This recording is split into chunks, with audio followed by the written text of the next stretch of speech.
Welcome back. Are we live yet? You found one. No? Wow.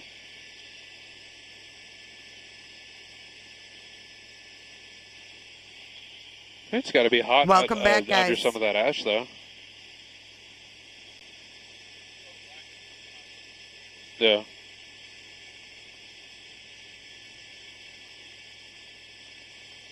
Sorry if the portal didn't work. Welcome back, everybody. Welcome in. This is day 6. It's Monday, January 13th, and you're looking at the sunrise over the Pacific Palisades, and they're not seeing any smoke other than a few spot fires. So this is your first look on Monday, January 13th, at the fires. It looks like the majority of them are out, but like they said, there's going to be 70-mile-an-hour winds starting tonight, late tonight. But right now, they see a couple little spots. What happened? Oh. Nothing. I was just telling them what you were doing. I'm going to go down on the other side, maybe? I'm going to make another cup of coffee. I will BRB.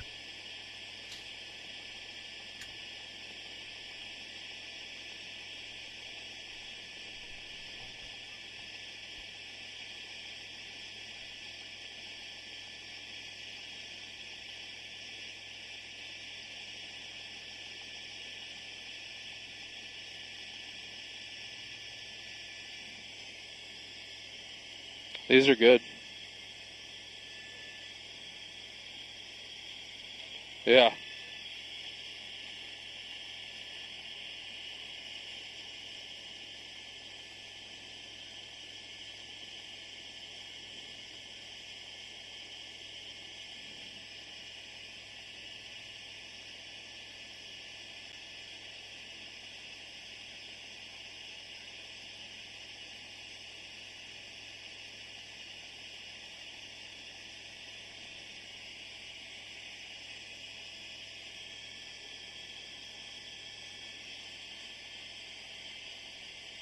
They're still saying there's a tree somewhere?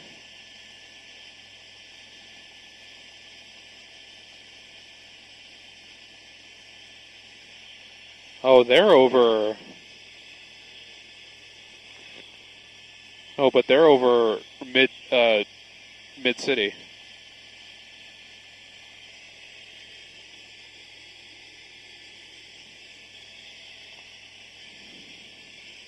Go for Air 7.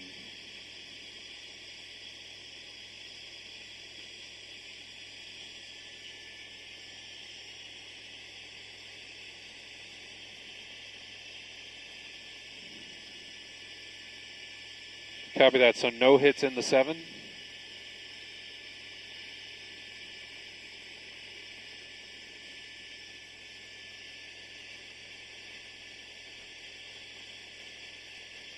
Okay, copy all, copy all.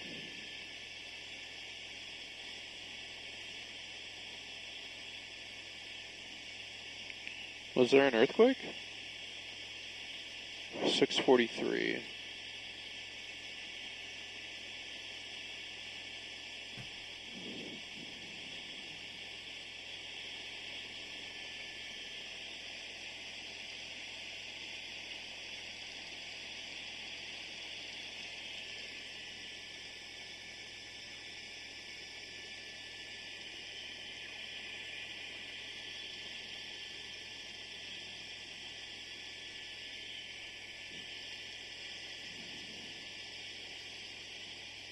Whoa, that's crazy. That was in Japan.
All right, I made some coffee. I am back. Welcome in, everybody. If you could please hit the like button. This is a new stream for us today. At 10 o'clock Eastern, we're going to watch SpaceX throw up some satellites. And then following that, at 11 a.m., we're going to watch the latest update on this fire. If you want to stick around, you are more than welcome. Stick around and chat. And we'll walk through this morning together. There's supposed to be some heavier winds picking up later tonight. They said, I think 70 mile an hour wind. Hey, Pandy, welcome back.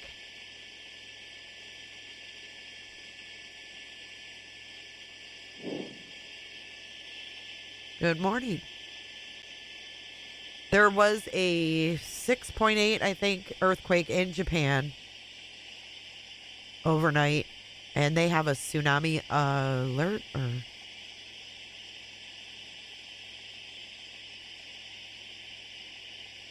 I love watching SpaceX. I'm like a total space nerd, but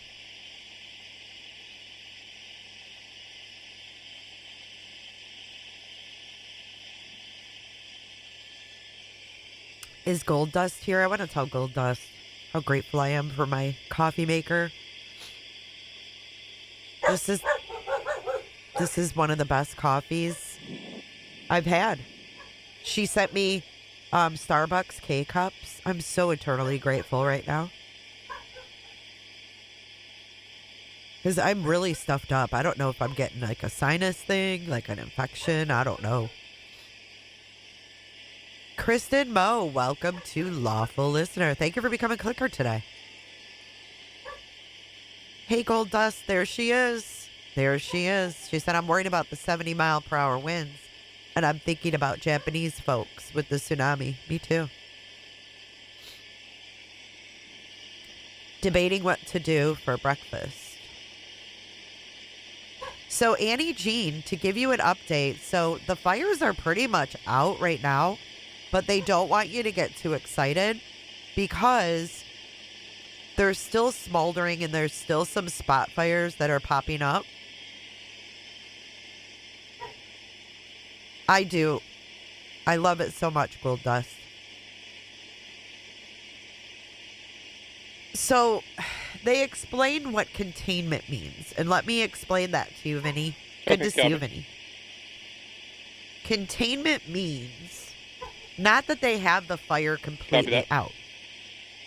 So what they do is they put like a perimeter around the fire, right? You're good. And when there's not an open area where there's like fires sparking up, they can say that that border is closed. So there's a circle around the fire, right? I know you know, I'm just explaining it for everybody else about the containment because I learned something. So the percentage is the border around the fire. So we're not out of the woods yet, but it can still be pretty darn hot underneath. And then all it takes is a wind gust to pick up those embers that are smoldering and fly them through the air and then land on a roof. And then talking about pilot stuff. Good morning, Patricia. Good morning, everyone. Exactly, Flo. Okay.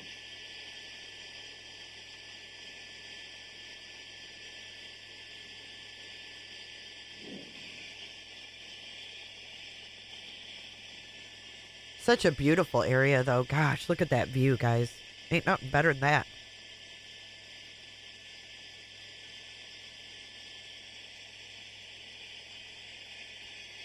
I'm proud of YouTubers for getting donations started. Who's starting donations? Copy that. And how are they starting that? Top of the 7. Who have you seen running Bear? What are they doing?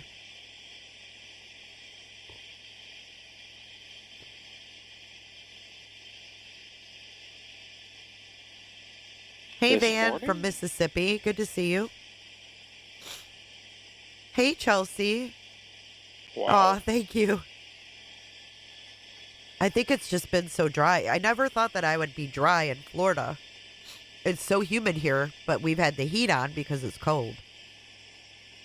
Tree Can you call fire in the himself city TV7? just on Fox. Yeah, Cameron, we've been listening to the scanner, and we've been hearing like random things, popping up, like grass fires, fires in people's backyard. Hey, Liz. Good morning, Kristen. How you doing? How you doing? I sound like I got a clothespin on my nose, but...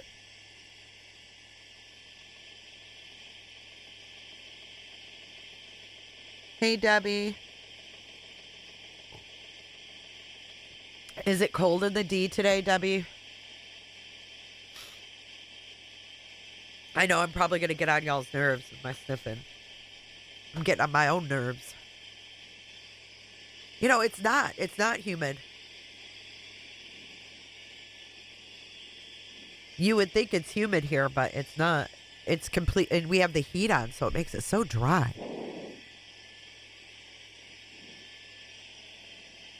Aw, the Pasadena Humane Society, yeah. That's who I would donate to.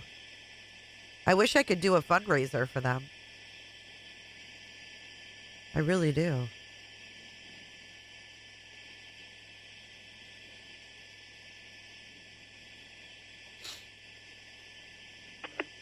You woke up stuffy like that, Jem? Good morning, Lorraine. Sure. Oh, that's a good idea. Boil a pot of water. I should do that. Could you imagine if we were in a 407? Could you imagine if we were in a 407? What do you say? Well, when, I'm in Florida, Pandy. yeah, well, yeah, that's true. Yeah. I'm near St. Pete, Clearwater, Florida. You would have all the room back there.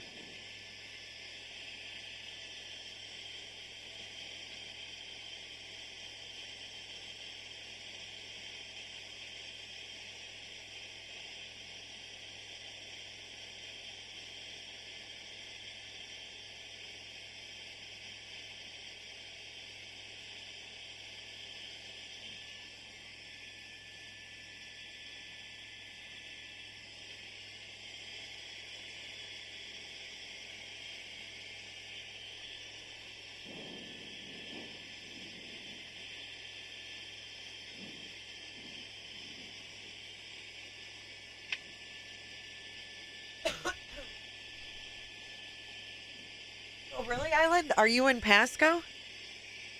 Are you in Pasco? St. Pete's your spot? The air quality is good, Flo?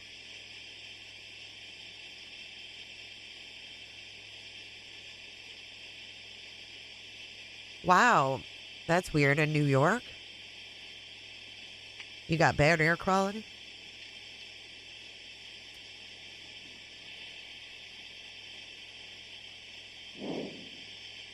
Oh, Hernando. Okay. Cool. Howdy, neighbor. Hey, Knucking Futz. How you doing? Sorry about the dog. She's off the chain.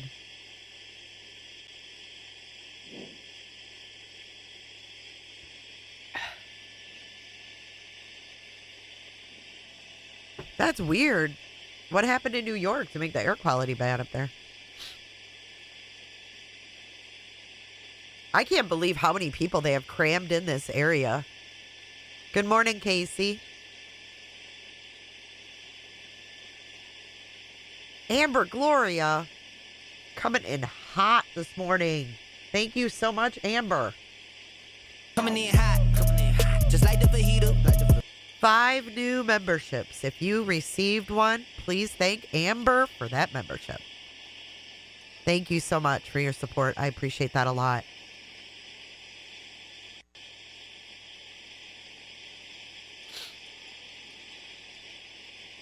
Oh.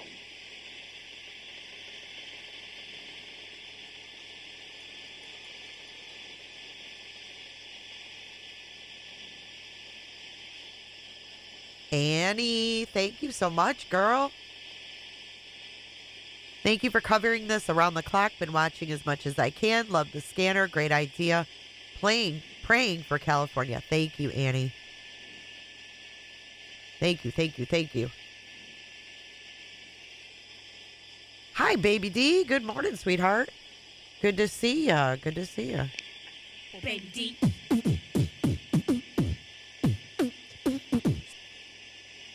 Oh, shit. We got to watch Elon. Pull up in the Tesla Elon. Pew, pew, pew.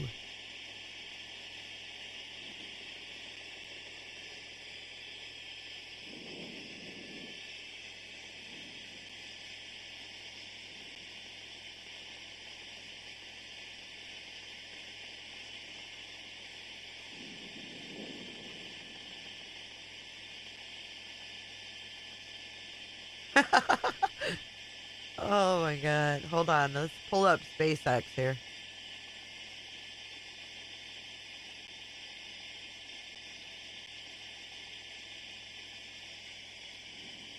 Oh, it says 10:53 now. Yeah, I got you.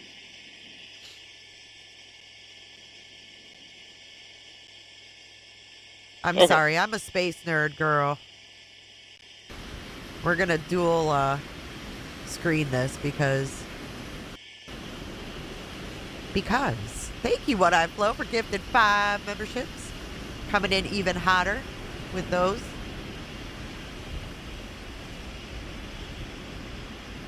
Here's the Space Coast Live. We are live from Kennedy Space Center in Florida.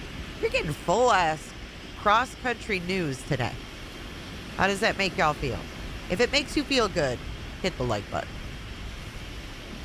Thank you, Flo. And if you received one of those clicker ships, make sure you thank Miss Flo for those.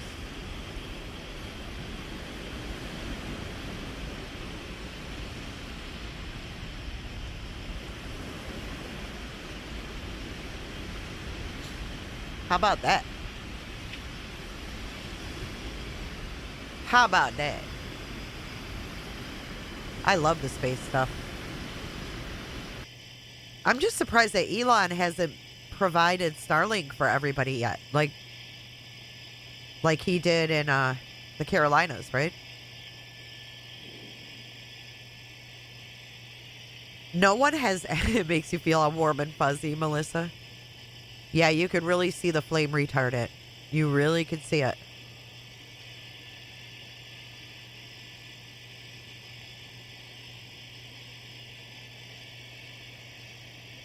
Jay, would you go to space if they asked you to, or you had the opportunity? No. No. I'd send you, Lindsay, and then ask you to tell me how it was. Standing by. Hey, Reebs.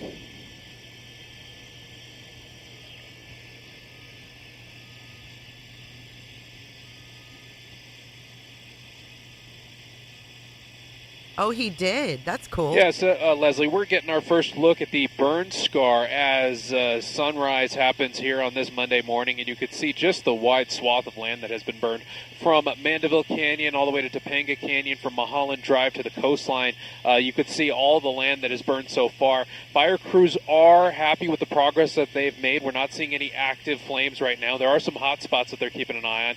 Now, a lot of people have been asking what happened to those super scoopers, the one that was hit by a drone earlier this week. Well, we do know that the one that was hit is in a hangar at Van Nuys Airport. It is undergoing an inspection, and it is the focus of an investigation. Now, the other super scooper, the one that was not hit, is also, we believe, grounded as well, pending the results of that investigation. So we're waiting on that, and hopefully those super scoopers can return to service pretty soon here now. That's a look over the Pacific Palisades and the Palisades fire. Live in Air 7, Gabe Santos, ABC 7, Eyewitness News. You just saw what? You saw that Elon did that on the news? Thank you, guys. I didn't see that. Simon Desk Air 7.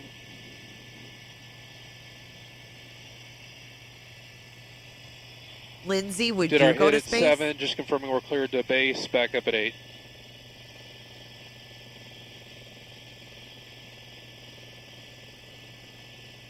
Thank you. Back to base. Back to base. Back to base. Oh, I wouldn't want to. I'd rather go to space than explore underwater. What would you rather do? Explore space or explore the depths of the ocean? Space.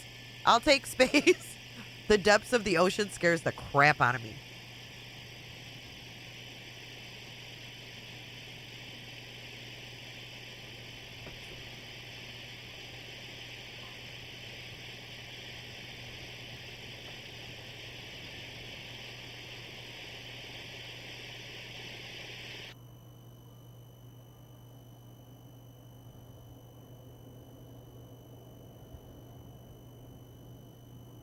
Well, it looks like they pushed off the launch because... Hold on. Let me see their update here.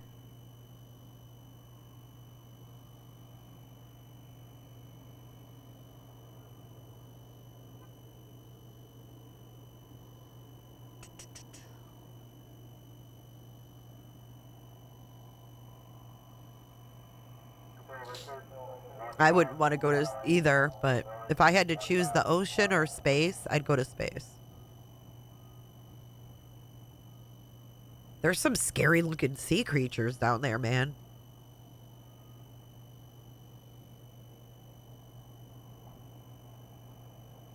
Oh, really, Pandy? Are you in the States now, or are you in India now?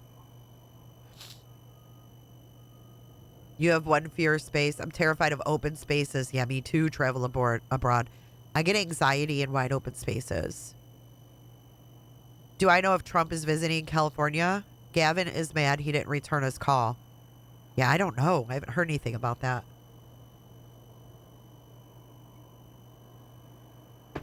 I mean, we literally are getting a new president in 7 days? 6 days?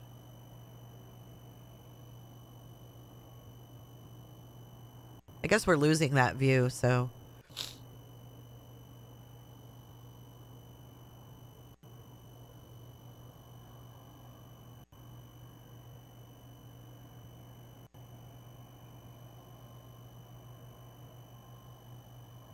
Yeah, they did put it off. Now it says an hour and a half until liftoff.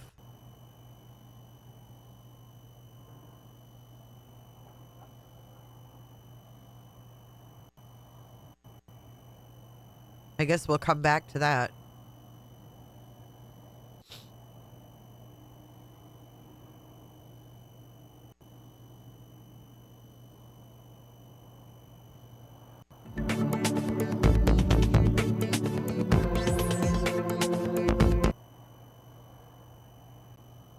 The Palisades Drive. Oh, we're live. Against the burn scar, so it's looking good. Coming up atop here, the division uniform. This is the Palisades operational briefing right here. Make sure, validate that everything's in, continue to build depth and the mop up and secure those edges, make plans for the future, and then coming around the Saddle Peak area, Payuma Canyon, Saddle Peak, into Tuna Canyon, back into the Fernwood area, get inside those structures, validate the line, and secure it as we're talking about there. We do have structured defense groups. Those structured defense groups, you're there not only to build plans for this fire, but you're also there as a quick response force that can be easily go out and hit any new IA, new starts within the TFR, and even be ready to respond to something outside of that, because we want to hit those new starts fast, make sure that we keep those new starts small so that doesn't affect everything. And then lastly, talking about the contingency. Contingency has done a phenomenal job building that other depth layer for preparedness just in case something happens. So they're going to continue that, work the ridge systems on the north side of the fire, and then they've even worked a little bit on the east side there of a 405. Today, I'd like to go ahead and thank communications. Very important, a common denominator on all fatalities and dangers that we have, it's always communication. So thank you to communications, allowing us to communicate and continue monitoring that we have good communications between everybody else. Remember, we can talk about them, we just can't talk without them. Thank you, be safe. Roll call with resources. Good morning, Larry Passero, Resource Unit Leaders for the Palisades. Please turn to page 2 in your IAP for your 203. This is our branch and division roll call. When you hear your name, please stand up, raise your hand, and sound off so everybody knows who you are. Branch 1, Mancebo with Chrisman trainee. Division Alpha, Cowan with Barrios trainee. In Charlie, Pereira with Bridger trainee. In Mandeville Structure Group, Flynn with Peterson. Moving on to Branch 5, Scoville. He's at the other camp. Juliet Chapman, Mike Cassell, trainee. In Division Mike, we're going to have Cassone with Watson, trainee. In the USAR group, Dix. In Branch 7, Schwab with Smith and Tucker, trainee. Division Papa, Long. In Tango, we have Thomas. In Union, Velasquez with Maitrey, trainee. And in Victor, Hernandez with Montoya, trainee. Topanga Structure Group, Asadas with Markley, trainee. In Branch 10, we have Bontrager with Milton, trainee. In Yankee, we have Chapman with Ruanu, trainee. And in Zulu, Schmidt with Scott, trainee, and Tafoya, trainee. Encino Structure Group, Vickers with Wilson, trainee. In our contingency group, Matthews with Orneas, trainee. Look at the wind on his And in our West pants. contingency, It's still windy Peterson there, guys. with Renendez. And in our East contingency, Didi with Todashini. Thanks and have a good shift. Air operations. Good morning, everybody. Byron Vance, Team 2 Air Operations. For you guys today, we have over 40 helicopters assigned to this incident out of Camarillo to support you, as well as 10 additional helicopters that will be conducting night operations. We have a large contingency of fixed-wing aircraft as well, including 8 C-130s from the National Guard and 2 DC-10 very large air tankers to support you. What that means is it's extremely important that everybody monitors that air-to-ground frequency. Maintain your situational awareness, know where those aircraft are working, and clear the line. We'll also be conducting UAS operations today in Branch 7 and Division Charlie. Have a great day. Medical. Good morning. Fred DeAquisto, Medical Unit Leader for the Palisades incident. You can find today's medical plan on page 37 of your IAP. Please review this with all your personnel all the way down to the lowest level. I can't stress enough how important it is for everybody to understand how this works and the procedure to follow and all of the information we need to get from you. Everybody's been good so far about getting us information when the incidents have occurred on the line, so please keep up that good work and review those 2 boxes at the bottom of that medical plan. Those are the most important parts. The procedure on the left is a flow chart of how to make that happen, and then the information on the box on the right is everything we need to get for you. I have peer support set up in a yurt tent just past Calumet, going to the west along the outside of Trailer Row on the beach. Please see them if you need to speak with them and feel the need to sit and talk with somebody. It's very important to take care of yourself. Additionally, Calumet is here. As I mentioned, they're along the beach as well. Please see them for any medical needs or any medical supplies you need for today. Chapstick, sunscreen, all those things, they have them all. Come see them if you need. If you have any questions, feel free to contact me in Trailer Row or the number at the bottom of the IAP. Have a safe shift. Communications. Good morning, Susan Perez, Communications Unit Leader for the Palisades incident. If you'll turn to pages 38 and 39 in your IAP, you'll find today's 205. The frequencies on this 205 are the only frequencies authorized to be used by personnel on this incident. Please check your radios to be sure that you're up to date on your radio clone. The most current version is Palis E2 and Palis W2. And lastly, there will be radio techs available in both the Zuma Beach and Malibu camps to assist with cloning, equipment checkout, and radio repairs. Thank you. Safety. Good morning, Nate LaRusso, Palisades Safety. I'd like to point out the safety products in your IAP on pages 5, 6, and we'll have 10 safety officers on the line to support the operation. As we go into today, we want to talk about a couple things. First, we want to commend everyone on this incident for the exceptional safety record we have to date. Although we've had a bunch of minor injuries, we are still sitting at 0 significant injuries, so that is quite an accomplishment given the amount of work and the hazards that exist out on the line. Doesn't mean there's not still work to do. PPE, make sure you're using your eye protection and your hand protection when you're out on the line. A little speck of dust in your eye can ruin your day. If you're doing overhaul or mop up, putting your hand down in a hot ash pit without gloves on could ruin your day, potentially your career. Okay. As we go out there and you're working around structures, make sure you're using N95 masks, which are available in supply. Make sure your crews have those so that we prevent those short-term and long-term injuries. We don't want to take any of that stuff back in our lungs. We want to protect ourselves as much as possible. You're going to hear us sound like a broken record with driving because it still continues to be a problem. We have crews that are driving way too fast, blowing through stoplights that are out, blowing through stop signs. Please drive with all due regard and treat everybody else like they're going to hit you and be ready for an accident. If you just slow down a little bit, you make an exponential increase towards safety of yourself and others on the road. Okay. As we go out there today, we want to make sure that you are taking care of yourselves. Okay. We have lived in a state of readiness in Southern California for several months. This has been an unprecedented season. You've heard that over and over. Okay. When you live in that constant state of alert, the fatigue sets in, and it's immeasurable, and it will continue to get you later on in your careers. We have an exceptional peer support team that's here. Check in with them. We have a psychologist on the team. Go unpack some of that baggage now before you get home and have to unpack it with your family, with your wife. Make sure that you're leaving here clear-headed because we are not done with this fight. You have to stay engaged, you have to stay clear-headed, and you have to stay ready. Take advantage of the resources, take advantage of the help while it's here. Stay engaged, have a safe shift. Logistics. Good morning, Scott Irvine, Palisades Logistics. Just some logistics messages for today. We have fuel at the far end of camp. All branch 1 and 5 resources will be logistically supported out of the Malibu camp. Once again, go through your line leadership for all line orders so we get them on time. And once again, all the logistical support for branch 1 and 5 will be at the Malibu camp. Have a safe shift. Training specialist. Good morning, Jeremy Cernansky, Training Specialist. Just a quick few reminders for any trainees. Please make sure you come check in with us.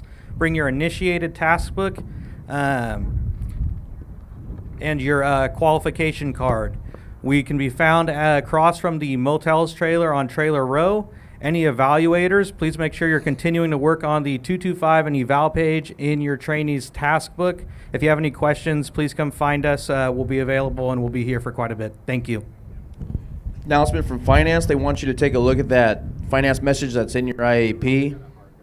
From our liaison, if you're a private fire agency, please come see the liaisons up here at the front of the stage after briefing, and a message from our public information officer. Good morning, everybody. Thomas Sheets, Public Information for the Palisades Not Fire. this guy Got some again. updated numbers for you. If you could turn to page 46 in your IAP, we'll give you the updated acreage, containment, and total personnel. Acreage for this morning, 23,713. We're at 14% containment and an impressive 5,123 personnel assigned to this incident. The community is so very appreciative for everything you guys are doing out there. We're on the receiving end for a lot of that. We want to make sure we share that with you. So keep up the great work. The media is out and about in full force. We have a lot of PIOs out there trying to support that. Please know that the media is allowed to be out there. They do not need to have an escort. So support them as much as possible to trying to tell that story to the locals, to the folks who can't come back to their homes, and truly to the world. So anything you can do to help tell the story, please stay out of anything controversial. That's what we're here to support you. The numbers for the media and for the public information are up on top of the sheet. We have a mailing address for this camp. There was a slight change in the address that we're using, so note that change at the bottom. And if you've ever mailed anything to camp, it's a little bit of a gamble. So don't send stuff just to send stuff. Make sure that you actually need it, and we'll do our best to get you the package. And we are the Lost and Found. We're starting to collect quite a few things, as you can imagine. So we have a trailer down in Trailer Row. You can find it easily because there's a blue trailer that's also one of our trailers out on the roadside. Look for that. You can go to either one. We'll get you hooked up with the Lost and Found. Thanks so much, guys. Now our unified incident commanders.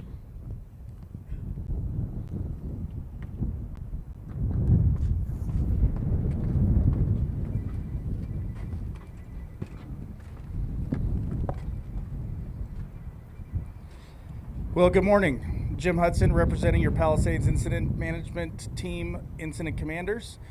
Over 5,000 personnel and growing. That is the scope and scale of this incident, and we're continuing to grow. I'd like to welcome our international firefighters from Mexico, as well as the British Columbia Incident Management Team that arrived last night. Thank you for being here. It was a good day yesterday. Very little growth on this incident, but we are still in a very dynamic situation here. We're under a red flag event. We're going to have gusty winds. So the expectation today is that everyone remains diligent and flexible.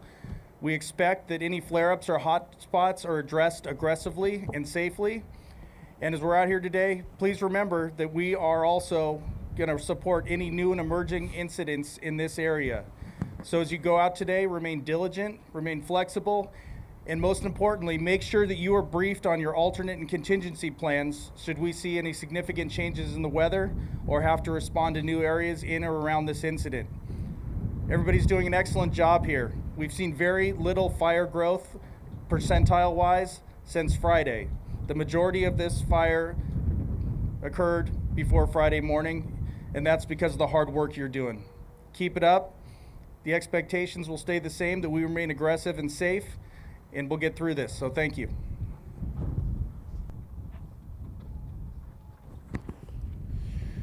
All right, as you look around the back of the briefing areas, your branch and division breakouts, unassigned resources meet here at the front of the stage.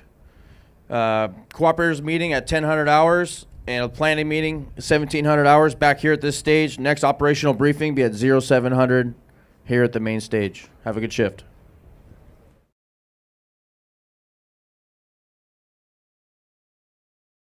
All right, so I'm assuming this is for transparency purposes that they're showing their operations briefing, before the day begins. I have no problem with that. I think it's great. I do think they look like NASCAR pit crew, but what do I know?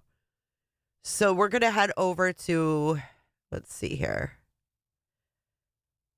We are live in about 20 minutes with the official update for the public. And we're just going to keep it right here on USA Today. They're going to go live in a few minutes here. I am sorry. I am so stuffed up right now. I need to get up and move around or something.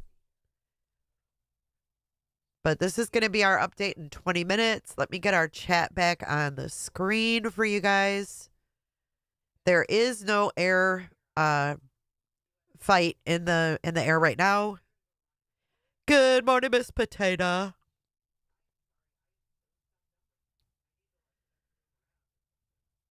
So we'll see what's going on. This is going to be the official county update for the public.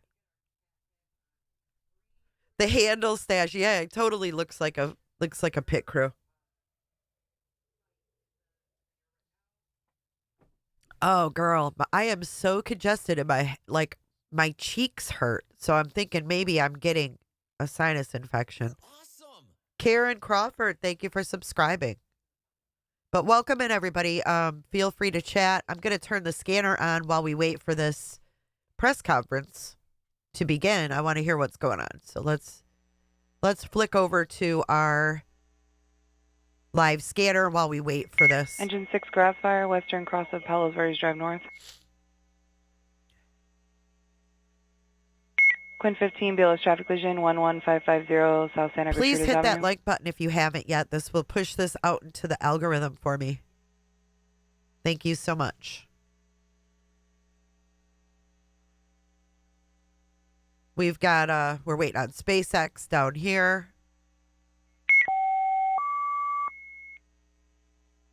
I need something.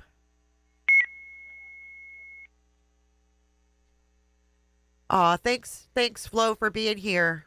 Flo is going on break. We'll see you in a little bit, Flo. Thank you so much. I appreciate you.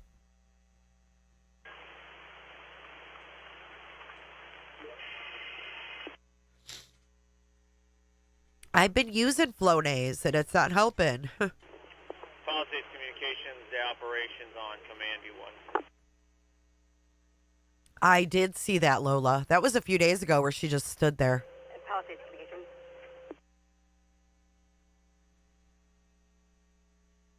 Waldo. I'm going to need to mute to do Goal that. 27 Outdoor Fire 36, Vermont and Lomita. Day operations, Palisades Communications. Go ahead. Hey, communications, day operations. You're coming in extremely scratchy, but if you can hear the day operation will be assume operations.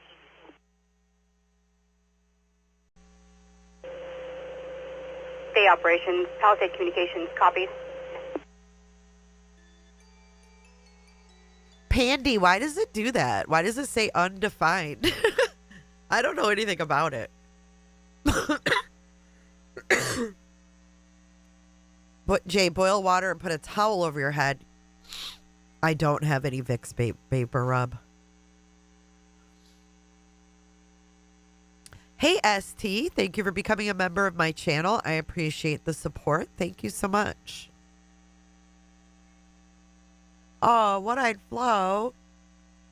Thank you so much. That's so generous of you. $50 super chat. We appreciate you. This is from all of us. Love you. Aw, she just donated on behalf of the whole chat. Thank you, Flo.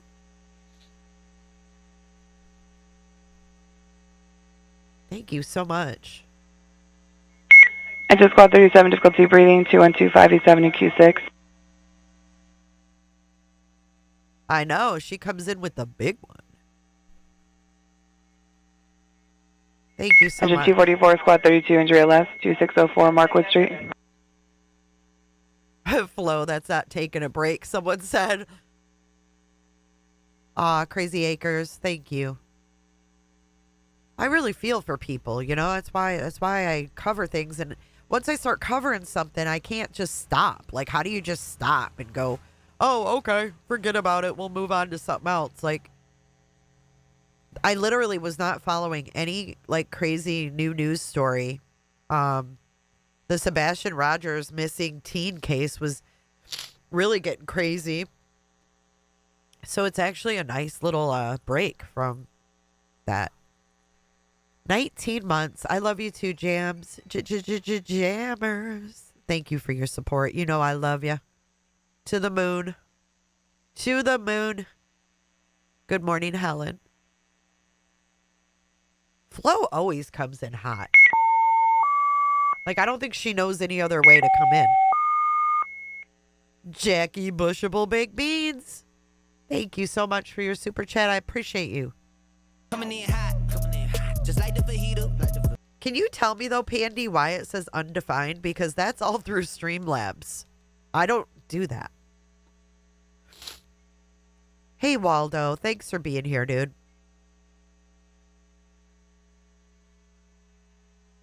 I mean, this literally affects people. Quint 24, engines 136, 84, 24, 129. Squad 84, Battalion 1117, structure fire 136, 4348 Sungate Drive. Uh-oh, structure fire. Squad 147, grass fire, Long Beach Boulevard, the 105. See, we're hearing like grass fire. We're hearing the little fires that are picking up, right? Red beans and rice.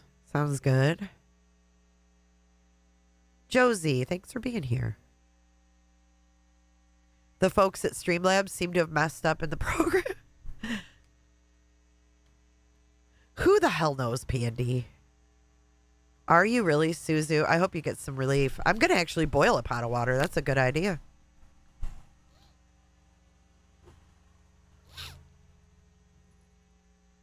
I know, Susan, Karma. I need some Mucinex. I need a lot of things. Vicks.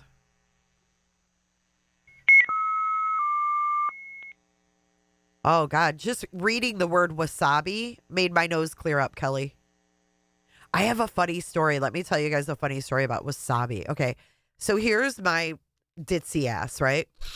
So here's a J story for you. So I used to work in, some of you may or may not know, a lot of you are new, but I used to work at a hospice and home care. And I was a marketer, right? So I would have to meet with doctors, et cetera, et cetera. So we had a meeting set up at a sushi like bar. And Yours truly gets there early before the doctor so I could have a beer before he got there. And so I'm sitting there having a beer, chilling on my phone, whatever. Ordered some sushi, got like an appetizer. I didn't know that the green stuff wasn't avocado. Let me just say, I thought it was avocado. I thought it was avocado. Yeah, guacamole. I dipped that shit like I never dipped it before. Ooh, they have Vicks you can put in the shower. Really? I dipped that shit like it was the best guacamole I had ever seen in my life. Dude, I'm sitting in this fancy ass restaurant, right? Because the doctors choose where you go. So I dip it. I put it in my mouth. Y'all, I thought I was going to die. And I didn't want to make a spectacle of myself. So I'm sitting there like trying to play it off. Dude, that was awful. Awful. No, I didn't throw up. But that shit went in my napkin. So I'm sitting there trying to like play it off. Dude, the look on my face must have been horrendous. That was the worst shit ever. Oh, and I'm a wimp when it comes to spice. Like if I order pad thai, I'm getting it mild. You know what I mean? No, I must have looked like that supervisor. I must have looked like that supervisor with my face puckered in. Holy.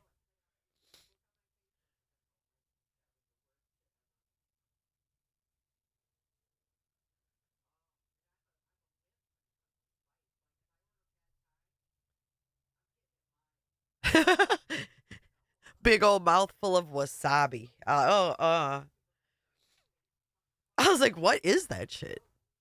And I thought because it was like a fancy restaurant, they only gave you like a little dab. You know how they're all like chintzy? I always hated going to those restaurants with those doctors. Leave there starving. You get like this little the little portions. Screw those restaurants, man. What a ripoff. I was never impressed by that shit.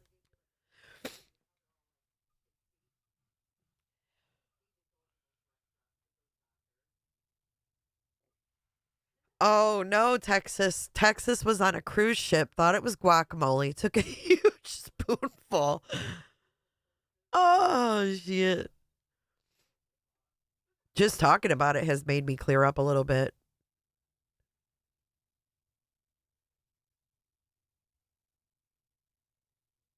Pandy, you are getting undefined only for donations, which was sent without an accompanying message. It's a JavaScript error, which they should have caught. Pandy, how do you know all this? You're so smart. Big Mac on the way home, for real. Running Bear, hospice nurses are a special breed of people. I have to wholeheartedly agree. Our hospice nurses were the bomb.com. They are really, really special people.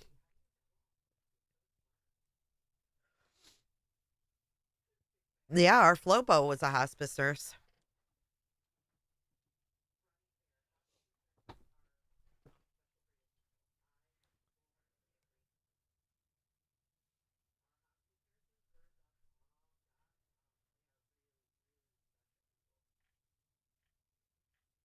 Thank you, Liz. I'm a software engineer, data scientist. Kind of my job. Dude, Pandy, do you want to manage my YouTube channel and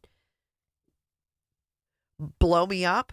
I need someone smart like you to like help me boost my channel. I don't know how to do any of that stuff. You know what I mean?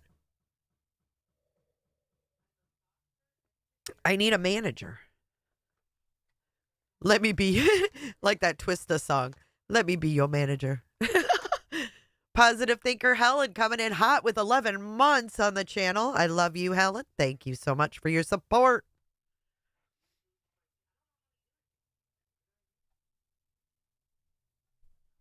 Coming in hot, Just like the fajita.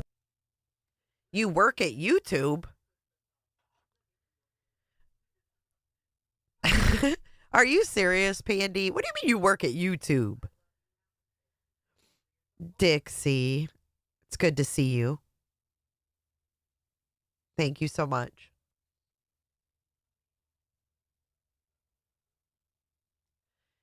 Hey, Kevin, I'm allergic to penicillin. I can't do it.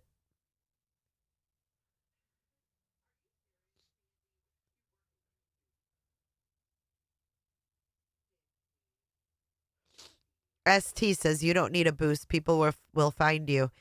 Well, there's like a certain like SEO, like people have like managers that like SEO their videos so they get put in the algorithm more. Like there's a whole fucking process, excuse my language, but there's like a whole science behind SEO.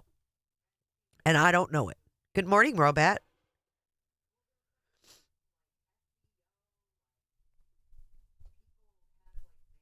Darcy says, you're doing it now.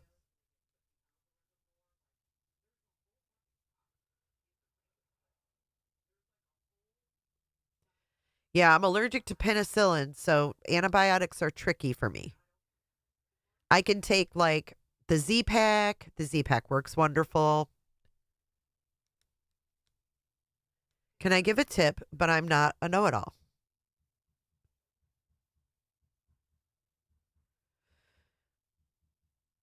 Penicillin. Yeah, I'm allergic too, Angie. Like I was allergic ever since I was a little kid. Or like a baby. I think I got it when I was a baby. Flo, again, thank you so much for your super chat. That was really nice.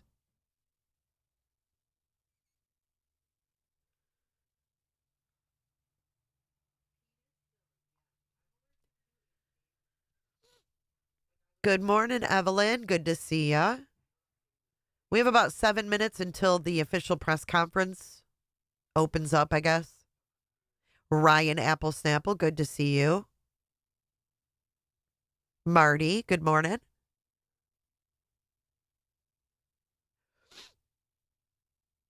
Ooh, that's bad, Lucid. I didn't agree with you.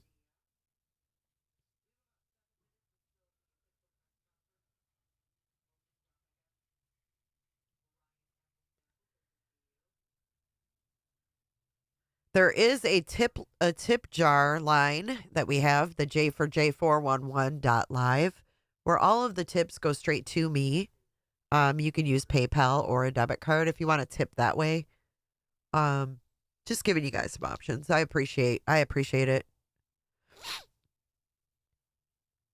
Good morning, Cole. Good to see you. That's crazy, Pandy.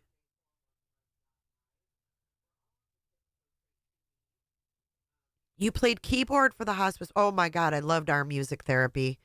We had music therapy. We had pet therapy.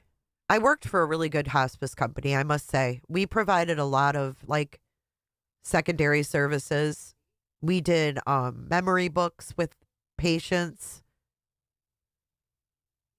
to leave for their families. We did a lot of really nice things. I enjoyed doing that kind of stuff. I know, I love nerds. Nerds, nerds, nerds.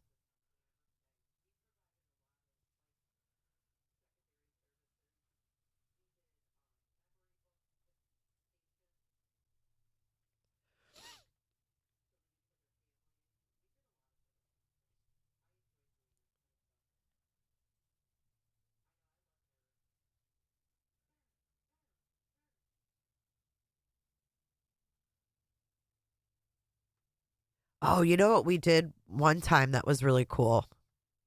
Um, it's gonna choke me up, but we had a husband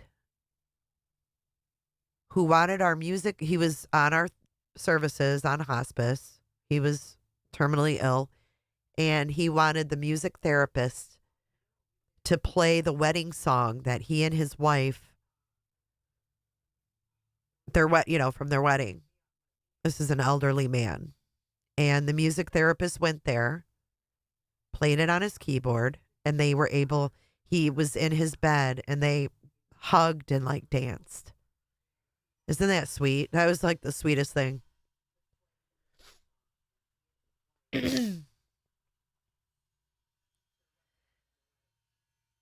Like, that's something that his wife, will never forget. So I thought it was sweet. Very special people in that service, for sure.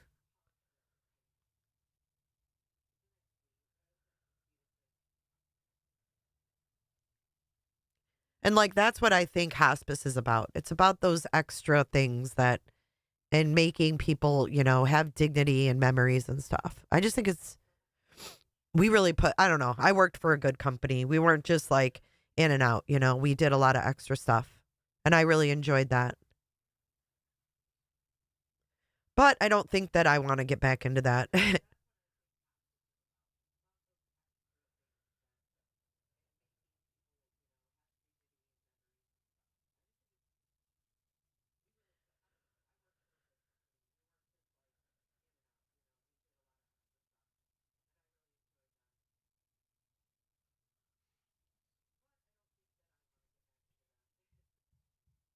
15 years in home care and hospice was enough.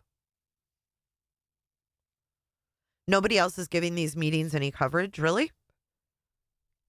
I haven't had time to watch anything else. I have no idea what's going on in anything else in the world. It is a whole different perspective on death. You're right. It is, literally. A lot of people, the obituary, a lot of people give donations afterwards if they've had a good experience, Hospice just has such a stigma to it, and it just depends on who's given the care. But most of them are very good.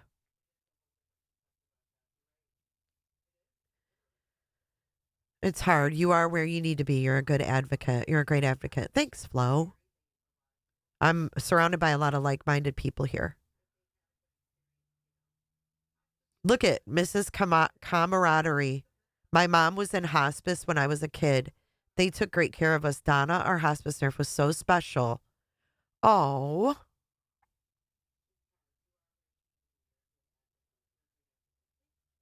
It is a nice little vacation. That's so nice. You even remember her name.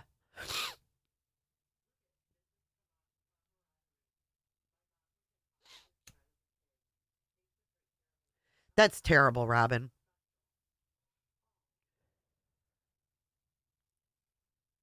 That is really cool. And I'm sorry for the loss of your mom.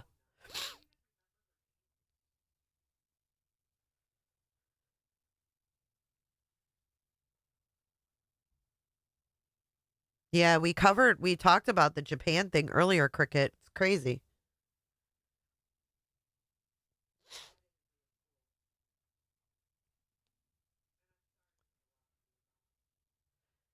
Me too, Mary Cat. We could only hope that we have, compassionate, caring people around us.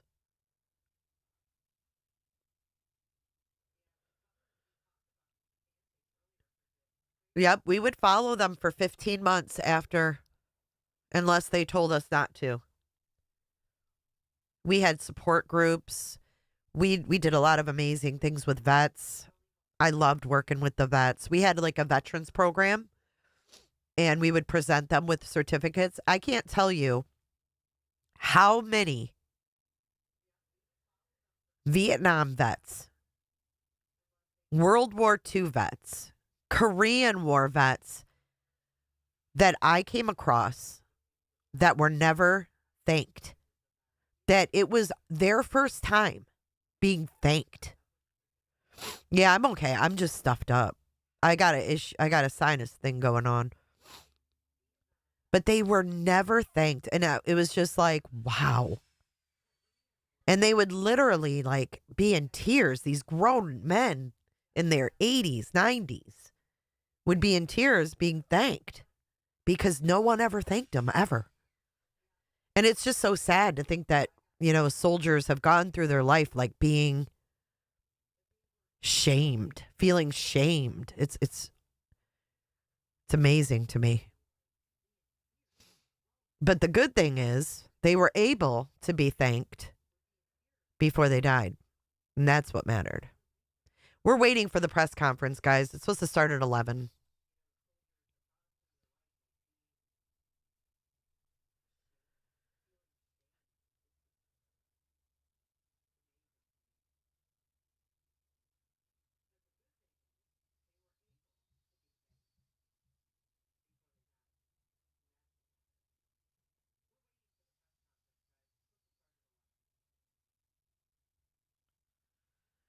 I'm sorry to hear that, Lucid. That's horrible.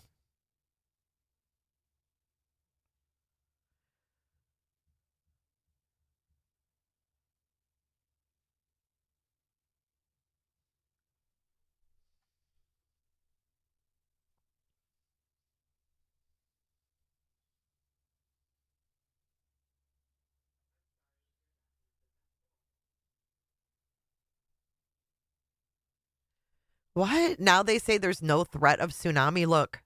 Hello there again. It's just about 8. Fuck, you're loud, dude. Now they're saying there's no threat. He's beautiful, by the way. Now they say there's no threat of tsunami. What? We just heard that there was. This is effed up. I'm starting to think they don't even know. Listen. Hello there again. It's just about. Why is he so loud? Damn it. No, I'm not a nurse. I was in marketing. Marketing and sales. About 8:30 this morning, I'm Earl Barnett in New York City. We continue to follow developments stemming from that earthquake in Japan. The USGS says the quake came in as a 6.8 magnitude and that at this hour there is no tsunami threat. Still, Japan's meteorological agency is warning people not to go into the sea or any coastal areas. This happened in southwestern Japan near the city of Miyazaki. That's on the island of Kyushu. Now, we're working to get more information, and we'll bring you all of that as soon as it's available. Huh.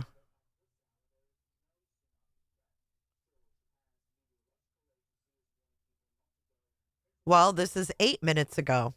Here we go. We got some video. 本社から宮崎市中心市街地を捉えた映像です。宮崎市では先ほど9時19分頃の地震で最大震度5弱を観測しました。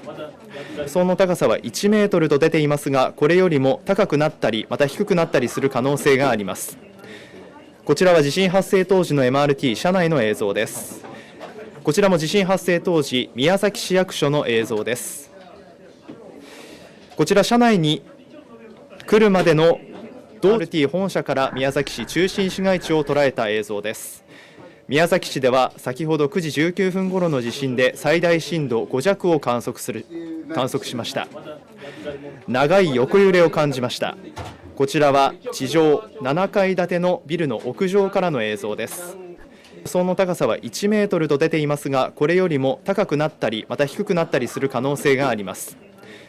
こちらは地震発生当時の MRT 車内の映像です。長い横揺れを感じた宮崎市、最大震度5弱を観測しました。画面上からも分かるように上から吊り下がっている看板、そして照明が横に大きく揺れているのが分かります。このほか高鍋町と新富町でも震度5弱を観測しています。津波注意報がこの地震により県内の沿岸部全域に発表されています。右下第1波到達かと出ていますが、すでに津波が到達しているか。津波は第1波、第2波、第3波と繰り返し襲ってきます。こちらも地震発生当時宮崎市役所の映像です。こちら車内に来るまでの道中では停電が発生していたという様子は見て取れませんでしたが、お住まいの地域によっては停電が発生している可能性もあります。避難をされる際は車の走行状況などにも十分に注意して落ち着いて、またスマートフォンの明かりであったり懐中電灯を使ったりして足元を照らしながら落ち着いて避難をされるようにしてください。新しい情報です。この地震により避難指示が発表されています。 That's wild. That is wild.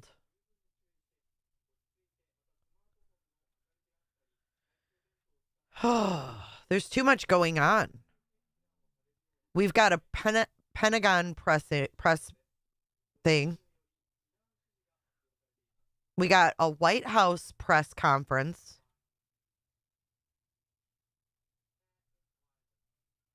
And we're waiting for this press conference. Here, we'll go here. 8 minutes.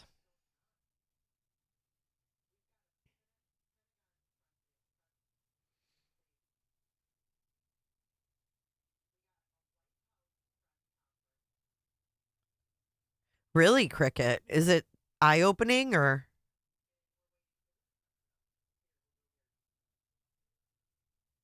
Hey, Katie K. Yeah, you did. No one was hurt in that, though. But yeah, I remember that tsunami. That was scary-ish, right? That was really scary.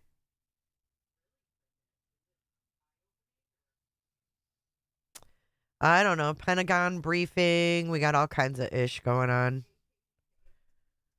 Let's see the times. We've got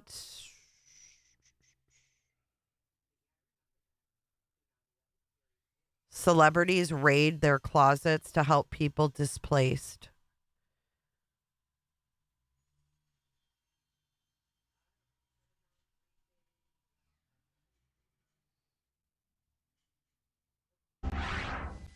Everybody, let's get up to Stu and Sky Fox. He is over PCH. This is a live look of some of the devastation. I mean, for many people, as you're taking that turn, driving through PCH, much of that is not recognizable as a result of the Palisades fire. And it's this new normal that many people are now faced with, folks that are directly impacted by the fires, by no choice of their own, and others that weren't, but are, right? I mean, As you're making that drive. the entire infrastructure, the entire landscape has changed because how many people remember, driving down PCH, seeing home after home, That's and right. thinking, oh my gosh, how great would it be to live there? And then now driving through, you can see straight through the coastline, straight to the water. And there's this other piece here too. I was thinking about this over the weekend that as I was driving around, I was in the Mid-Wilshire area. There's cars everywhere. Life is still happening in the midst of extraordinary tragedy. Life is still happening, and even that piece, I was like, this is so unfair. It's so unfair. It really is. It's just a complete erasure of individual family histories when That's you're talking right. about losing your it's home not just like a that. home, it's Our all hearts. the things inside of it and all Yeah. the memories and all the things that you cannot replace. Yeah, our hearts go out to it. PCH is the Pacific Coast Highway. It's the Pacific Coast Highway. We got 6 minutes until the official update. But yeah, they're doing like the Pentagon briefing. I guess they're sending troops to California. And then we also have the White House.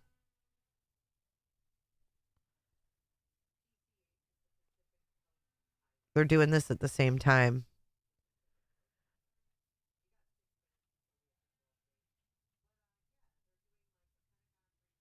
Here's a live look at SpaceX in Florida. Looking at a 48-hour delay. 48-hour delay in Florida. Why? Weather improves to 90% chance of favorable conditions at liftoff, with the thick cloud layer rule, the liftoff winds being watch items, also the offshore landing weather for a 48-hour delay, trending between a low to moderate risk on a scale of low to moderate to high. Of course, Pacific Coast Highway is kind of like A1A in Florida, right? A1A rides the coast all the way down to Key West.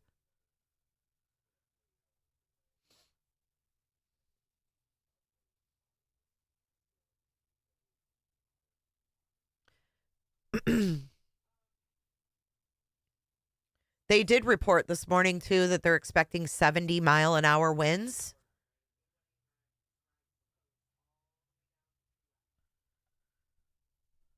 Because of the cold. It is chilly. It is chilly here.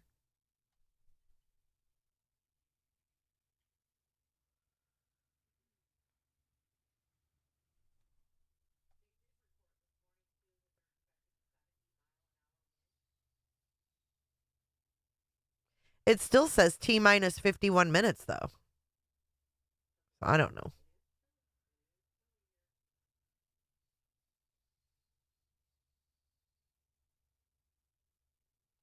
Yeah, the winds are going to get bad. They said tonight. Tonight.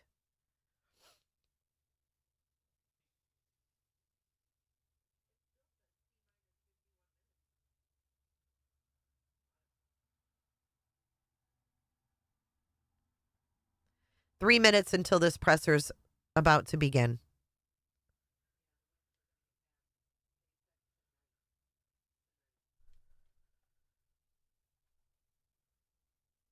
Welcome in, everyone. This is a news stream. If you could hit the like button if you haven't already, and subscribe to me for more if you're not subscribed already. Let's do this, guys.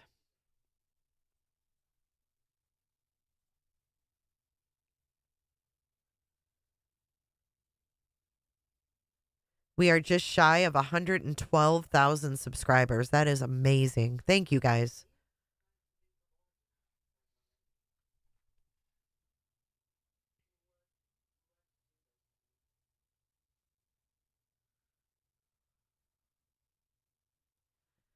Fort Lauderdale, nice.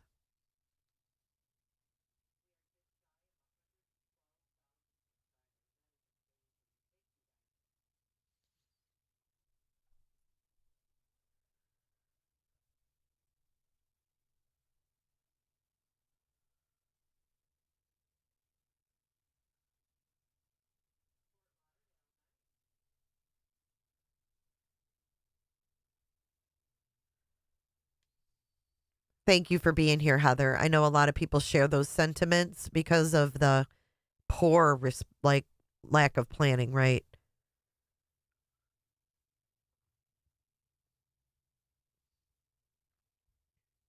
Oh, Katie K was here for. She's a OG. I didn't see that, Annie.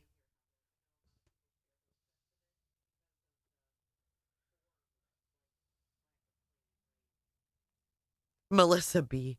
Melissa B's handing out gold stars this morning. Yeah, me too, Katie. Me too. Best thing that ever happened.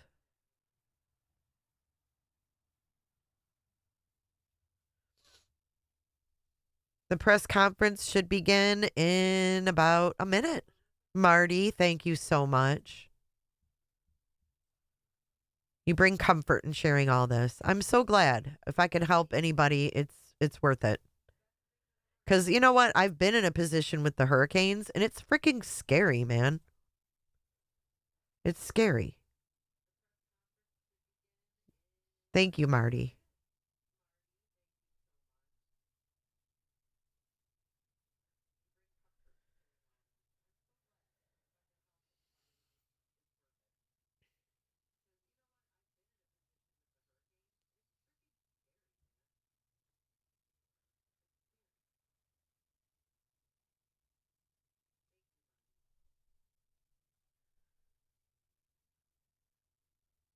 All right, it's 11.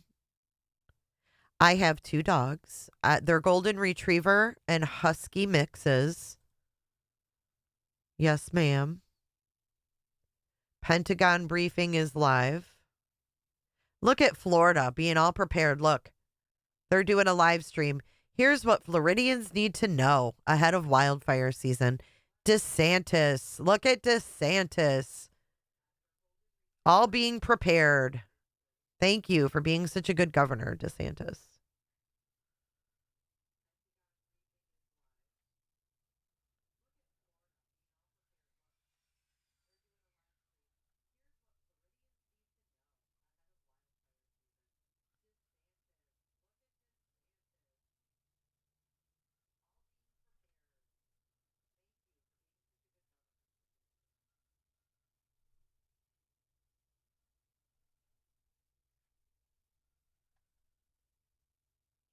President Biden. He is scheduled to speak and address federal assistance when it comes to these wildfires right here. That is scheduled for 5:15 p.m. and we will be bringing you all of that as it happens. I did want to transition once again to this live look right here, as we are expecting this briefing to get underway momentarily.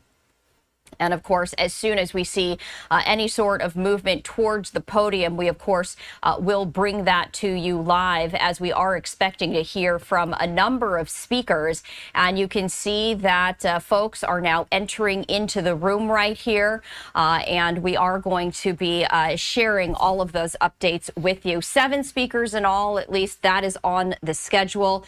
No doubt there's going to be a lot of questions from media. There's been a lot of concern over the county response, the ability to access water, of course, the insurance concerns and questions. What happens to homeowners if they didn't have any insurance? So we do see the sheriff right there, Sheriff Luna, and we see him. The first person on the schedule is also right there, Board of Supervisors Chair Catherine Barger. She is in the jacket speaking with the sheriff. So we are anticipating this to get underway. I'm just going to raise the audio to see. I know no one's specifically at the microphone, Yeah, but I let's did hear just the want to hot raise mic. the audio so we can listen Hot in. mics. Really, lady? All right, so if you just heard, just very briefly, they have the waiting music, if you will, right now. So you can't actually hear anything beyond that music. But as I mentioned, this is expected to get underway momentarily as we continue to follow this breaking news. As we do await someone speaking, I also wanted to share this with you, because there continues to be a concern about strong winds. In fact, the National Weather Service calling this a particularly dangerous. Done with her.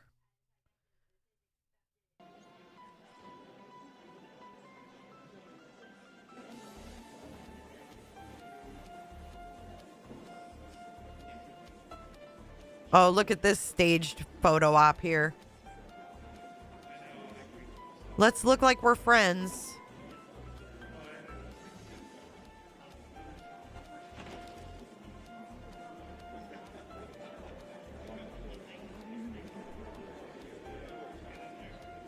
All right, I'm going to leave you with this. It'll be starting momentarily, guys.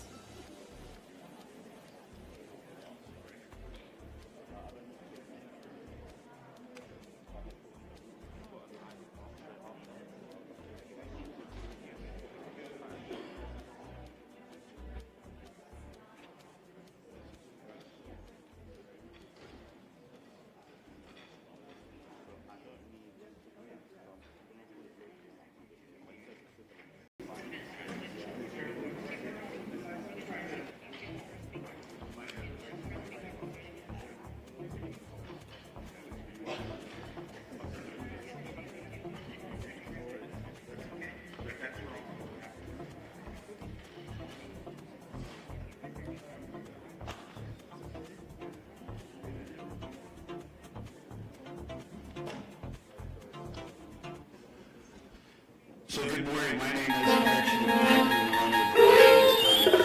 Welcome to our One Voice press conference with LA City and LA County leadership. This is the audio. Fire Oh my is now God. estimated to be 14,117 acres with 33% containment. We gained no acreage yesterday, which is a very good thing.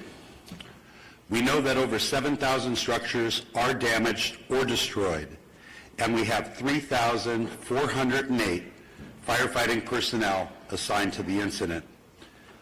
26% of our damage inspections for dwellings have been completed.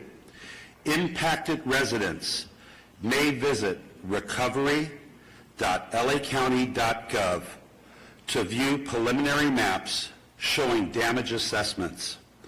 Please note that the preliminary maps have been posted and are being updated daily.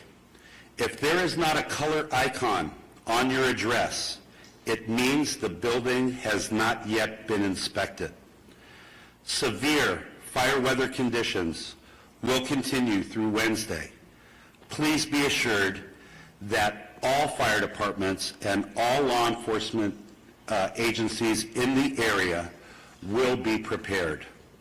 The anticipated winds combined with low humidities and low fuel moistures will keep the fire threat in all of Los Angeles County critical. I ask all Los Angeles County residents in wildfire-prone areas to understand that the necessary public safety power shutoffs are important for our collective safety in preventing the next wildfire natural disaster. I did want to dispel one rumor. The LA County Fire Department has never turned down any offers for mutual aid assistance and resources. Repopulation will not occur until all areas are safe. Additionally, our CL-415 Super Scooper that was damaged because of a drone incursion is reportedly going to be flying tomorrow morning. It has been repaired, and we're waiting for the FAA to give us approval to fly again. Thank you to Board Chair Supervisor Catherine Barger and Supervisor Lindsay Horvath for your unwavering leadership and continued support throughout this unprecedented disaster. And finally, to all the Los Angeles County residents affected by this catastrophe, please be assured your firefighters continue to work towards full containment of these wildfires from the air and on the ground. We stand alongside each of you as you begin the repopulation of evacuated areas when safe and the rebuilding of your homes, your communities, and your lives. Thank you.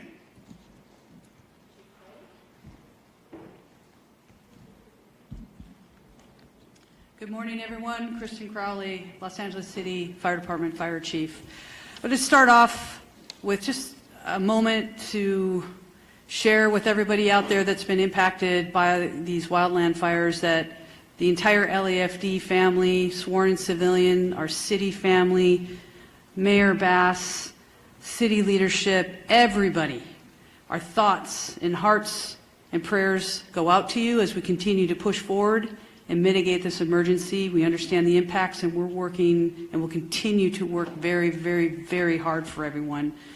Another point I want to make is that also we are so very grateful for the firefighters and the first responders that have already arrived and continue to arrive in the Southern California region.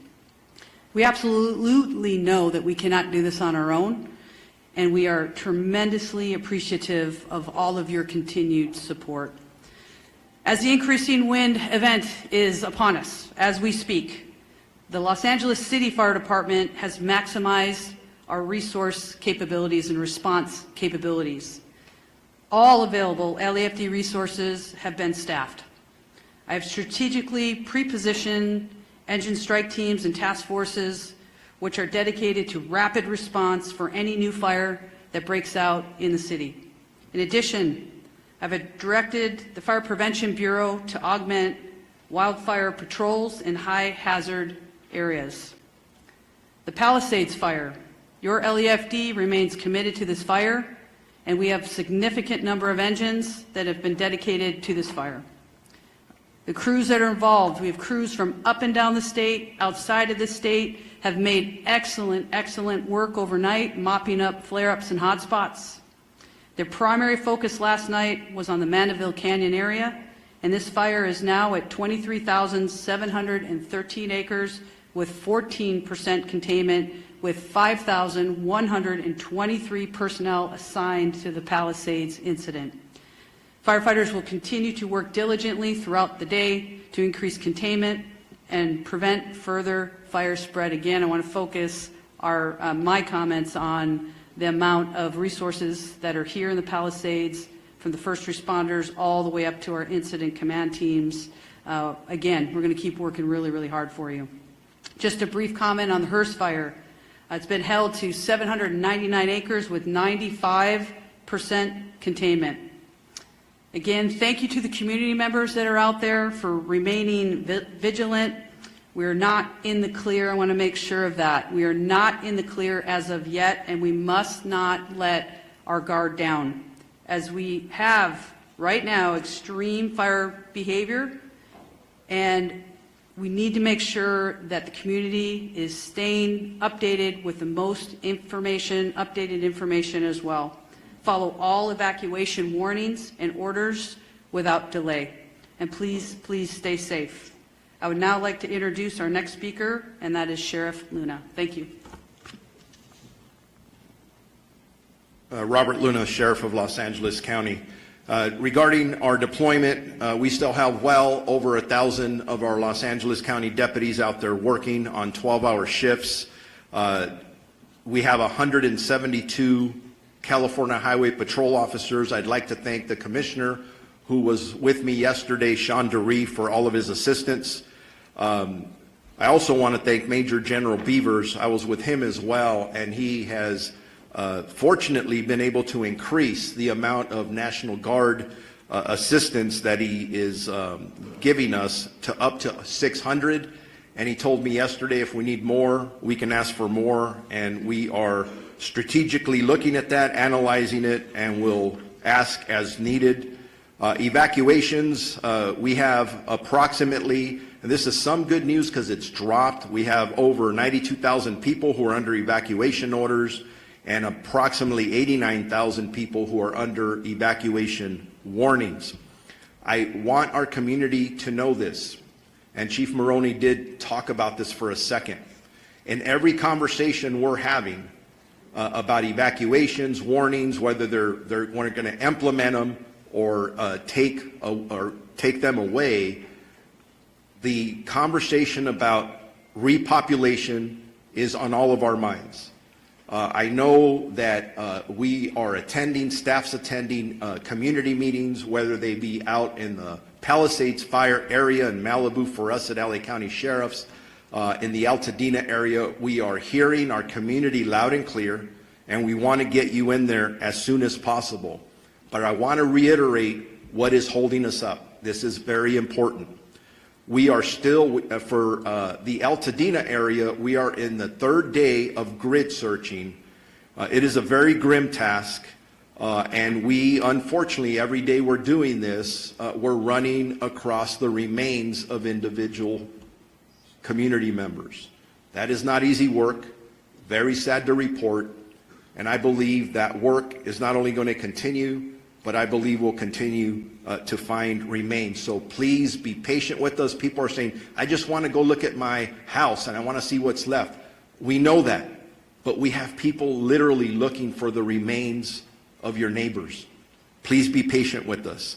There's a lot of hazards in the area still. The area has not been rendered safe. Please be patient with us.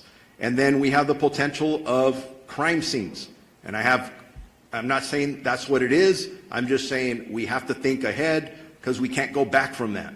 So please be patient with us. The curfew is still in effect, 6 p.m.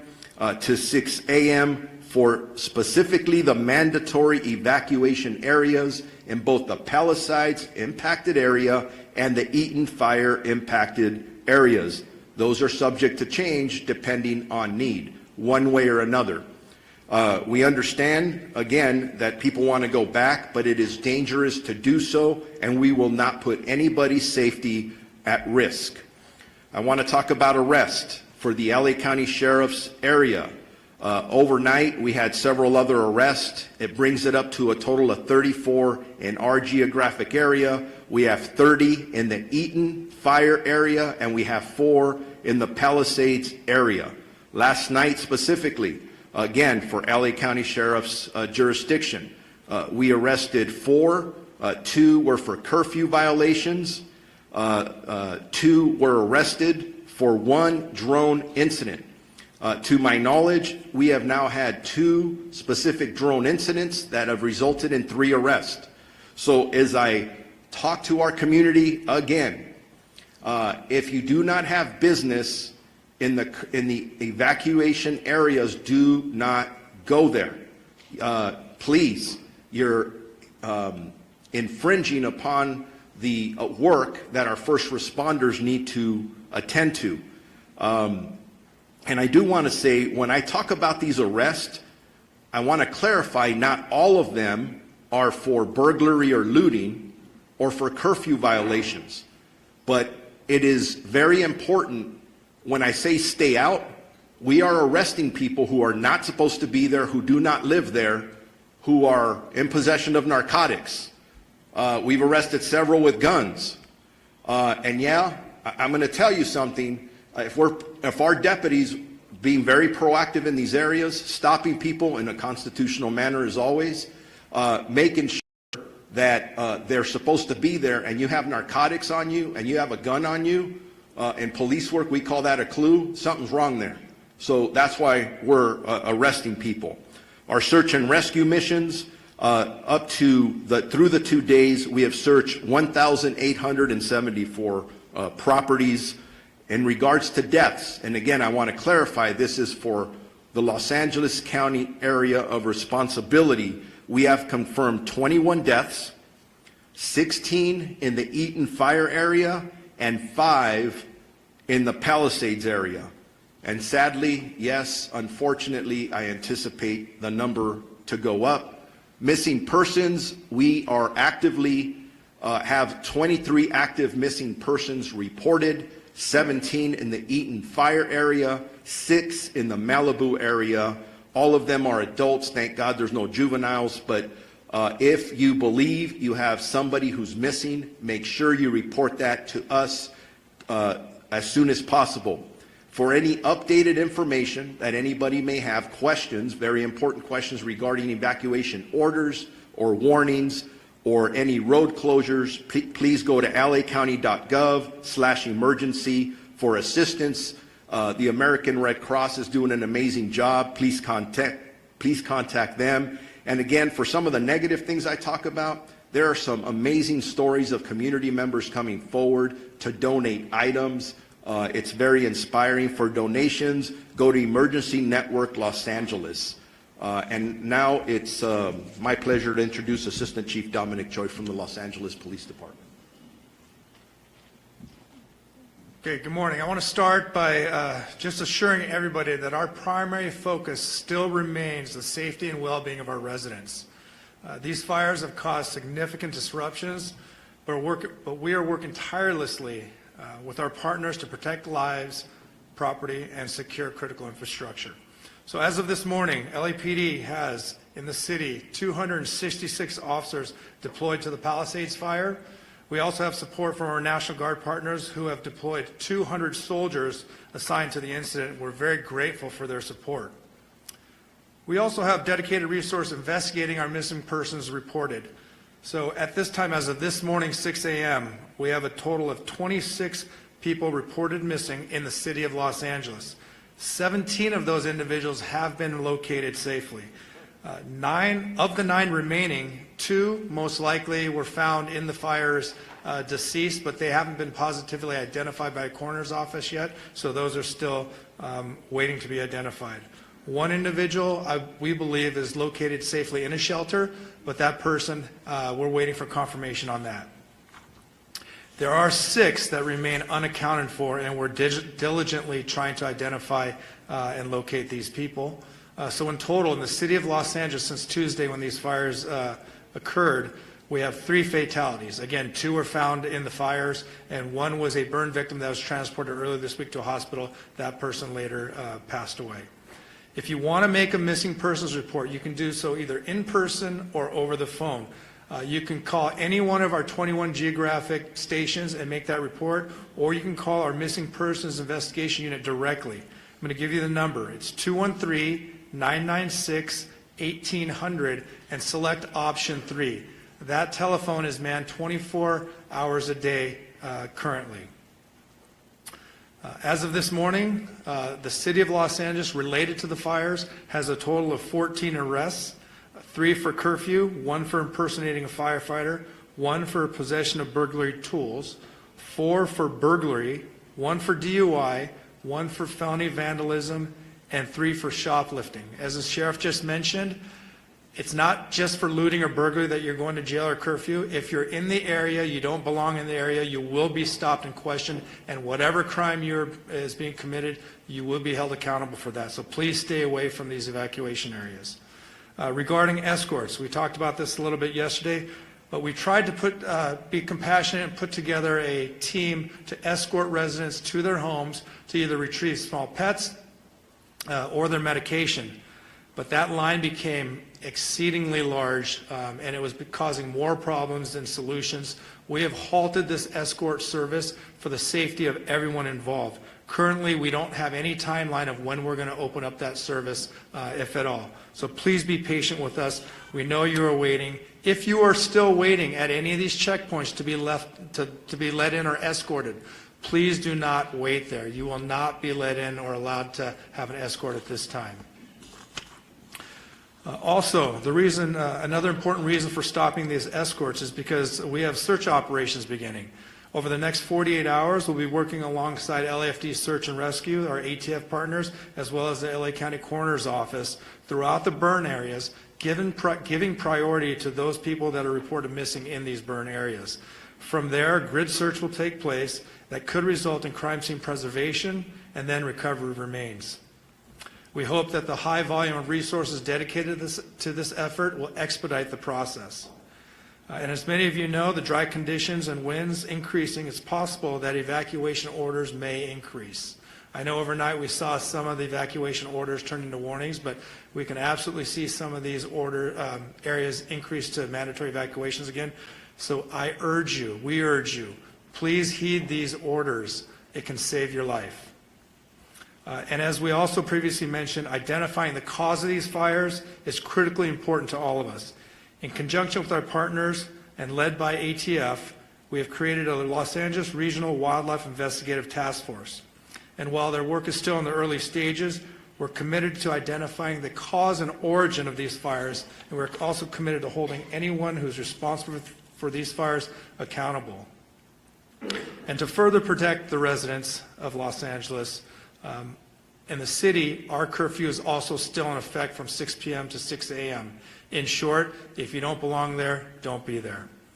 In closing, I want to reiterate that our department and all of us standing here this morning are with you. I want to express my deepest gratitude to the firefighters, our fellow law enforcement partners, and volunteers who are putting themselves in harm's way to protect our communities and help people recover. Their bravery and dedication are truly inspirational. We are also grateful for the patience and cooperation of our residents during this difficult time. We know this is not easy. Thank you and be safe. At this time, I'd like to introduce Los Angeles County District Attorney Nathan Hochman.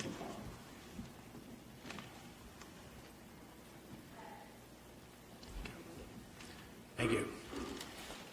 With firefighters literally putting their lives on the line to save lives and to save homes, with law enforcement working around the clock to keep security at a high level, with over 200,000 people evacuated, and I'm one of them, and with people who have lost lives, lost homes, lost businesses, there are still people in our community who, rather than saying thank you, look at this as an opportunity to commit crime and to take illegal profit and advantage over the situation. We've seen this come up, and you've heard law enforcement describe the arrests that have been made, whether those arrests are for looting, burglary, grand theft, whether those arrests are for arson, whether those arrests will eventually be for price gouging, because we have been seeing price gouging with hotels, people offering residents as well above the 10% addition that they can charge. We've seen that with medical supplies, other types of supplies, price gouging going on. So the criminals have decided that this is an opportunity, and I'm here to tell you that this is not an opportunity. You will be arrested, you will be prosecuted, and you will be punished to the full extent of the law. At 2 p.m. today, we'll be holding a press conference to announce the first charges in a looting case and the first charges in an arson case. This is not an arson case tied to the major fires. It was an arson case that was done on the side, in essence. you will hear that these people who've committed these crimes are facing very significant sentences. I am working with over 750 deputy district attorneys and in the entire law enforcement community to bring these people who are despicable and disgraceful to justice. And we're not only going to see what's happening right now in connection with bringing stability to our community, whether it's, again, going after the looters, the arsonists, or the price gougers, but we're starting to see the criminals emerge who are going to go after the recovery efforts. These are people who are contacting people and pretending to be GoFundMe operations to help people who have suffered. And GoFundMe, by the way, actually is an excellent organization that has put in place protections that if you use their site, you can use it safely. But these are people who are creating fake GoFundMe sites. I tell people to be very, very cautious when you give your money away, to check out the organizations that you're doing it to. I applaud anyone who wants to donate to these causes, whether with money or services, but make sure that they are going to the right operations. Again, you can go to Emergency Network LA, that's enla.gov, or you can go to recovery.lacounty.gov to see the types of operations that you can have confidence in. And we're also going to see scams coming up with insurance proceeds. We're going to see scams coming up with government benefits, because we are going to literally have billions of dollars come into Los Angeles County over the next months and years.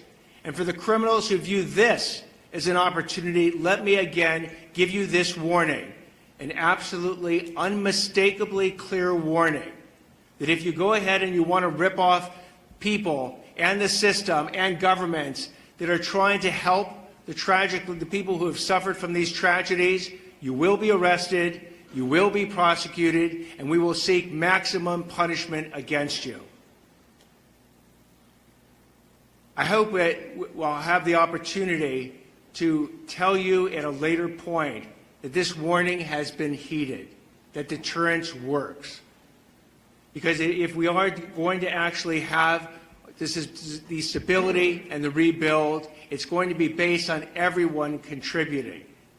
But for those who don't want to heed this message, the warning has been cast out there, and the warning will actually have teeth behind it. I'd now like to introduce Los Angeles Board of Supervisors Chair Catherine Barger. Thank you. As I discussed yesterday, FEMA relief is essential to getting our impacted residents back on their feet. Today and yesterday, FEMA staff have been at 7 county libraries, plus the Alhambra Library, providing support to individuals who are seeking FEMA relief. Tomorrow, these services will transition to centralized assistance centers, one at Pasadena City College and the other at UCLA Research Park. These centers will be in-person venues where all impacted individuals can receive direct support for FEMA's assistant program, which helps residents access lodging, essential items, and other large financial needs. You can visit recovery.lacounty.gov for all the details. And I would encourage everyone listening to go to one of these sites, because I was at Pasadena Convention Center, I know Supervisor Sleece, you were as well, and I saw people handing out cards. I don't know who they are, I don't know who they represent, but people are looking for an opportunity. At these recovery centers, you will have legitimate government officials who are going to work with you to make sure you receive the benefits you deserve. I want to thank FEMA for their continued support for our impacted residents. Our residents need this support to begin rebuilding, and believe me, after last night's meeting that I attended with my constituents, they are desperate. So many residents I've heard from, especially those without insurance, are concerned they won't receive enough assistance to rebuild their lives. On top of FEMA assistance, I'm going to be advocating for innovative loan and housing solutions to bring people back to their communities. People need help, and they need to know what kind of support they're going to receive. Last night, I joined hundreds of impacted victims in Pasadena to hear their stories, understand their needs, and to discuss what comes next. Many wildfire survivors I've met, spoke with, have repeatedly told me they're worried about the rebuilding process. Specifically, many have mentioned that they are eager to begin clearing debris and seeing what valuable possessions survived this devastating fire. I want you to know that yesterday, the governor issued an executive order to streamline this rebuilding process. This executive order is going to make rebuilding homes easier by cutting red tape and make it as affordable and efficient as possible for our residents to clear debris. Yesterday's executive order, along with the previous order to waive the CEQA requirement in rebuilding, are two unprecedented actions that will be essential to making our community whole again. I know that our wildfire survivors want nothing more than to begin the rebuilding process, and it is our job in government to get out of the way. Our neighbors deserve nothing less. To all the residents in our county, we must maintain diligence over the next few days as winds increase again. Please listen to law enforcement and their evacuation notices. And believe me, I heard last night, many are frustrated. These next few days are crucial in our fighting of the existing fires and also preventing any new fires. Thank you for taking it seriously. I'd now like to introduce LA City Mayor Karen Bass. Thank you, Supervisor. Angelenos, as we continue to experience the shock, the grief, and the anger, we have to stand together, and it is in that spirit that we have seen hundreds, if not thousands, of Angelenos traveling all around the region to deliver supplies, clothes, whatever they think might help the victims of these fires. As we've mentioned, the National Weather Service is predicting close to hurricane force level winds, and so we're making urgent preparations. My top priority and the priority of everyone else is to do everything we can to protect lives. As these winds approach, LA City firefighters and firefighters from across the county, state, and nation, and even overseas, are in a proactive and strategic posture to save lives. Firefighting resources from LAFD and fire departments from all over are positioned in strategic holding locations. DWP is deploying water tankers to augment water supply for firefighters. The emergency operations centers remain activated at the highest level to rapidly coordinate emergency response. As we prepare for more wind, we're also urgently working to provide people with much-needed resources. This week, as Chair Barger said, our city and county will launch in-person local assistance centers that are tailored to those affected by specific fires. These local assistance centers is for Angelenos impacted by the Palisades and Hearst fires, and they will open at the UCLA Research Park, which was formerly known as the West Side Pavilion. It will operate from 9 a.m. to 8 p.m. 7 days a week. These centers will help people who have lost vital records like birth certificates, driver's license, Social Security documentation. They will help people who've lost their homes or businesses apply for disaster relief loans, and they will provide referrals for mental health counseling and other services. We anticipate that there will be representation for over 20 city departments. There will be representatives from the state and federal departments and agencies. Later today, we are also going to be releasing policies on the city level that will help with the rebuilding process. So as we continue to go through these next few days where the fires are still a serious threat, we also want to begin to help people put their lives back together and to prepare to rebuild our city. I also want to again remind Angelenos that lacity.gov is now a one-stop shop for assistance for those who are impacted and a place to help Angelenos find a way to get involved. As the winds pick up, please stay safe. Please heed the call to evacuate should you receive that. And remember to heed all public safety guidance. Thank you. I'm Lindsay Horvath, Supervisor for the 3rd District of Los Angeles County.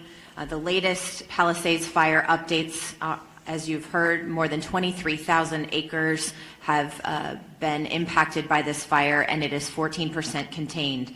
We have over 5,100 personnel, including 44 helicopters and 540 engines. The fire continues to hold along Mandeville Canyon, and we are grateful for our first responders and all those on the front lines fighting in this area. We know it is critical, and you are doing a great job. We've also made significant progress in Topanga Oaks, Sylvia Park, Temescal Ridge, to Mulholland. All of these areas have been under threat, and we are continuing to hold. Santa Monica has lifted their evacuation orders and downgraded to warnings in North San Vicente, moving from order to warning at 8 a.m. today. All of the warning areas have been lifted. A particularly dangerous situation has been issued. Strongest winds from Tuesday morning until Wednesday. We strongly encourage caution and vigilance. This is the weather prediction that the National Weather Service had going into last week's event. So these conditions are significant, they are serious, and we need you to follow all orders. All Santa Monica Malibu United School District schools will remain closed today. All Santa Monica campuses, except for Roosevelt Elementary, will be open. All LAUSD schools will be open today except Canyon Charter Elementary, Kenter Canyon Charter Elementary, Palisades Charter Elementary, Marquez Charter Elementary, Topanga Charter Elementary, Lanai Road Elementary, and Paul Revere Middle School. Our Department of Mental Health has resources for how to speak with our young people about wildfires at dmh.lacounty.gov. We need to support our children in this time and make sure they're able to talk about this tragedy. Our DMH helpline is 800-854-7771. Metro fares continue to be suspended for as long as conditions remain the same. We thank our chair of the Metro Board, Janice Hahn, and our CEO, Stephanie Wiggins, for their assistance.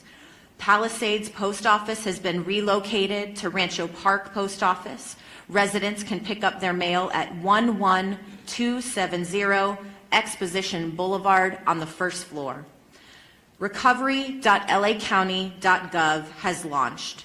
You can find initial damage assessments as well as maps to indicate your property location and status, comprehensive list of county resources by department, federal, state, local, and nonprofit emergency assistance. Once again, that website is recovery.lacounty.gov.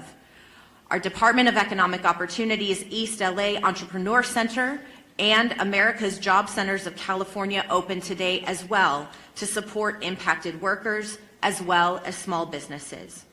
As far as public health updates, the air quality smoke advisory continues through next week. Please wear N95 masks outdoors. Fine particulates are airborne even in areas not impacted by the fires, especially children and older adults, especially those with serious health complications, are particularly at risk. LA County Department of Public Health is providing N95 masks at all evacuation shelters and to community-based organizations. When you are at home, please close your windows and doors, run the air conditioning or air purifiers if you have them, and check your filters regularly. In your car, close the windows and vents, turn your air conditioning on to recirculate. Do not, in any way, use leaf blowers or other actions that will push ash into the air. Follow all drinking water advisories, and due to ocean contamination, avoid the following beaches: Malibu Point at Surfrider Beach, Solstice Creek at Dan Blocker County Beach, and Inner Cabrillo Beach in San Pedro. To stay informed about the latest emergency orders, you can go to emergency.lacounty.gov. And I want to once again thank all of those who are on the front lines, keeping us safe through this very difficult time. All of our volunteers who have kicked into action to ensure that our community members are supported. And I also want to thank our governor for an additional executive order in addition to the one that he issued yesterday to expedite debris removal and to reduce the risk of mudslides. As we know, rain is predicted starting next week, and these complicated conditions may only worsen. We thank him for his foresight and his partnership. Helen Chavez, Communications Director for Chair Catherine Barger. Chair Barger recognizes and thanks the following elected representatives for joining us this morning and for their ongoing support during this emergency. We have with us 1st District Supervisor Hilda Solis, California Board of Equalization Antonio Vasquez, Santa Monica Mayor Lana Nagrete, and State Senator Sasha Renee Perez. We are now going to transition to the Q&A portion of our press conference. Please raise your hand and wait to be called upon. When you are called upon, please announce your name and the media outlet that you are with. We're going to go start right here. Oh, I'm sorry. I'm so sorry. Okay. Gigi Garcia, Fox 11 News. I have a question about the fire, but I'm going to start with this question. Maybe I'll have a second chance. Assistant Chief Choi, to most families, if not all families who have pets, they are like family to them. Tomorrow will be 7 days that those pets that are inside the houses that survived may be without water and most likely without food, which would put that in an extremely critical condition that could lead to death if it hasn't already. Is there nothing that can be done for those folks that are telling us they are desperate, they just want to go in, get their pet, and go right out? They don't want to look at the house, they want to get their animals out. The fire broke out at 10:30 Tuesday morning. Many folks were at work already and have not been able to get back. Yes, I can tell you my comments were specific to escorting that resident or those residents back to their house to do such things. There are other options that we can do. For example, officers that are patrolling the area can get a list of locations at the checkpoint. Officers can patrol these areas and go check themselves. I'm not saying that's exactly going to happen, but there are options where we don't have to leave a pet in there if we're made aware of that. So you can go to the checkpoints and talk to officers, but I urge you not to go there just to wait to go in to see your house, which is largely what a lot of these individuals are doing. They're waiting to be escorted to see their property, which we can't do.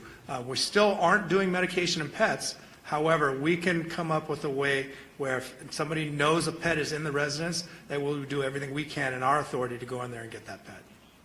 And then, Gigi, on that note, Pasadena Humane Society is actually going into the Altadena area that's under evacuation orders and feeding pets. So there is, we will link up and see if we can duplicate that. Woman right there in the right. Yep, and then we'll go. Oh, you've got to hold on to great. Sorry. Hello, Jane Secker, Sky News. A couple of questions. One to Fire Chief Maroney. More bad winds on the way. We know the conditions, as we've just heard, are going to be the same as last week. How confident are you that you're better prepared this time? And also a question for Mayor Bass, if I might.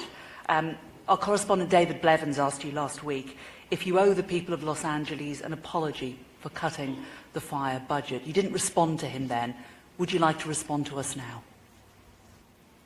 So for the fire question, thank you. We're absolutely better prepared for this coming PDS, the severe fire weather event. You've heard the statistics, number of personnel assigned to the incidents, over 5,000 firefighters assigned to the Palisades fire, over 3,000 firefighters assigned to the Eaton fire.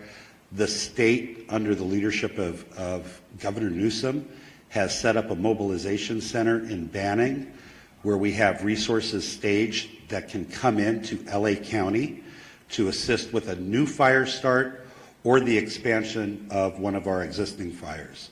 We also have numerous aircraft, local government aircraft, helicopters, we have water bombers, we have retardant fixed-wing aircraft from the state and federal government. We have military aircraft. So we've not only augmented the ground resources, but also the air resources.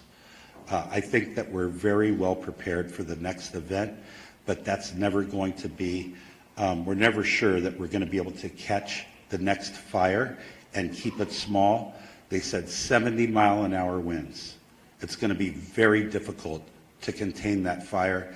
That's why we ask all residents in a brush-prone area to be prepared to evacuate if you get the evacuation order, and start those preparations before the evacuation warning comes. Thank you. It was a two-part question to that, correct? My focus is on us being prepared as a city for tomorrow. As you began, we could face another very difficult situation for thousands of Angelenos. When we are past this period, there will be an evaluation of everything that went on.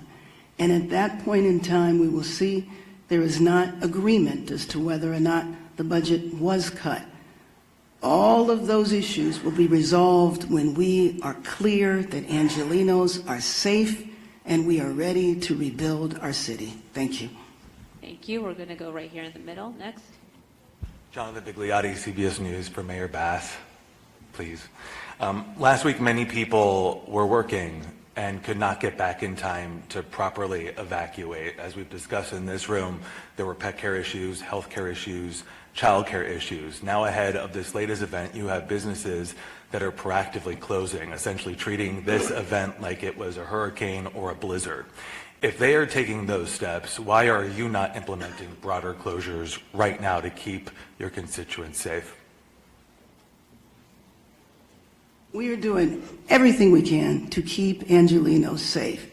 If there is a need for closures, that will be done. But right now, we are in preparation for tomorrow. Thank you. Is this the data to treat this like it is a hurricane or a blizzard? Absolutely it is, which is why you see everybody here standing united, prepared and ready to address what, if hopefully we won't experience, but we are ready, we are prepared, and we will continue to do everything we can to keep Angelenos safe. Thank you. But now this is important because this is the fourth time we've had these dire warnings. Each previous time there has been loss. So this is a critical time to make those decisions. In hurricanes and blizzards, like I've discussed, people stay at home. Businesses are closed. People can then prepare to evacuate so there aren't pets left in their homes. There aren't children with daycare providers. They're scrambling. They scrambled last week. There are pets. So the question is, what are you doing to make sure that that doesn't happen today? Okay, we're moving on over here in the back right there. Hi, Morgan Windsor for ABC News. I have two questions. One for fire officials regarding the status of the investigation on the Eaton fire, and then a second for perhaps the district attorney on price gouging. The first question, I'm wondering if officials are honing in on the transmission towers owned by Edison in the area of the Eaton fire as a possible source of ignition. Yeah, thank you for your question. I'm going to turn that over to the LA County Sheriff. The cause of the fire is still under investigation. The sheriff might have an update for you. If it is arson and not the transmission tower, then that would be a crime. I'd like the sheriff to speak to that. Simple answer to that is yes. We're looking at everything. We have a team that is obviously focused on the response as we prepare for any event, and then the investigation, not only into the recovery of the remains and the issues surrounding that, but anything that would have caused any of the fires anywhere in our jurisdiction. I think the chief or the assistant chief from LA talked about a task force. We're on that as well. We're working together, and we expect to find answers. Okay, I saw a hand right here in the blue jacket. Hi, good morning. Lauren Coronado with NBC4 News. This is for Chief Crowley. You mentioned wildfire patrols in high-risk areas. Can you identify those high-risk areas? Sure. So, and that's that lean forward posture as we're looking to do everything in our power to ensure that we maximize our efforts with the resources that we have, which this whole patrol, we're utilizing fire inspectors So with that, we're going to be patrolling, taking a proactive approach. Anywhere where there's any wildland risk is where we're going to be patrolling. It's just extra set of eyes, ears. We can also help the community with questions, and that's really important. The community also knows that the city, the fire department is leaning forward. We're utilizing the resources that we have. So to answer your question very specifically, it's anywhere where it's in the wildland area. That's where we're going to be putting our patrols out. Thank you. Thank you very much. I have one more question. Sorry, I should have asked right off the bat. For any fire official, I understand there's better air resources this time around, military equipped. With these high winds, I know a big issue is that they weren't able to be utilized because of the high winds. When we're talking military equipped, does that change things? Can you do those aerial attacks with these kind of aircraft? It's not going to change it. So we still have wind cutoff speeds for fixed-wing retardant tankers, water bombers, and helicopters. The helicopters that we have at LA County Fire are military helicopters. They're patterned after the Black Hawk. And still we do have wind cutoff speeds, not only for the safety of the helicopter, but what happens as the wind speeds increase, the effectiveness of the water drops or retardant drops is affected. And the minute that aerial firefighting resources are no longer efficient or effective or safe, we have to ground them. That's the unfortunate truth, but we do have a lot of people on the ground that can still fight the fire. You saw our firefighters, 100-mile-an-hour winds, Eaton Canyon, and Altadena that kept fighting the fire even in those strong winds. Thank you. Thank you. We're going to go over here, and then we'll go over here. Thank you. This is Dave Zonizer at the Los Angeles Times. I was wondering if you could go sort of fire by fire and tell you where you are on determining the origin. Are you guys looking at whether or not New Year's Eve fireworks might have been a trigger for the Palisades fire with something then flaring up later? I know you mentioned the Eaton Canyon fire, but can you tell us, for example, is arson being viewed definitely as the cause of the Sunset fire? Could somebody just walk us through each of them? Yeah, I mean, I could talk about, so right now we have the task force that is robust, that is, they're identifying cause and origin for each of these separate fires. There's so many of them. None have been ruled out of arson. They're ongoing investigations, but also the Palisades fire specifically, since that's the one that's still rampant in the city of Los Angeles, there's been no definitive determination that it is arson at this point, but we're looking at every angle. Anything more specific? It's an ongoing investigation. If I could, I would. I don't have the answer for you. Understood. Thank you. And we're going to go right here. Hi, this is Kate Cagle from Spectrum News 1. I have two questions. One for Fire Chief Maroney. Is there a definite threshold for wind speed when those aerial drops have to stop? Like, is 70 miles an hour that threshold? And then my other question is, given how dense some of these neighborhoods are where we've seen orders and warnings, I mean, all the way to Wilshire and Santa Monica last week, we've seen gridlock when people are trying to all get out at once. Have you guys worked on addressing that issue if people do have to evacuate tonight from an extremely dense area like we saw with the Sunset Fire? Folks just couldn't get out because traffic was jammed. How do you address that? Yeah, so to answer the first part of your question, there is a specific threshold. And I don't remember what that threshold is, although I used to work at air operations. 30 to 40 miles an hour is beginning, I believe, to be that threshold. I'll see if our CAL FIRE partner from the state of California remembers what that threshold is for helicopters and fixed-wing air tankers. Please say your name and your... Good morning, Jerry Magana, with CAL FIRE representing the incident management team. So with the specific aircraft, they all have a different limitation. The problem is when you have sustained winds,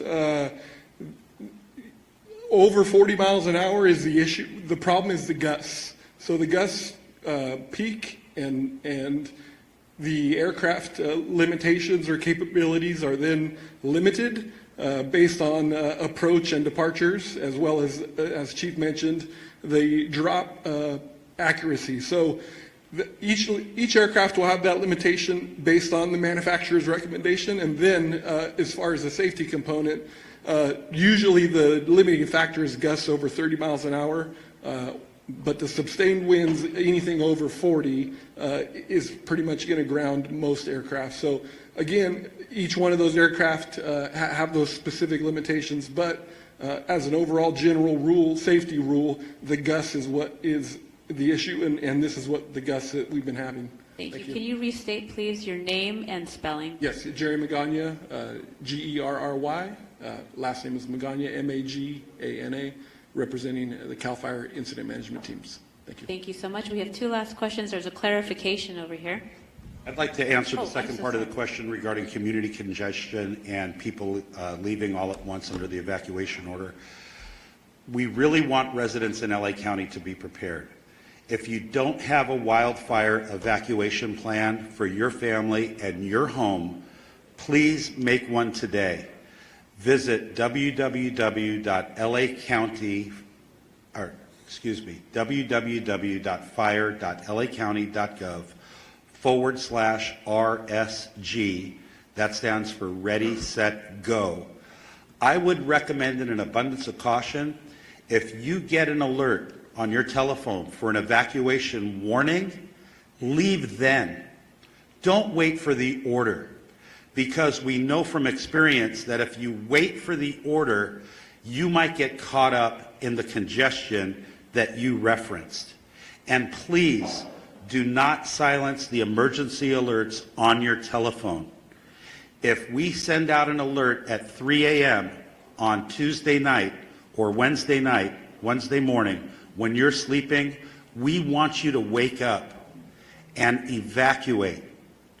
We know we had some issues earlier, but please do not turn off those wireless emergency alerts on your telephone. Accurate? Sorry, my question was that those alert issues have been resolved and people can rely that that's accurate now? Yes. I just think it's very important that Chief Maroney and I stand together and have the exact same message, which is the Ready, Set, Go piece is Ready, Set, Go. The community needs to also understand you don't have to wait for the order. Knowing what we know and what we saw, if you're in any of these particular areas, that lean forward posture, we keep talking about it. We saw the impacts, extreme impacts of the winds when what happened in Palisades.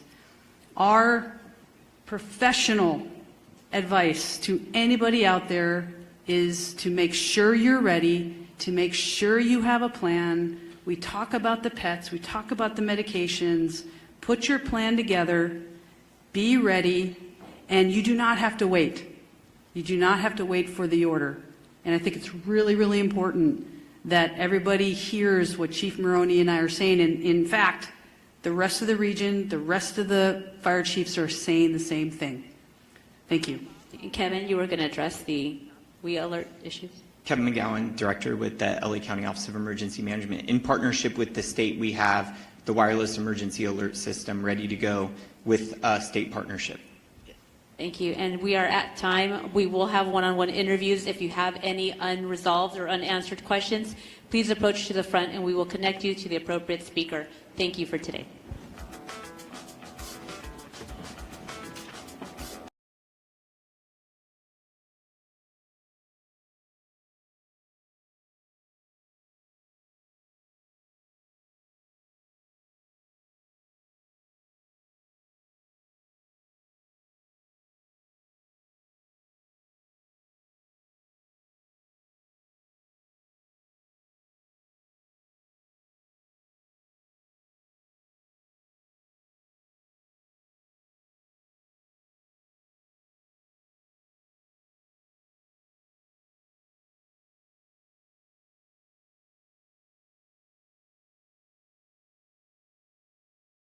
Wow, that's it? That is crazy. They're not taking these media questions seriously. They are not taking the media questions seriously. That was crazy.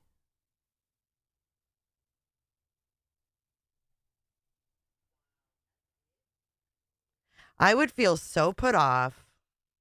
I don't like it. Not liking it.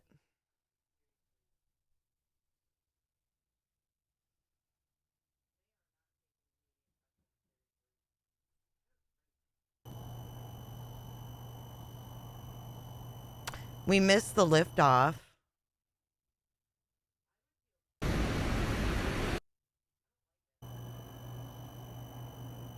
I'm not digging their attitude.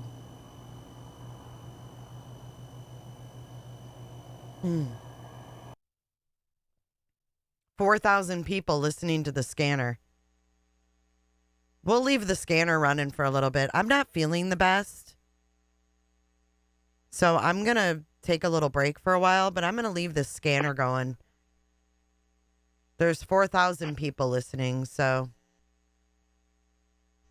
we might get some information what's going on, but I'm not feeling good, guys. I'm going to take a little break. Quintus Squad 116 seizure 19315 Weiser Avenue.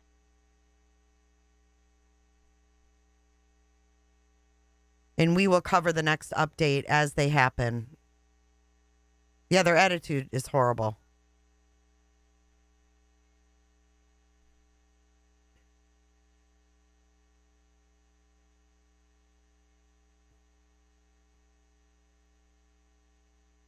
Thank you, guys. Thank you. I do need a little bit of rest. I mean, I hate to be like that because I know there's people going through a lot of shit right now. So I'm not going to be like, oh, woe is me. But do you think those people doing the meetings are even out on the front lines? No, I don't think so. Thank you, Flo.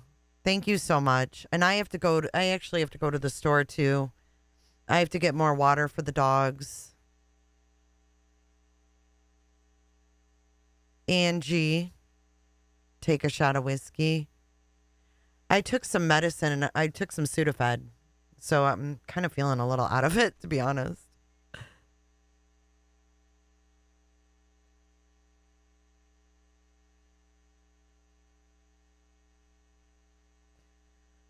Oh, man. And it's chilly here, and I feel like crapola.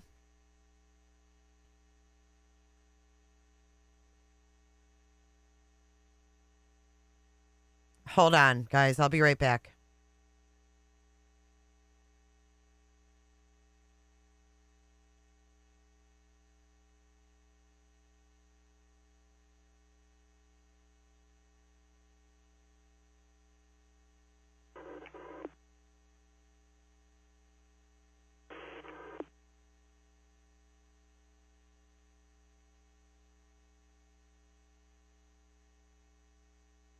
Quint 20 Squad 49, difficulty breathing, 11 Ramsey Drive. Communications. Engine 131, BLS Psych Rescue 37831, Kingsley Court. West Contingency Communications. Engine 114, Patrol 114, Squad 35, CKLS, 12,000 East Avenue B. On my request for porta potties to drop point 78.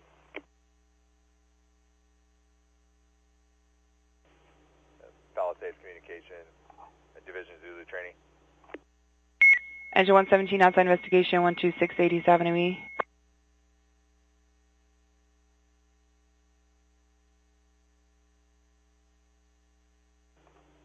Palisades Communications, Division Zulu Training.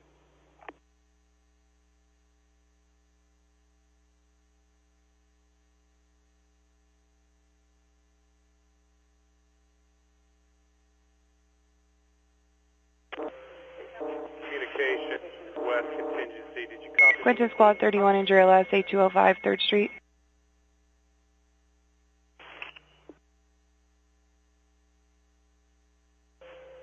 West Contingency, Palisades Communications, information. Porta potties are currently on hold. Copy. We'll pursue other means. Thank you.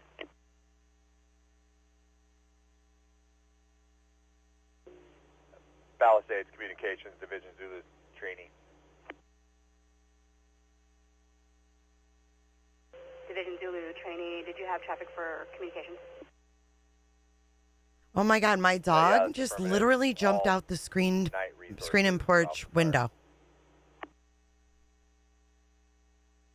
Division Zulu training, communications copies, all night resources off the line. Zulu training. No, my dog jumped out the screen and porch window. And she's like, whose dog is this? Whose dog is this? Quint 3, Squad 50, difficulty breathing, 4079 East Whittier Boulevard. Y'all, I'm going to lose my mind. Warm compress on sinus areas. Yeah, that's what I'm going to do. I know, dude. My dog's losing their damn minds. Yeah, she's fine. Staging, go ahead. Probably a cat, Lucid.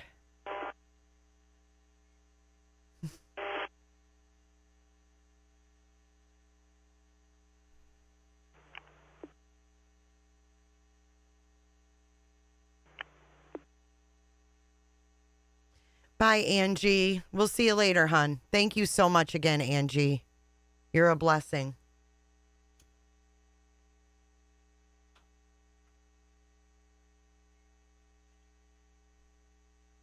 Oh, they said they found a valuable item. Maybe it was that lady's diamond, Miss Robin. Oops.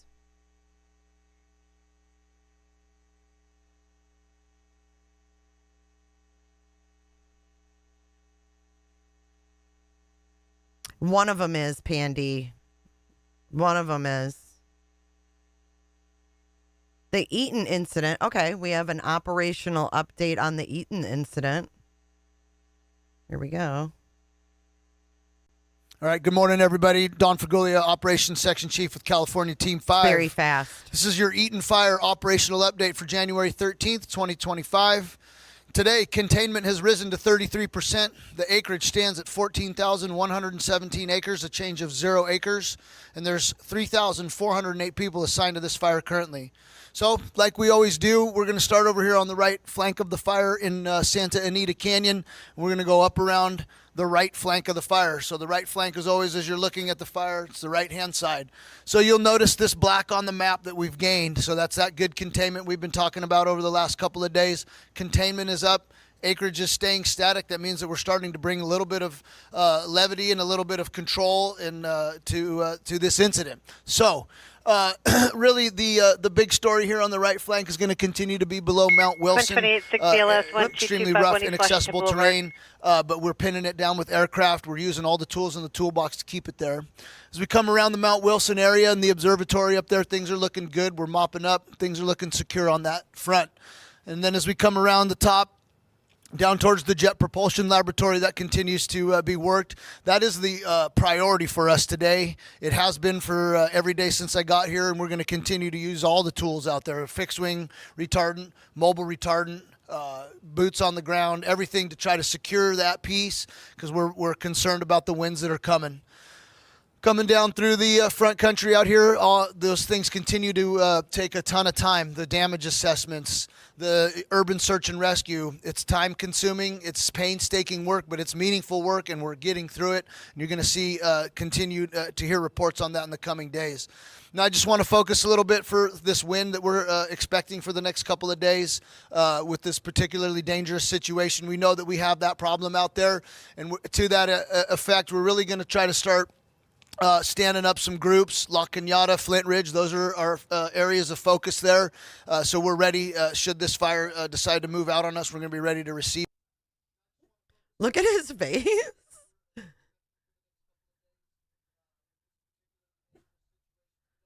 He's side-eyeing like, okay, so if you guys look at this map, this is the Eaton fire. Hold on. Bella?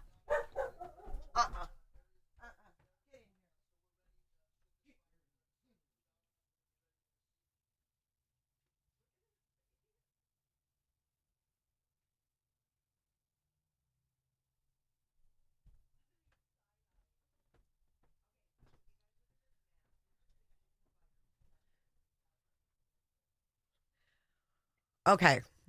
My dog is off the chain. Okay, so you see the black and the red on the border? The black is where it's contained. The red is where it's not contained. So it can sneak over that border is what they're telling you. It and protect life and property down in the front country. So with that, that was your operational update, and we'll talk to you tomorrow.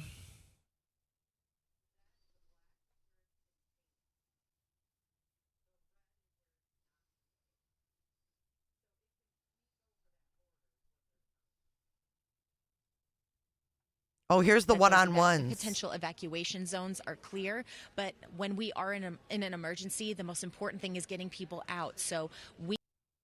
Hold on. Christopher Carbone and his family relief. Tomorrow we can to keep and is the issue. Which is I lose everything. I lose. Here's a one-on-one with the witch lady. That could be the you wait. Not wide traffic. To be ready, responding continues to constituents who are already on edge as we head into another wind event. First of all, we are so sorry for what you are experiencing. It is heartbreaking, it is gut-wrenching, and we are giving it all we've got to protect people in this very difficult moment. Secondly, we are not out of this. We know that the conditions that we're experiencing this week are the same forecast that we got last week going into that event. So while we hope that it's not as significant as last week, it very much could be. And so we have to treat it as such. We have to be prepared. We are in constant communication. You can go to emergency.lacounty.gov for all of our latest alerts. You will get notified on your phone. There will be a link that you can click on to get more information about the alert that you are receiving. When you get a warning, be prepared, and when you get that order, you have to go. But just as you said, there are areas that are more densely populated. Think about leaving earlier. We know that some of the areas that have experienced this in the past, for example, some of the neighborhoods around the Getty, the big gold when the thing 405 became an issue in big past gold fires, some of those canyon streets got clogged with pass-through traffic. So we're working to route that traffic another way and make sure that those potential evacuation zones are clear. But when we are in an emergency, the most important thing is getting people out. So we need people to work with us as we're sharing that information. We're doing all we can to keep you informed, and you need to be our partners in this, not just because I said so, but because it helps our people on the front lines continue to focus on the fire instead of focusing on people who are staying behind. I also want to ask you about the extreme outpouring of help that we've seen. So many people want to help to see how they can step in. Where are you at right now as far as donations? Because when I've covered fires in the past, sometimes it's overwhelming the amount that people give. Should people still be donating items? Where is the need right now? I appreciate that. There is so much generosity that is coming to the direction of Los Angeles County, and we are grateful for that. And I have seen in many of these firehouses, refrigerators are stocked. There's a lot of food that's being dropped off there. There's a lot of food that's been dropped off at evacuation centers. So there are places that are turning those resources away. The best thing that people can do who want to help is go to Emergency Network LA, so ENLA.org, and they will have information both on how you can volunteer, places we can actually deploy you if you have the time and capacity, and if you have donations that you want to give, it will route it through the right channels so they're not getting overwhelmed on those sites. We don't want people at evacuation sites or our incident command post to be navigating food that's coming in that they weren't preparing for when they're trying to deploy people out to the fires. There is so much good intention out there, and we are so grateful for it. We want to receive it and route it in the right way to make sure that we're coordinating this and keeping focused on what's most important. There's already been a lot of concerns about how the county and the city were prepared for the windstorm and for the fires that we saw. Do you feel like we are better prepared going into tonight? And do you feel like those lessons are being learned fast enough to prevent another disaster or an expanding disaster? So as our chief has said, when we went into last week, we were prepared. We were stationing statewide resources well in advance of the fire breaking out. On the county side, we activated our emergency operations center before the fire broke out. So we took a lot of preventative measures, more than we have in the past based on past experience. And yet, given the magnitude of the situation, we have have seen that these PDS events, we've seen 4 in just the past couple of months when we hadn't seen one since 2020. So the conditions we are experiencing are uniquely intense and uniquely catastrophic. This week, they are predicting similar conditions. So we have stepped up our resources. We have called in resources from all over the state, throughout the region, from Mexico. We have tens of thousands of firefighters coming in. We have air resources from Canada. We are activating everything we have in our power to address this fire that is approaching. But as you said, the aerial craft that would be deployed, we cannot deploy if the conditions are not such that it is safe for them or that it's effective for them to be up in the air. So we will deploy everything that makes sense given what we are facing, and we need a little help from Mother Nature right now too, because these conditions are just catastrophic. I think that's where the prayers come in. For thoughts and prayers, Supervisor Lindsay Horvath, thank you so much for your time today. I know you're very busy. Thank you for making time to talk to us always. Absolutely. Yeah. Thank you very much. All right, so there you have it, Kelvin, as we head into yet another wind event tonight. The supervisor there is saying that they have done everything they can to try to get crews situated, but with those extreme wind gusts that they are predicting, it is likely that those fixed-wing aircraft, whether it's coming from the military or the state or local resources, the mechanics are just not going to be there to be able to fly if the wind is too powerful. And before we go back, I do want to touch about this other warning that we got at the press conference today about potential online scams, because we've seen so many people who want to help these families who have lost everything. The newly elected district attorney, Nathan Hochman, spoke about the risk and actually some of the fraud that has already begun. Take a listen to his warning. But we're starting to see the criminals emerge who are going to go after the recovery efforts. These are people who are contacting people and pretending to be GoFundMe operations to help people who have suffered. And GoFundMe, by the way, actually is an excellent organization that has put in place protections that if you use their site, you can use it safely. But these are people who are creating fake GoFundMe sites. I tell people to be very, very cautious when you give your money away, to check out the organizations that you're doing it to. Kelvin, I'm so glad that we ran that sound, because there are so many of these GoFundMes circulating online. I've seen people on social media giving the advice, look for GoFundMes where people haven't given a lot of money and helped out those people.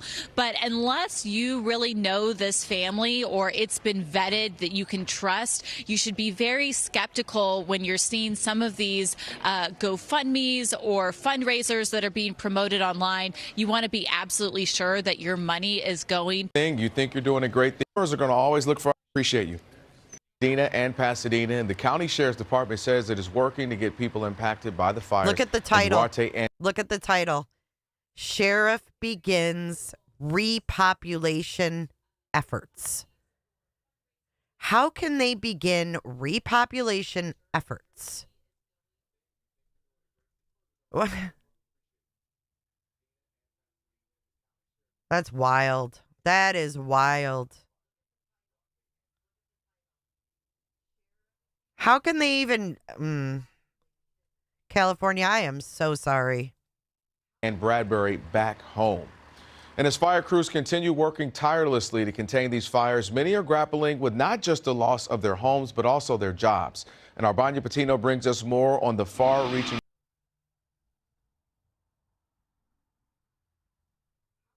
Possession of burglary tools. They also had the Watch Duty app open on their phone to track evacuation zones. Detectives say thieves are not from Santa Monica. Who are these people? Hold on. Let's watch a little bit of this coverage and see. These police escorts into the neighborhood, and you can see here behind me just some of the hundreds of California National Guard members stationed here at San Vicente and 26th in place to keep these fire zones secure as the Palisade Fire continues to burn, with another wind event moving in that could make things worse before they get better. So let's go to some video here, the latest firefighting activity. Thousands of crews from across several states continue to battle the stubborn flames. With a break in the gusty Santa Ana winds, crews struggled with steep terrain as they tried to protect homes in Mandeville Canyon, northwest of the Getty Center and west of the 405 freeway in Brentwood. Well, we learned this morning evacuation orders and warnings for some parts of Santa Monica and Brentwood were downgraded, but residents and officials on edge with another strong wind event picking up this week, affecting West LA and much of Ventura County. Now, during the news conference this morning, Assistant Chief Dominic Choi gave this update on those police escorts. Officers that are patrolling the area can get a list of locations at the checkpoint.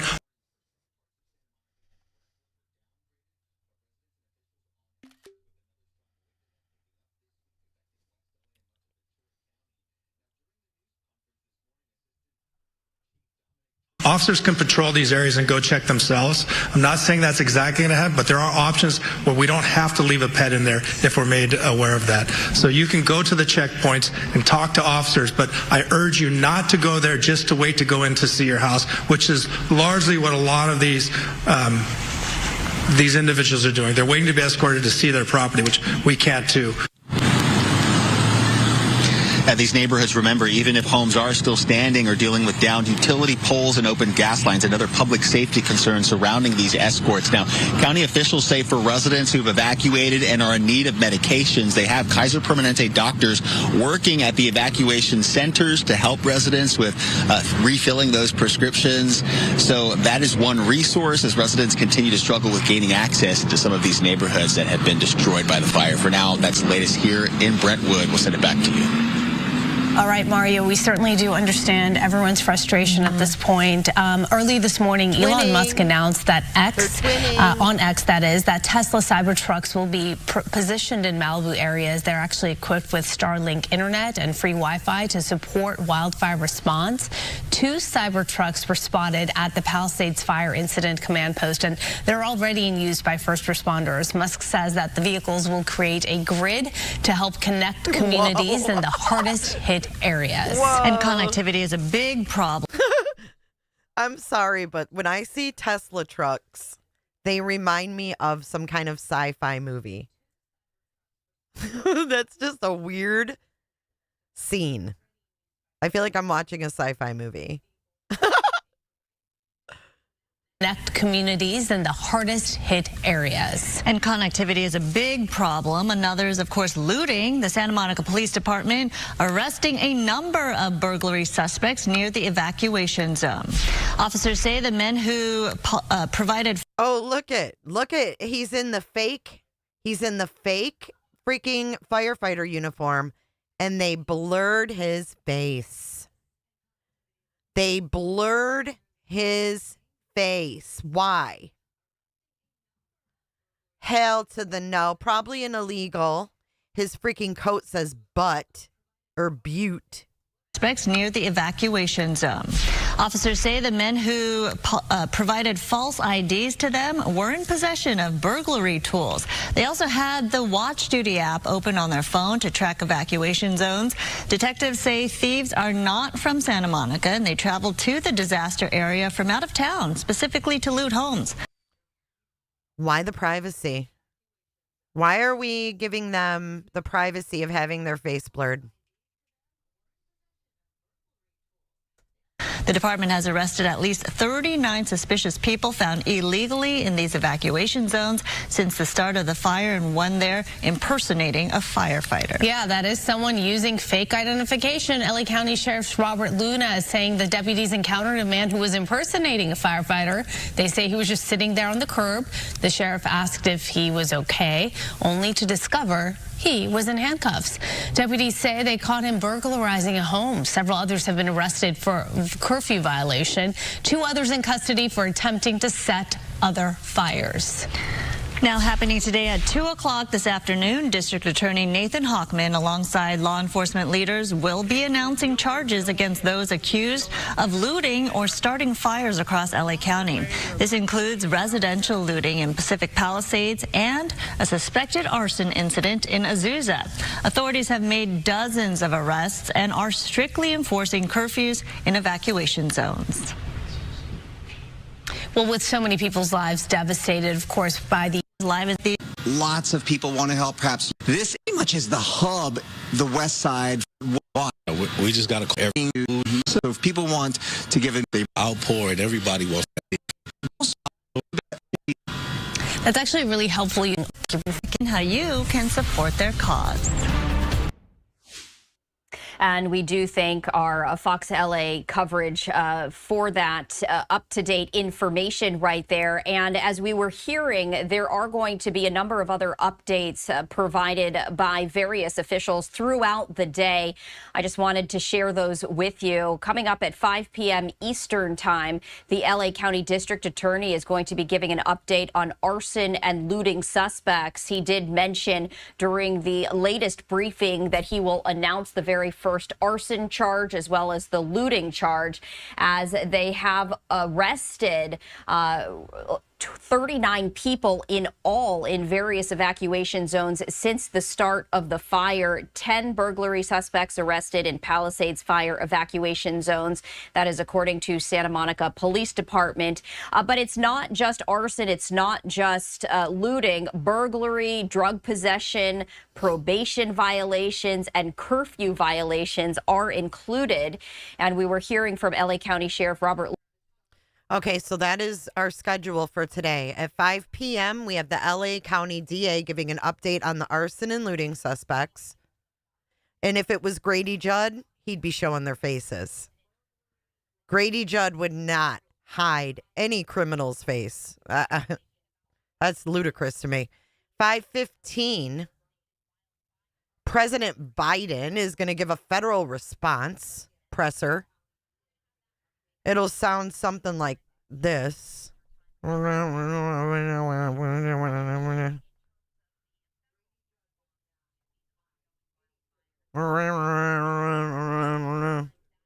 Something like that, or maybe a little closer to this. Don't make me a dog-faced lion pony soldier. Okay, and then we will probably have some town meetings at around 6 or 7 Eastern. This is all Eastern time right here. And then at 9:30, we will have the Palisades fire update. So I am here with you guys live all day, all evening. If you could please hit the like button to keep this stream going. Pentagon press briefing. I think we should watch that. We're going to watch that now. All the world's a stage, guys. All the world is a stage. You know, when you see things from that angle, okay, this is what messes me up with the government. When I see things from this angle, I'm tripped out, right? Because look at the portable podium or the little stage, right? And then you see behind them, it's all like official, but it's all just a prop. It's such a prop.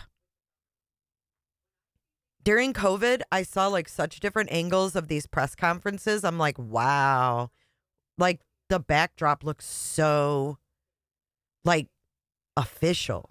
But then when you look at the room, it's like, really? All the world's a stage, huh? I thought it was about them sending troops. I didn't know what this was about.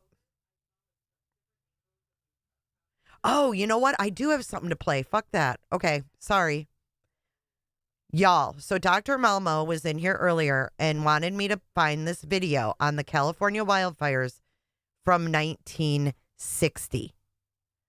And I think we should watch it right now while we have a break in things. They told me that there's a lot of similarities. So we're going to watch this. I forgot I saved it for watch later. This is 25 minutes long. Let's see what happened back in 1960 before most of us were even born. Some of us might have been little kids, but let's take a look. I'm hearing they had the same problems in 1960. Let's watch. Design for Disaster. The story of the Bel Air conflagration.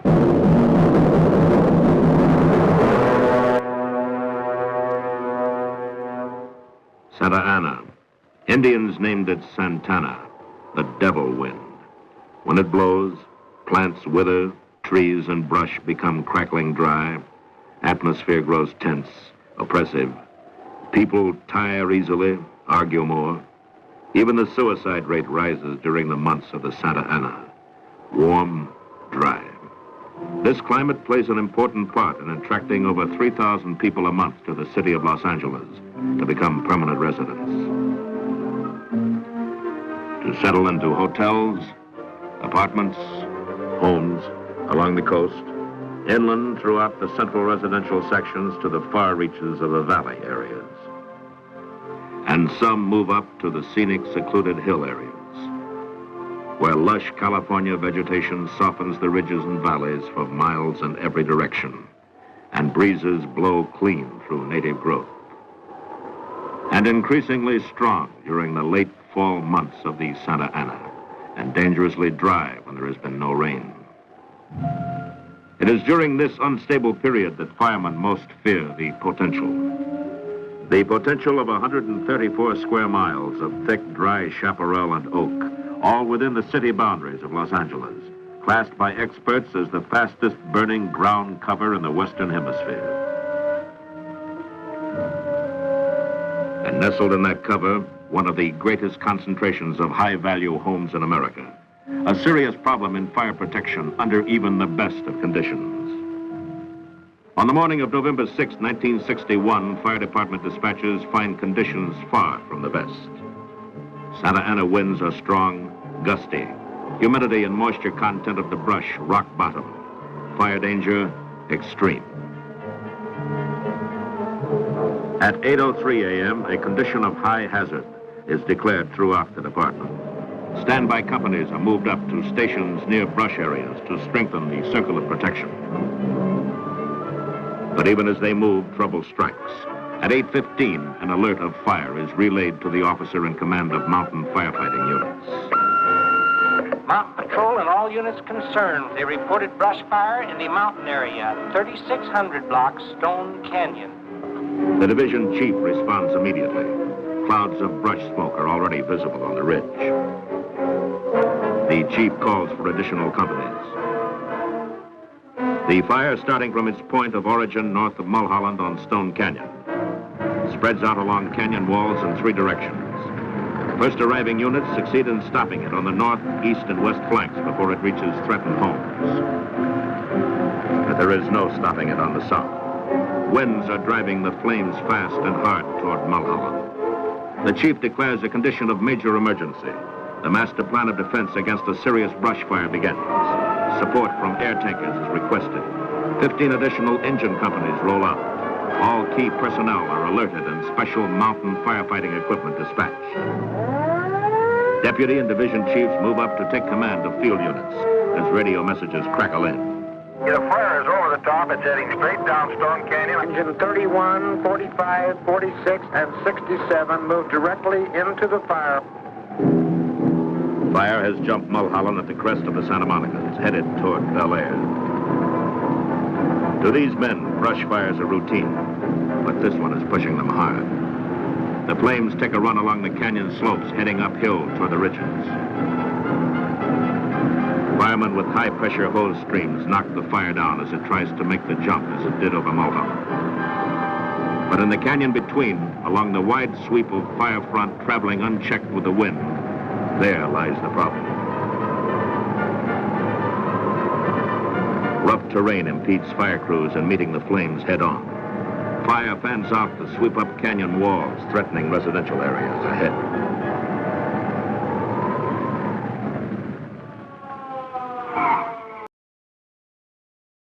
Oh my God, this is so eerily similar. Did you hear it? Did you hear him just squeal the tires? They even had like photo ops back then. You know what I mean? But look at this. It's so familiar. The wind. There lies the problem. Rough terrain impedes fire crews in meeting the flames head-on. Fire fans out the sweep-up canyon walls, threatening residential areas ahead.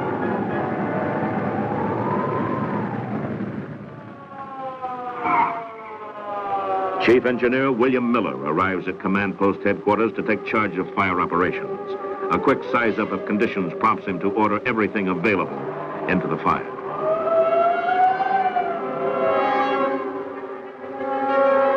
Time is vital. Fire is spreading, growing by the minute.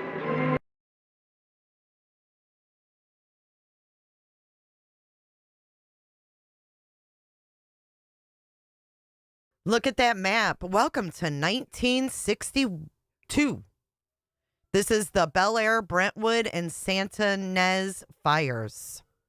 This is from the Charlie Dean archives. This is amazing footage. I love shit like this. Time is vital. Fire is spreading, growing by the minute. Air tankers sweep in. Fire danger is compounded by ground winds, the Santa Ana driving through at 50 miles an hour to hurl burning brands ahead of the main front. 100, 200, 300 feet ahead, other blazes are starting, spot fires that appear from nowhere. All off-duty firemen are recalled to hold back what may come if the wind plays tricks. And the wind does. Embers blow ahead of the fire to fall on the opposite side of Roscommon. Fire is now west of Stradella, out of Stone Canyon. Fire officers alert the command post to the new outbreak. On top of Stradella, I can see the fire on the west side of Roscommon. It has jumped at least 500 feet further south. Fire has jumped Roscommon at about Donella, and Roscommon is now out of control. Responding apparatus is directed in by helicopter. Defense forces are split once again to handle the two additional fronts. As equipment and manpower thin out, fire grows with the wind, and flames begin spreading at the rate of 13 acres per minute. Tactics change from offense to defense. Fire crews are directed to positions between structures and the approaching fire to begin the necessary technique of hit-and-run firefighting. Get ahead of the fire. Take a stand. Knock it down. Move ahead again. Always stay ahead of the fire.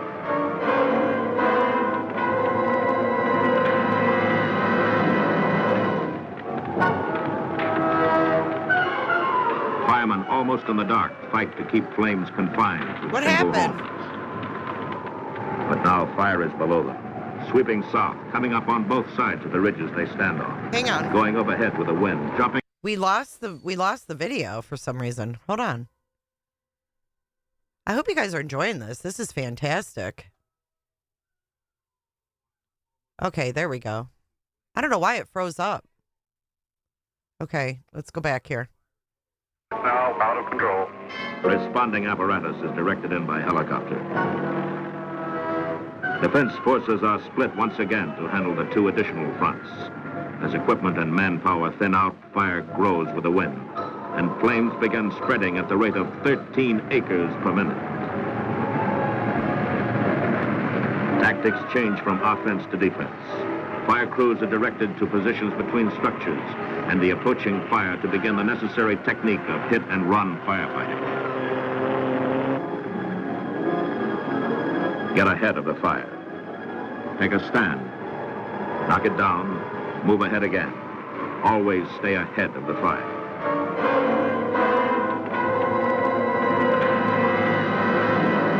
The music. Firemen almost in the dark fight to keep flames confined to single homes. But now fire is below them. Sweeping south, coming up on both sides of the ridges they stand on. Going overhead with the wind, jumping ahead of the men. The firemen are no longer ahead of the fire. Field commanders request more and more help as the flames spread. Unless we have companies that can lay into these individual houses, we are going to begin losing more houses on Roscommon. It has already jumped Brenda Flora, going towards Sepulveda. There's houses going on both sides of the street in the 1700 block Roscommon. There are about 15 houses involved at the corner of Anfield Road and Roscommon. We're dispatching everything we have. But everything is not enough. Dun, dun, dun. Badly needed help has come from county firefighting units. 22 of their engine companies and patrol rigs are at the fire. 10 more are on the way. Operators work directly ahead of the flames to stop their advance. 23 surrounding municipalities roll out to fill vacated Los Angeles stations to cover for city companies that have moved into the fire. Fire officials decide where residents may remain, where they may not. Decisions are based on the prime consideration in any fire. Look at these people. Look at this. This is... Watch. They may not. Decisions are based on... Look at, she's like, let me into my home. And he's like, no, you can't go. It's the same. The prime consideration in any fire, safety to human life. Ahead of the fire... Damn, look at that VW Beetle. Look at that. Look at these cars and stuff. This is crazy. Police officers are hard-pressed to control the evacuation of residents. While they work, radios Aw, look at the little girl with her doggy. blare out messages of trouble. In Gator Canyon, we need police assistance here to evacuate these people. We are going to lose some civilians if we don't get them out of here. There's a lady here having difficulty breathing. She's been sick and trapped in this fire. We have a school bus trapped 2425 Roscoe Road. The children are out. Oh my God, there's that red sun or whatever. Oh my God, this is crazy. Fire. We have a school bus trapped. Whoa, remember we saw that. Wait, I gotta pull it up. That's nuts. Check this out. We saw that in Malibu, guys. Oh, we're gonna have to watch the White House too. But look, here's that same sun. Where is it? Right here. And it's been hard to comprehend. And I have to say, now that I'm out in it and I see what has happened here, it is absolutely upon dozens. Right there. It is uniquely beautiful right now. Right there. Right there, guys. We saw that in Malibu. This is 2025. This is 1962. Wild stuff. Trapped 2425 Roscoe Road. The children are out. The driver and the bus are trapped. We've got a report of 4 people trapped on foot between Chelan and Roscoe. We need help from the police department. Send an ambulance to 2025 Stradella Road. Injured fireman. 850 Linda, Florida. The house is on fire and there's a lady trapped. Congestion blocks fire trucks. Everyone must use the same narrow streets. No crossroads connect the steep canyons. Where fire easily jumps the ridges, firefighters must drive miles to go around them. Sightseers add to the problems. The video says 1962. That's why I said 1962. But this happened in November of 1961. You're correct. Police are forced to arrest many who move in to get a ringside view of disaster. And disaster it is. In the canyons, along the hillsides, on the ridges, houses are burning. Smoke blacks out the sun. Firemen work in close as firebrands blow against the sides of houses, drive into crevices of wooden roofs, through windows, into ventilators, and bunch under the eaves of houses in glowing masses, held there by hot blasts of fire wind. Wind that bends high-pressure hose streams into worthless spray. Wind that whips roof fires into billows of stubborn flame. Where the men have water to fight with, they're holding their own. And then, without warning, some don't have water. First the pressure, then the water itself recedes from ridges. Fire companies are backed off by waves of flame. Along Stradella first, then Roscoe, then Linda, Flora. The situation becomes one of scattered running battles as fire crews pick individual targets. Water is drafted from swimming pools wherever possible. But where water is limited to that in apparatus tanks, homes that are furiously burning must be passed by. Of the hundreds of others threatened or just starting to burn, a difficult choice must be made. Which to fight, which to forfeit. Houses with combustible roofs and those too close to brush are poor risks. Once extinguished, they catch fire again and again. Nevertheless, the firemen try. Air tankers come in low and often, despite collision hazard and the smoke. Only a limited number may operate. Even their biggest loads will not affect the huge central fires. They do their best work in conjunction with ground crews on the flanks to prevent fire spread. More equipment is moved in as fire sweeps south on a solid front at incredible speed. Every burning thing that can be torn loose by the wind is hurled ahead in this horizontal, leapfrogging, wind-driven advance. Burning brands rain down in clouds as fire leaps from wood roof to wood roof. Spot fires appear everywhere, spread, fuse together to feed the parent blaze. A blaze which is no longer just a major brush fire, just a group of burning buildings. It is now a full-scale conflagration. Okay, so my question is, this is 1961. We are in 2025. Why aren't they making their homes out of stucco like we do in Florida? Homes in Florida are made out of stucco for a reason, because of the hurricanes. So why aren't they doing that? If I was to rebuild, my house would be stucco. Cement. It would be cement. Cement with tile roofs.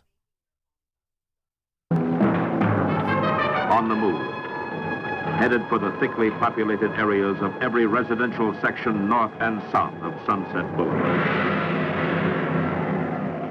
There is one chance.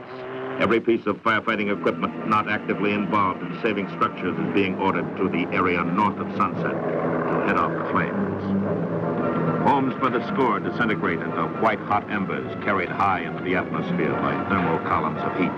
Firestorms boil upward along residential stretches of Linda Flora, Chalon Road, Stradella, Samara, Chantilly. There is no clearly defined fire front. It's as if an enemy force had suddenly launched a paratroop attack behind the lines of defense. Sector chiefs attempt to maintain order where sectors no longer exist.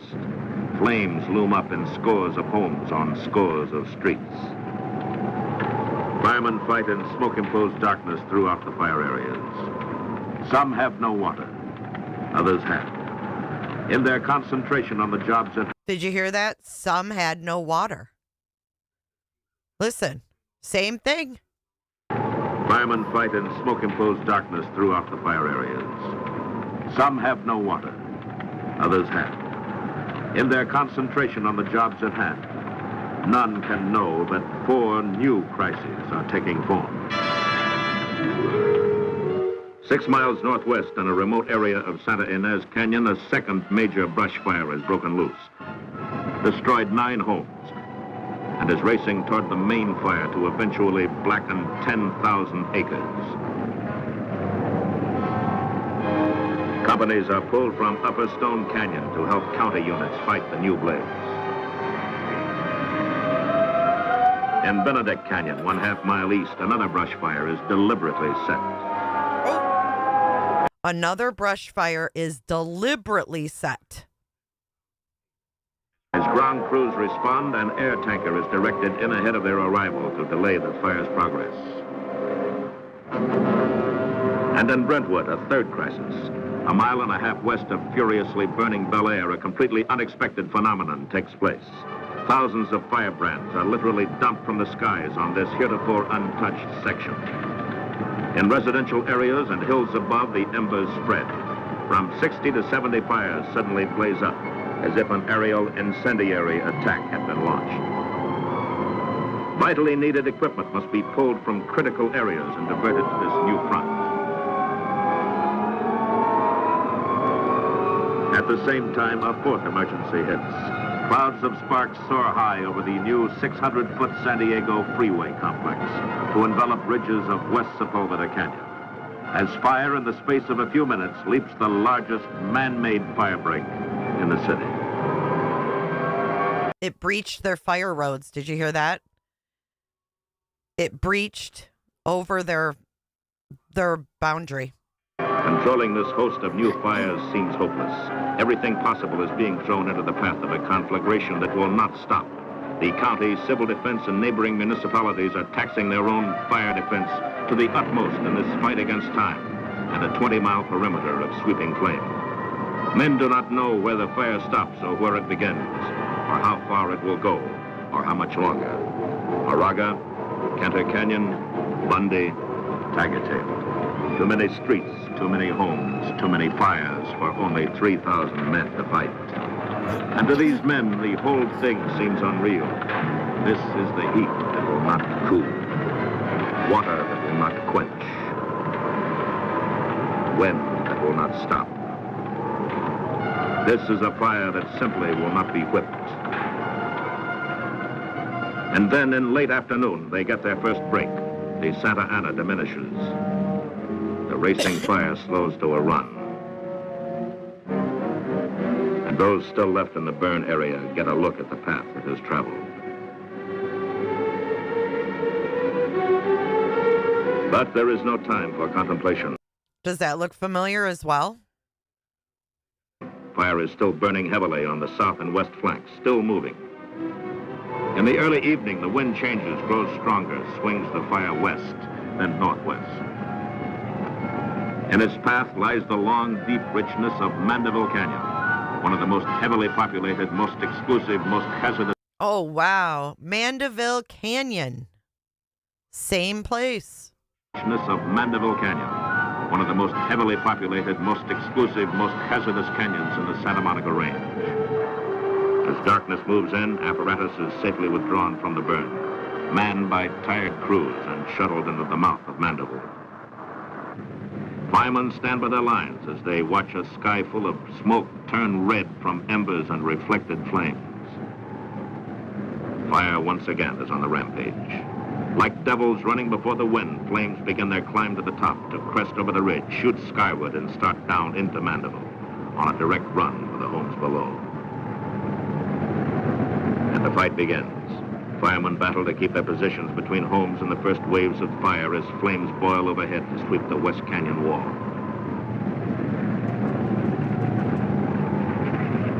Within minutes, the canyon is smothered in a maelstrom of smoke, cinders, and fire. And below, as more equipment moves in, firefighters again take beatings in their stand between homes and fire. Paint blisters, hose lines char, fire coats are scorched and endurance tested, but the lines hold, and the men hold, and the homes still stand after flames have blackened the canyon walls. As the fire swings northward in a dying night wind, a great concentration of ground forces moves against its line of advance. And the city's most disastrous fire is finally beaten down to slow, smoldering containment.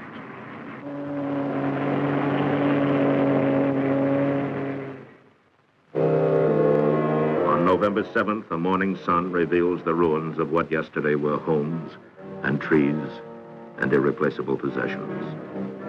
Now fireplaces stand as tombstones over row upon row of dead homes on dead streets.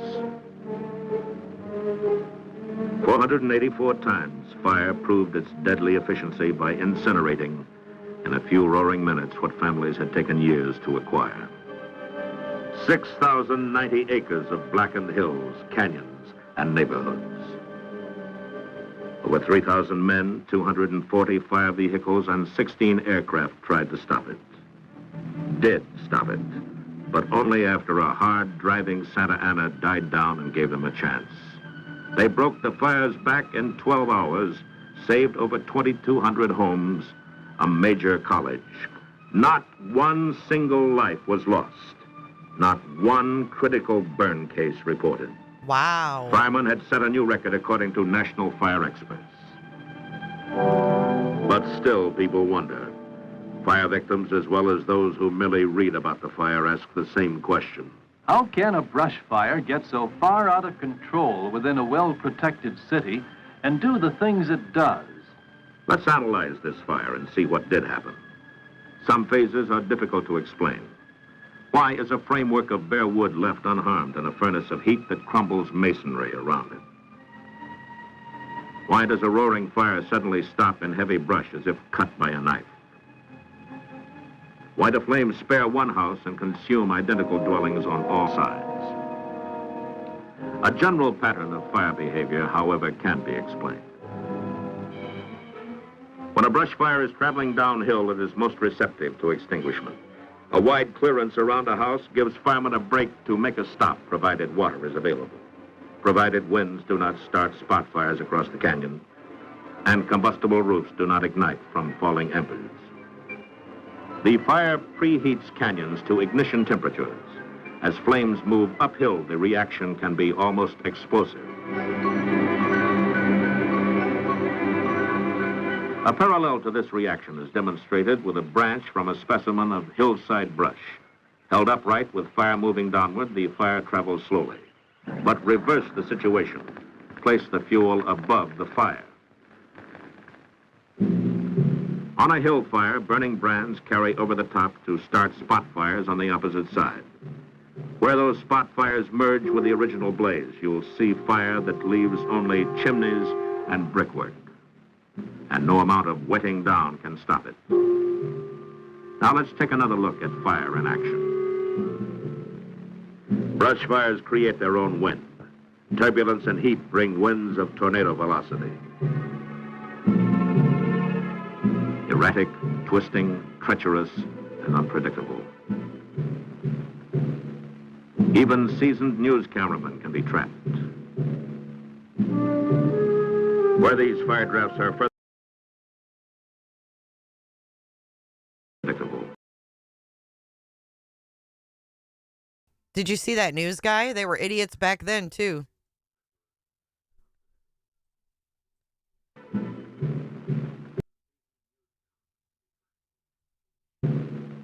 Even seasoned news cameramen can be trapped.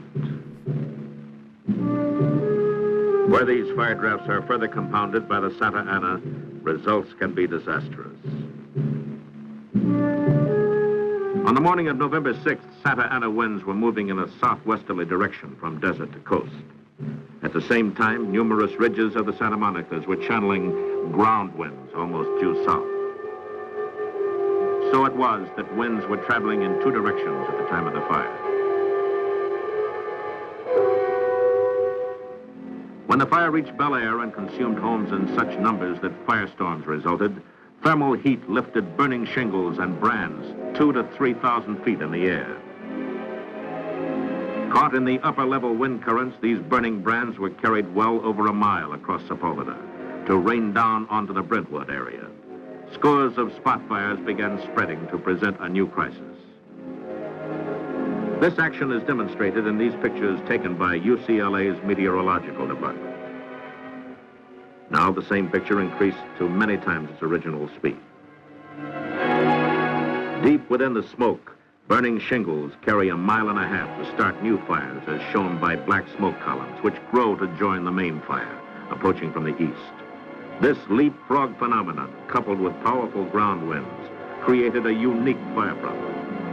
As one of the nation's foremost conflagration experts puts it, no one has ever faced this problem before. No definite line of defense could be found, and when a chain reaction of this type occurs, a fire department can do nothing more than pick out individual houses and try to save them.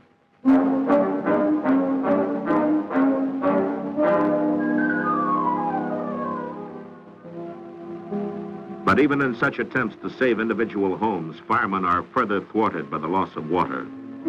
How can a modern water system properly designed to meet emergency fire conditions fail to function? Let's look at this simplified diagram of houses on a hill being supplied by a water tank above. When thousands of outlets are opened below the hill, water pressure is lost in the overtaxed main, regardless of the amount of water above the houses. Where the water supply comes from a distant location and supply pipes dead end on the hill, unnecessary use of too many outlets below the fire area simply drains the water out of the upper system. We have considered water, wind, and weather. Now there's the very real problem of how a house is constructed and where. Suppose we live in a house above the congestion of the neighborhood below, or in a stilt house built over the brush, or in a typical home with a combustible roof, wide, low eaves to catch sparks and fire, and a big picture window to let the fire inside. Under any such conditions, there's not much of a chance.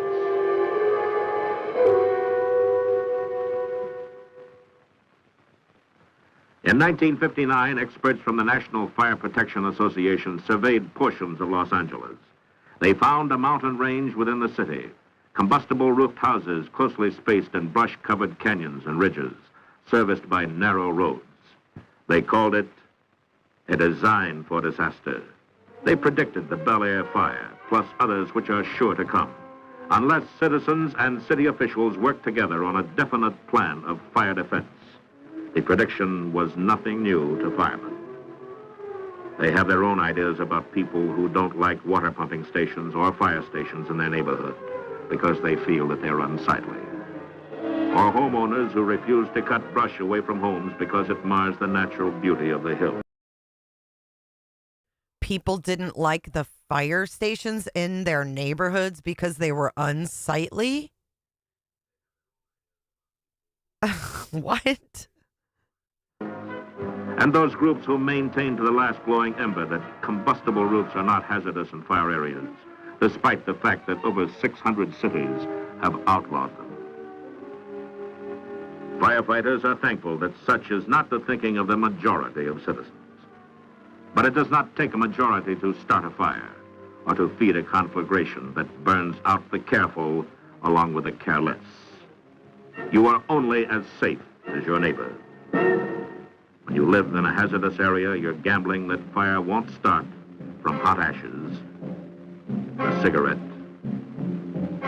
children with matches, a faulty chimney, auto accidents, a firebug, fallen wires, or lightning.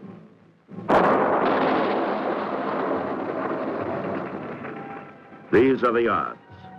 If you win, you get to keep what you already have. If you lose, fire, the winner, takes all.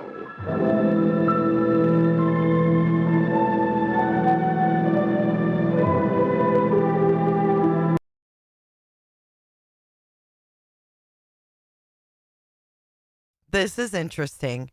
Written, photographed, and directed by the Los Angeles City Fire Department Cinematography Unit. What? You guys think propaganda's new? They had a cinematography unit. They must have had a big budget back then for that, huh? Isn't that crazy? That's very cool. The link, I will put it in chat again if you guys want to save it to your watch laters. Is Jammers still here? Jammers, if you're here, can you put that link again?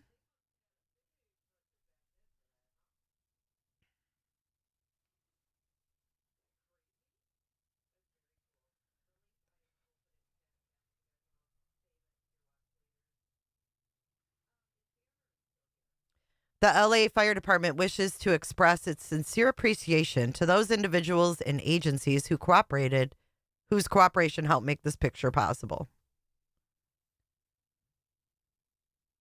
The cinematography unit. Thank you, James. I want to play your video next.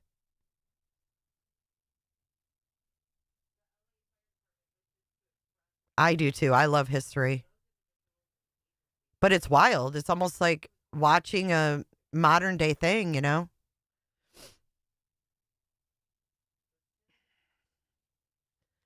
Kelly, they weren't even alive, right? When that happened. Thanks, Jams. All right, this one is on the campfire. I know nothing about this one. Let's see what this is. This is 13 minutes long. Oh, this is the 60 minutes.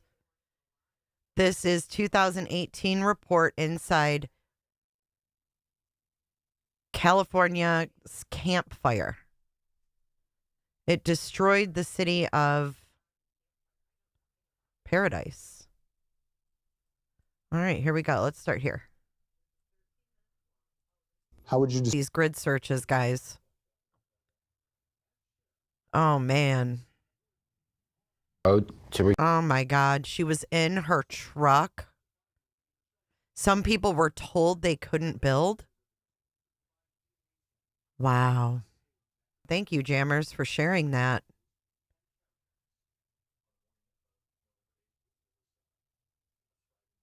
It's really sad. It doesn't really give much hope. Here's some footage, guys. What they might be returning to, Oh whether my there is a God. home or whether This is it terrible. looks like this live look right here at one of the devastated neighborhoods. We're going to continue our coverage right here on Live Now. Let's go back and watch that. The death toll rising to 25. 25. With dozens of others 25 dead. remaining missing. And what is happening right now is that authorities are going block by block, something that they call grid spanning. And they are meticulously combing through all of the rubble and debris that you are seeing there live on your screen to figure out just what those latest numbers are. And we were hearing from the sheriff warning that this number that stands right now at 25 will likely grow in the coming days as there are still so many neighborhoods to get to. Many of these neighborhoods are still inaccessible. We do see some emergency vehicles right there, right before the helicopter zoomed out, as it is giving us really, truly a bird's eye perspective in terms of the context and geography of where these three wildfires are.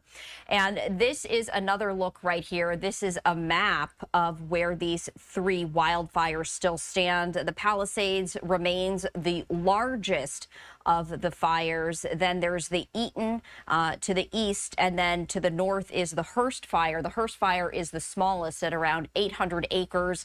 It is 95% contained, so that is the highest containment as of yet, as firefighters continue to work around the clock to try and contain these fires before the very dangerous wind conditions ramp up once again at around 4 a.m. Tuesday morning local time.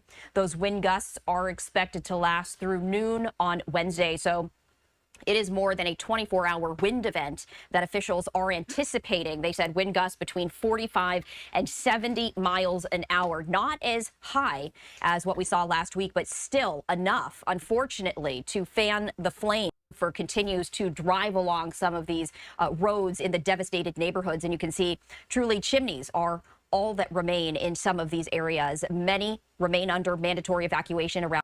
All that's left is chimneys. It's brick. I would make my house brick. 100,000 people. So many still don't even have a clear picture themselves of what they might be returning to, whether there is a home or whether it looks like this live look right here at one of the Awful. Awful. What is this? Northern California wildfire documentary. I love Periscope film. They have the coolest footage. Canyon. By the time the ground attack force joins the smoke jumpers, the fire's blazing hard and moving uphill. Its spread is not too fast, and it's still moving away from big timber, but it's highly dangerous, and the men will need reinforcements fast. Yet, even if the flames jump their first line, they can still catch it at the top of the ridge.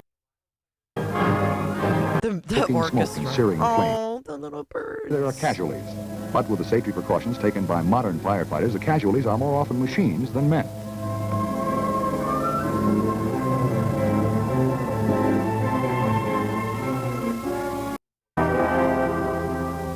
Be certain your smokes, your matches, your campfire. Crush your smokes. Look at Smokey the Bear.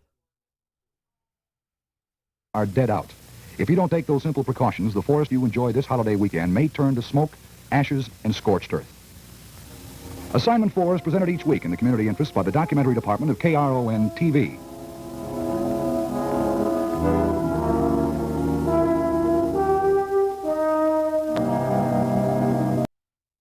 On Assignment 4. So interesting. That Chinese and other foreign countries were amplifying messages, or do you have any evidence of that? So I don't have any evidence to share with you on that piece, but what I will say about misinformation and disinformation, it is incredibly dangerous, as we all know, as we're trying to provide resources, as we're trying to, folks on the ground, local officials are trying to make sure that they're keeping people safe who are dealing with this wildfires. It gets in the way of that. It puts people's lives in danger. And so certainly we're going to continue to call that out. And it is something that needs to stop. As far as if any entity, countries that are behind that, I can't speak to that at this time, but certainly we need to continue to call out the misinformation, disinformation. It is dangerous. It puts people's lives at risk, and it needs to stop. Right. Thanks, everybody. Thank you. You've got at least That's it, eh? Technology work for us rather than adversaries make technology work, which that could significant dimensions. So final speech on the foreign policies look like down the road. What we want to do is make sure that we are dealing. You have our schedule over on the right-hand side of your screen. Palisades operational update an hour ago. Is this new?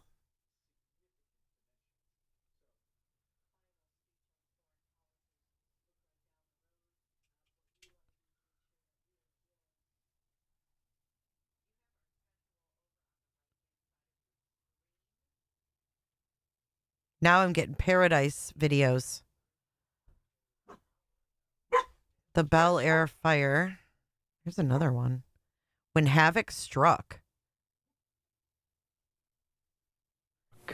There's no new updates, so I'm going to watch this. I've got to run to the store. Oh, did we watch this?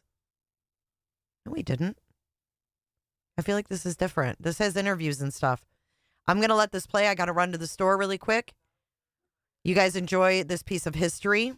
This is from 70s and 80s VHS flashbacks. Enjoy your flashback. I'll be back shortly. Brought to you by Mobil Corporation. Oh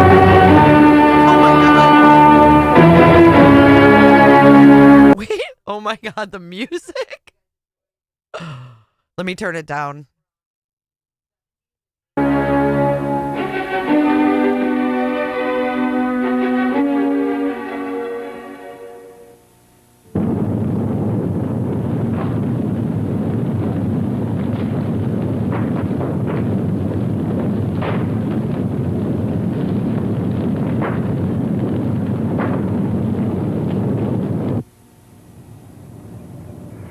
Well, that's quite a view. Across those mountains is the desert. Would you believe this whole Los Angeles region was desert at one time? We get a reminder of that every year when we feel the hot wind blowing. It's dangerous and it's dry. The climate and the scenery can take on a whole new meaning when the brush that covers the hillside is dry and when the Santa Ana wind blows. A lot of my friends have lived here in Bel Air. It's an ideal situation. You've got peace and tranquility way above the traffic and the smog. And yet, Hollywood is only 2 or 3 minutes away. You just drive down that road there and you'll find yourself on Sunset Boulevard. Bel Air grew up along the ridges and canyons of the Santa Monica Mountains. It's a wealthy suburb. Before the war, these lots were considered valueless land. They were given away with encyclopedias as like coupons. And after the war, a new technology developed so that these houses then became sanctuaries for film stars and all sorts of people. And suddenly the land became valuable. But its rural character has been carefully preserved. The roads are narrow and winding.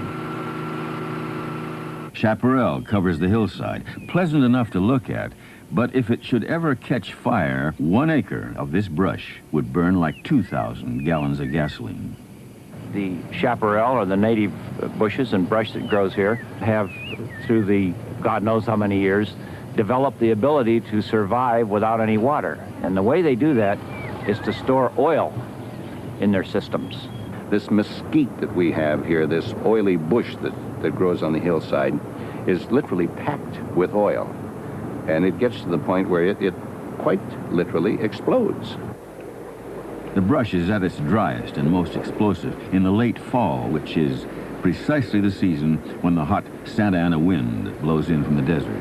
It's, I guess, like a Mistral or the Arabian Khamsin or those kind of hot winds that are supposed to drive men mad, and the legionnaires, remember, go bury themselves in the sand or flee out into the desert, that kind of thing. You must understand that flames can move through the brush in Southern California at the same speed at which the wind is blowing, and we get 60 and 70-mile-an-hour winds in those fires. I have seen it outrun a deer, and deer are quite swift.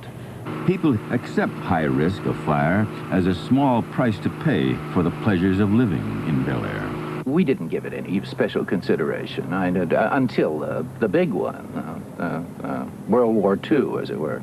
The richest people in the world live here, and after all, why should they live here if it's a particularly high fire? It's wonderful. It's the most beautiful area in America, they say. I love it. To the Los Angeles Fire Department, November 6, 1961, was not just another day.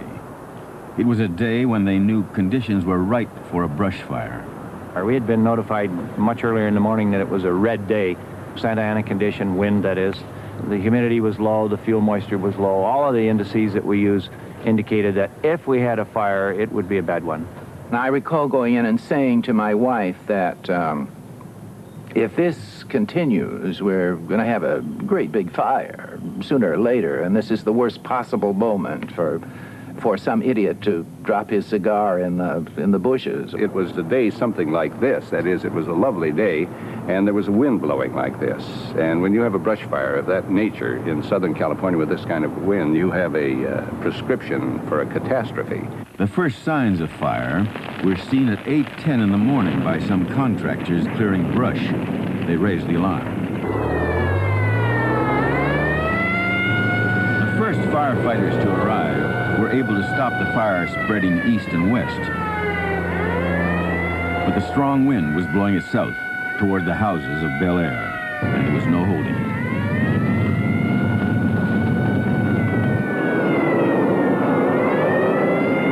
I looked out the office window, saw smoke in the distance, and I called my wife, Jenny, and hey, it's smoking up there. What gives? Something like that. And she didn't even know about it. And my businessman called me and said, the whole Bel Air is burning. I said, well, what can I do about it? He says, nothing. The rap on the door when the fireman told me I had to leave was when I really panicked. Then I realized that this was serious. And your mind just blanks out completely. All you can think of is get out of here as fast as you can before you lose your life. And that's it, you run. I was one of the first reporters to go into the field. We could see the pall of smoke. We could smell it. It was low to the ground. It was as though a dark cloud had passed over the Southern California sky, and there were a lot of embers dropping out of the sky and into the street, and we began to see people coming down out of the hills. A major emergency was declared. All units and units from the neighboring counties rolled out to meet it. The houses in the path of the fire stood no chance. This was no longer simply a brush fire. It was a major house-to-house conflagration.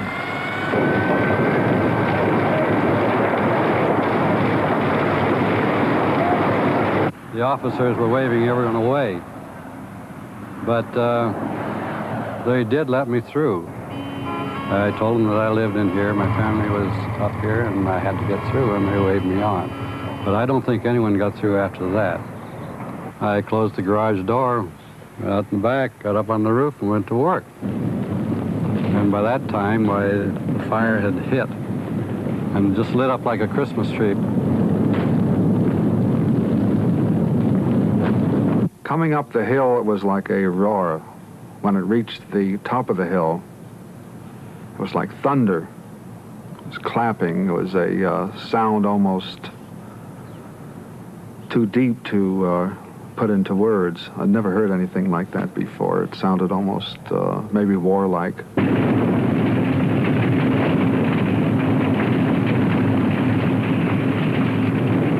tanker trucks appeared on the scene. To give you an idea of the noise, I yelled at them because they were looking across the street at the houses burning, and they were so far gone there wasn't any hope for them. I yelled at them to give me a hand.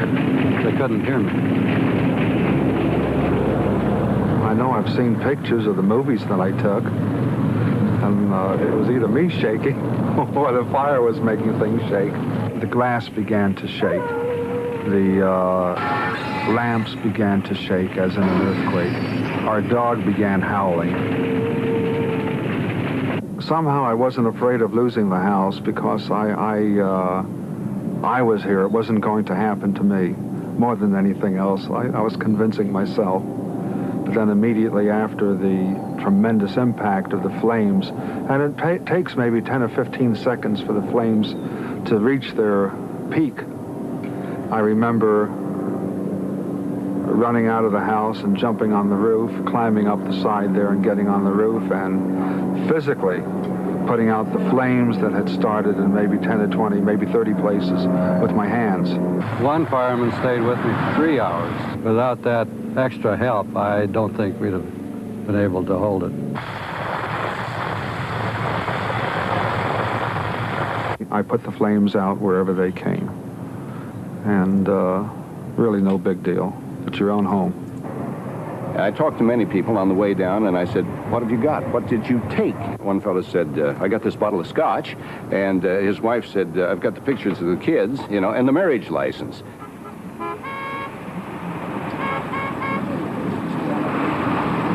I had a new car that I bought not very long ago, and my wife's rather intelligently suggested that we take both cars, and I said, no, we must go together. I mean, that's matrimony. And I took the old car out and put it in the street, and we put our stuff in it, and the new car remained in the garage during the entire fire, of course. But everywhere I went, I always saved these little match folders as souvenirs. And just to show you how your mind works under a moment of panic like that, this is what I threw in the suitcase. This is what I saved. No clothing, nothing useful. Matches. The ship model Rob made and things that they'd given me when they were little. That's all. Nothing really valuable, just something that you can never replace. You can always buy fur coats or diamonds or jewels, but you couldn't buy those pictures. That's what I took. That and Vaseline. Vaseline and clean underwear. Funny story, I asked the butler, what did the dogs do? He says, well, the German, being a real clunky German, he started to bite the fire. The Yorkie ran after the mouse, which came out underneath, and the French poodle went in a Rolls Royce and waited to be driven away. The firefighters now had to act defensively, get ahead of the fire, make a stand, knock it down, then move ahead again. That was the pattern, but conditions were against them. No one could have conceived that the fire would spread as far as it did, as rapidly as it did. We found ourselves chasing the fire rather than getting ahead of it and stopping it. Coordination became a nightmare. The emergency radio control was overloaded and jammed most of the time. Our radio system gradually degraded as more and more companies got on scene. It became virtually impossible to communicate in our traditional manner, and it just became very, very difficult to control everybody and what they were doing. As the fire swept down from the north towards the southwest, we were assigned and then reassigned, and it happened to be my good fortune to be selected in each instance to try to stay ahead of the fire. And of course that was the best place to be because that's where the action was. And so I moved over probably 5 times during the course of the fire, set up a new command post only to lose it and move up to another one. The thick black smoke darkened the sky as the fire spread, reducing visibility, increasing the pressure on the firefighters. And I'd say that house down there is superheated. It's about to go, and this would be a large house, 7 to 10 rooms, a flat California-style bungalow, and it would explode into flame, and I'd hit the stopwatch. And in 60 seconds, it was gone. In 60 seconds, it had lost its framework. It was down. But above all, there was the danger of flying brands. A piece of flaming brush or a wood shingle roof tile could be whipped by the wind and carried ahead of the main fire. As your house burns down, when the shingle burns, where it's attached is the thinnest part of the shingle. So that when the shingle burns off, the thick butt is still capable of burning. It has a natural airfoil shape, so if there's a wind blowing, the shingles soar and sail very effectively. You are located at a fire that is burning and with your fire engines, and you're trying to put the fire out, and maybe you are. In the meantime, the flying brands are being wind carried beyond you, downwind of course, and starting 1, 2, or however many fires that you don't know about. By midday, the fire was approaching the biggest natural firebreak in the area, a canyon 2,800 feet wide, now a freeway. There was a flaming brand that jumped the whole, what is now the San Diego freeway, that was thought to be a huge firebreak, started on the other side. The neighboring district of Brentwood was now in danger. As the firefighters' resources were stretched even further, a second major fire broke out in the Santa Ynez Canyon only a few miles away. As the fire raced on, the firefighters knew they had to make a stand. They concentrated their forces in Mandeville Canyon. Well, we felt we were going to hold it at Mandeville. We felt it from the beginning. Everything was working in our favor as opposed to an all-day-long series of events that worked against us. We had a prognosis that the wind would die down a little bit. We had a similar prognosis that the humidity would come up. We knew we had more fire engines. We were beginning to get them from Sacramento and San Diego and from Nevada and Arizona. So we had, again, practically wall-to-wall fire trucks from sunset to the end of the canyon. In the evening, they had their first break. The wind dropped slightly. They fought back all through the night, and by noon the following day, they were able to report that the fire had at last been contained, and they had prevented it from joining up with the Santa Ynez blaze. Early on the morning of the third day, it was under control, and the firemen were exhausted. I really think they took it as hard as we did. They really did. They felt terrible that they couldn't help us save our homes. We had a young fellow that was holding a hose and the water was dribbling out of it and he was crying. I thought something was physically wrong with him, and I asked him what the matter was, and he says he just felt so helpless seeing these homes go up and not being able to do anything about it. One of the neighbors down here on Chelan, they lost their home, but they erected a huge sign made commercially and said, "God bless you, you tried." The smoke lifted, and the extent of the devastation was revealed. No fire chief in his right mind would be happy with an end result that cost somebody 527 houses. I should be very happy and am that we lost no lives. We also had no serious injuries, which is almost unbelievable. But nobody likes to lose 500 houses. There are millions of dollars worth of houses burned. Obviously, everybody else could have done it over here. Kim Novak was bright enough. She watered her roof. Bert Lancaster's house went. Well, the whole house went with furs, jewelry, silver, everything. It was a mess, sure. The pool was black. The odor, there was a stench. There was a stench of burnt vegetation, of burnt drapes, of watered down rug. It was no place to live for a while. The thing that I remember most vividly is the ghastly smell.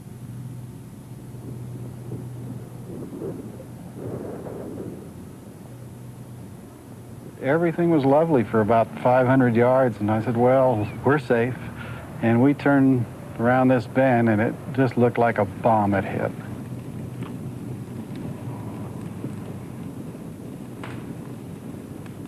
Then I saw this horrible, horrible catastrophe, and I just knew there was no way that our house could have been saved. Terrible shock, and you just stand there in disbelief and start to cry because you've lost all your possessions and all the little things that you've saved from your children when they were tiny growing up, and all these little momentums, you know, that you've kept all these years, and they're gone. Everything's gone.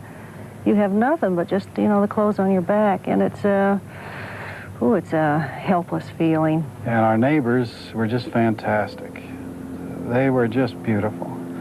I had people come up to me that I didn't know that offered me money, any amount of money I wanted. I had a fellow up at the top of the hill here. There's an apartment up there, a young single fellow. He said, "You're staying here with your children tonight," and I'm leaving. I still don't know who he was. He just walked out and said, "Here's the key, and sleep here tonight."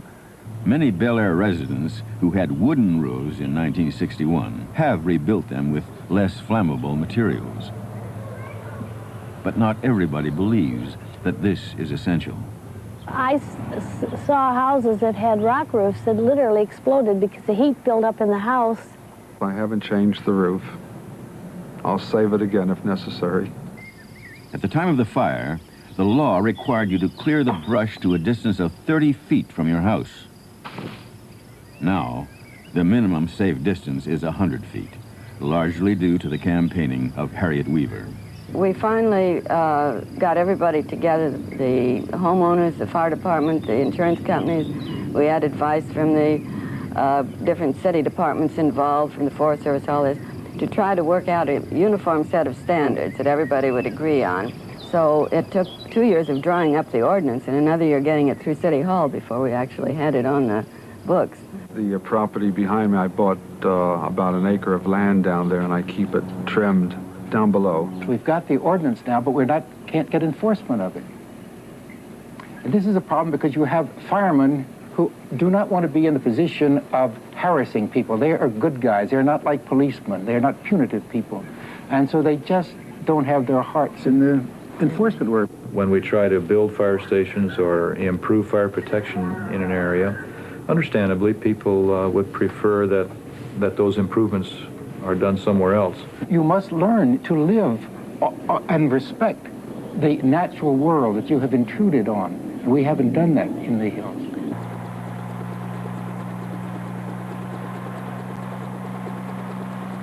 The family who lived in the house that stood here lost their home and everything they owned. The house is gone, but part of the garden is still here. And the streets look calm and confident. Yeah, I'm wondering if the 61 fire was a 1 in a million chance that couldn't happen again.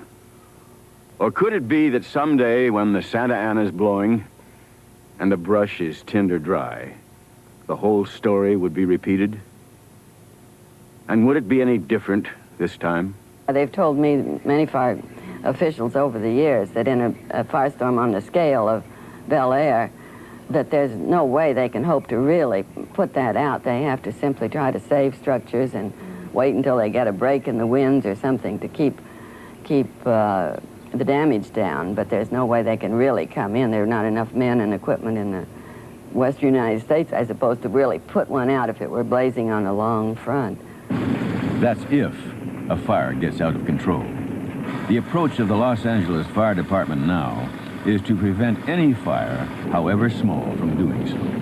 Prior to Bel Air, it was the policy to send out fire equipment to see what kind of a fire was burning.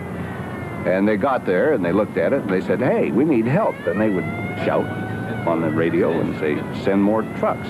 They learned that you can't do it that way. What you have to do is assume it's a major conflagration and hit it with everything you have. So nowadays, if you say there's a brush fire up in the hills right in back here, they'll hit it with everything they have and stop it right now. In 1961, the Los Angeles Fire Department had 1 helicopter. Now they have 10, including several which are equipped to carry out water bombing drops.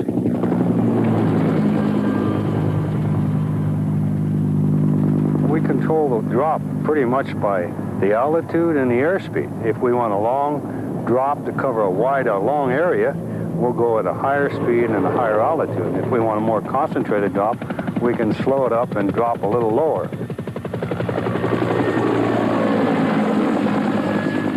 Now, there is a problem with the Big Bird, of course. If you get too low, you stir up the fire. The downwash will really start beating up the fire and spread it. So you have to be somewhere between there. But you can control it pretty well.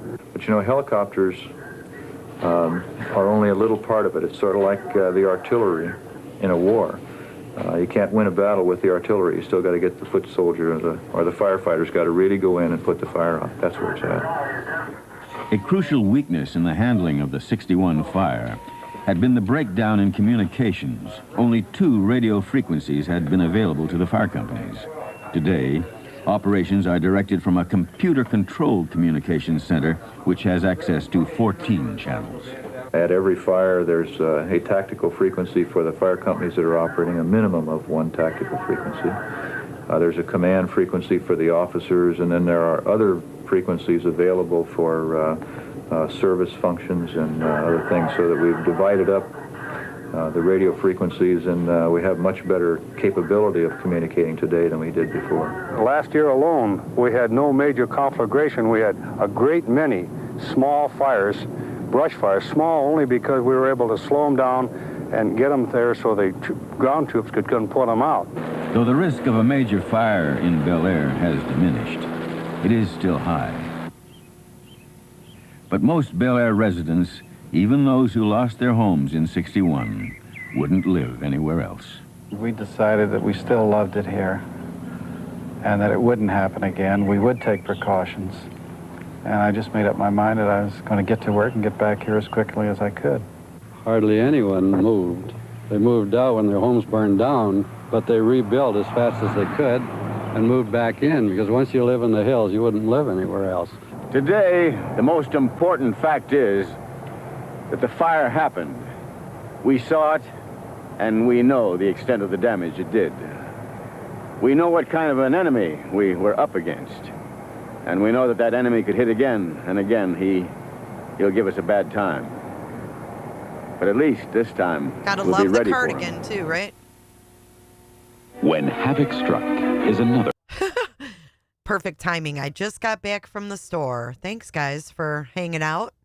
I think that's the kind of stuff is really interesting.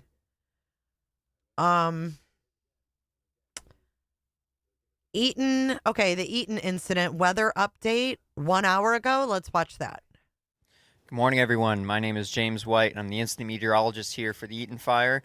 As an incident meteorologist, my job is to look at all the weather models, weather information, and to be able to create very localized weather forecasts to both ensure firefighter and public safety, but also to help with planning for any kind of operations on the incident. The reason I'm talking to you today is because you heard operations mention that they're preparing for some winds, and that's because we are in the midst of a Santa Ana wind pattern, and we're expecting the peak of that pattern to occur starting today through into early Tuesday. So, as part of that, what we're expecting to see is we've had gusty winds at high elevations, that being above 3,000 feet or so on the north side of the fire for the past several days. Those are mostly strongest at night. We've seen some gusts up there, 50 to 60 miles an hour or so. Those winds aren't going to get a whole lot stronger, but our main concern over the next 24 hours or so is that the conditions for those winds to move to lower elevations is increasing. And so right now, every once in a while, we get these little waves that come over the mountain. You get a little burst of gust of wind, and it's very short-lived. And that hasn't created very many problems for the fire so far. But there's potential over the next 24 hours that those winds become more consistent. So, we could start seeing some winds in the lower elevations here in the south end of the fire, maybe some of those more gusts 30 miles an hour. Unfortunately, there's not very much consistency in the weather models of when exactly those could occur, but the greatest risk is during the early afternoon today, and then again late tonight into early tomorrow morning. That's our main period of concern, is after midnight tonight and then early tomorrow morning. Those winds gusts will finally then probably continue a little bit through the morning and then slowly decrease tomorrow. But we remain in this Santa Ana wind pattern at least through early Wednesday in general, so the risk will be there. And you may have seen in the media or at large that the Weather Service in Oxnard has put out a red flag warning. And we are in that red flag warning through Wednesday. So that means that there's a higher risk for dangerous fire weather conditions, and that's what we're preparing for here. Another thing I want to clarify is you may have heard that the Oxnard has issued what's called a particularly dangerous situation red flag. That's a kind of red flag warning that they issue for situations that they say are high end or extra critical. Now, this fire is not within that area, right? They delineated very specific areas where that is, and that is not where the fire is. We are not within that dangerous area, but it is nearby. The PDS area covers areas that are just to our north and west, and so that's an extra reason why caution is being taken with this event. The last thing I really want to mention is this event is nowhere near the magnitude of what happened on January 7th. The winds that were observed when this fire really started and expanded were incredibly unusual and very strong. Usually we don't get winds mixing down. For some perspective, there were gusts 80, 90 plus easily observed along all the mid-slopes of the fire. That is not expected at all with this event. 80, we're still 90. talking gusts of 30 to 40 miles an hour, things that bring concern, but nowhere near the magnitude of where this fire started, and that's good news. The great news is after we move beyond these next couple days, we're going to get a break this weekend. There's high confidence of high RHs, calm winds. So make it through the next couple days, and there's a nice break in our future. All right. Well, that sounds promising. And you're welcome. I'm here to show you guys the latest that's going on.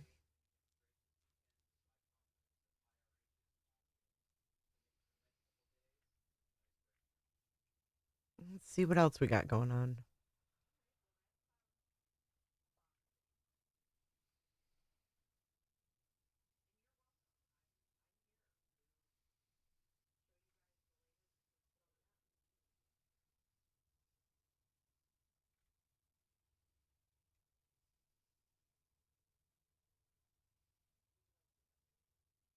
Oh, Twitch streamer Hassan Piker meets LA inmate fire. You've been watching our coverage. You've seen some of the firefighters that are out on the front lines are actually inmate crews, incarcerated firefighters. Hassan Piker is one of the top streamers on Twitch. He's actually streaming live on Twitch right now. Hello to his streaming audience. He is also a progressive pundit, and he's spent time, went out, and met some of these incarcerated firefighters, streamed live with them, and learned a lot from talking to them. Hassan, good to see you. Welcome. It's good to be back, Alex. Thank you for having me. Talk to us about what you learned meeting these firefighters. So approximately at any given moment when there's wildfires happening in wildfire season in California, there's around 30% of the people fighting those wildfires are incarcerated firefighters. The California State and CAL FIRE have a collaborative program with the Forest Service where they basically train some of the incarcerated at what they call camps, conservation camps, where they learn how to clear brush and reach areas that bulldozers can't get to by foot. It's a lot of trekking. They're going and putting their lives on the line, basically, to ensure that Californians are safe during wildfire season. I met a now friend, Scott Budnick, who is a Hollywood producer. He produced Hangover, Project X, and Old School, and many other projects. He actually started this thing called the Anti-Recidivism Coalition. And I found out that he was actually working with the governor and also simultaneously expanding these programs. And I got to meet some of the youth offenders. This is a camp pilot program that they just started in 2023, where they, for the first time ever, are bringing in youth offenders, young offenders that have been incarcerated under the age of 25 or committed crimes under the age of 25 that are now part of this training program as well. And I mean, it was an incredible experience overall. And one of the things that I was kind of shocked by is the fact that these guys just kept asking, like, why do you care about us? Why are you here? Like they were shocked at this level of attention. They're just exactly aware that the fact that they get a semblance of dignity and a way to help with these communities that they're a part of. So it was truly a tremendous experience overall.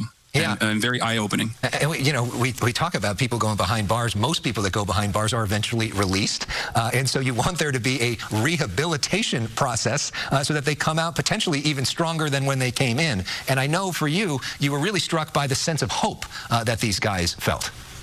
Yeah, so it's not a secret that the county jail structure and the prison structure in the state is pretty bad overall. Like the conditions are pretty bad overall. There's a lot of violence. There are major problems. And from what I understand, aside from the fact that being able to volunteer for these programs allow these inmates to shave off some of their very long sentences, it also gives them an opportunity to train and potentially an opportunity for gainful employment after they're out, after they're released. And there have been a lot. Well, thank you for their service, really. I mean, I got nothing bad to say about that. That's pretty cool.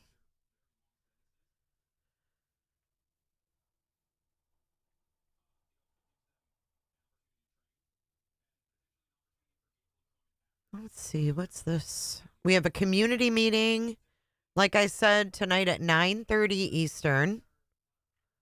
We will be tuning into that. It looks like our next update is going to be at 5 o'clock. We're in the red flag alert right now.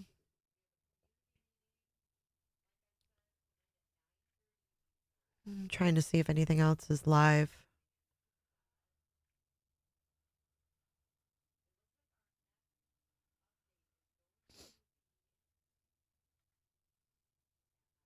I did see the former child star killed. That was a sad story. Here's the Santa Monica cam. Santa Monica beach cam.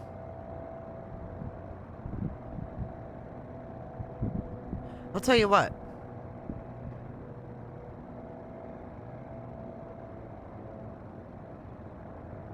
We're going to do this in our scanner. 0.334. Engine 587, Squad 26, chest pain. Branch 10, 1816, Largo. And this was from AirTech?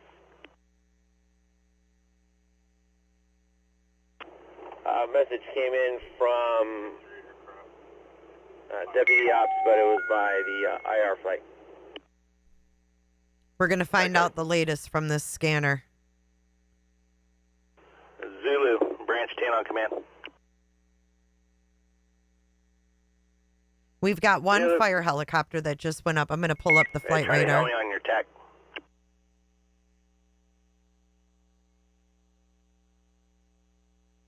Engine 587, Squad 26, chest pain. Operation. 1816, Largo Avenue. Engine 38, Squad 58, difficulty breathing. Go 5109, Valley Ridge Avenue. Operations, Branch 7 trainee. I have 2 excavators in Division Papa with rubber tracks. Squad 172, you're released from move up. Squad 172, released. Head on home. Engine 41, fire alarm, 1601 East 117th Street. In our back pocket. Keep a hold of them for accountability, and we'll switch them around as need be in the next couple of days.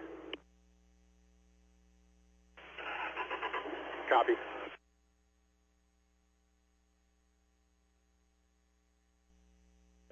Division Papa, Palisade Communications. Communications, Division Papa training. I love it when you call me Big Papa. Division Papa trainee, Palisade Communications. We're receiving a report of smoke seen in the area of 3413 Rambla Pacifico. 3413. Communications, Division Papa trainee, copies.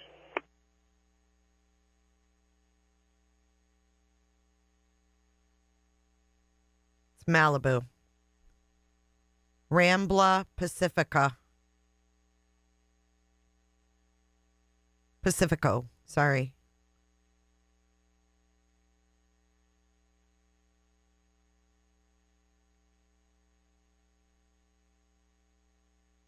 This is the area that we just heard them say on the scanner, guys.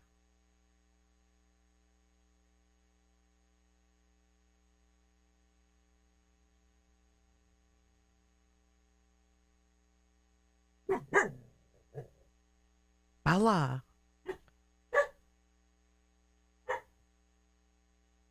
To get a better look on the map, that's where it is that they just called on the radio. Here's Tuna Canyon. It's to the east of that, or west, I mean. But we'll be hearing about these little fires probably during the day.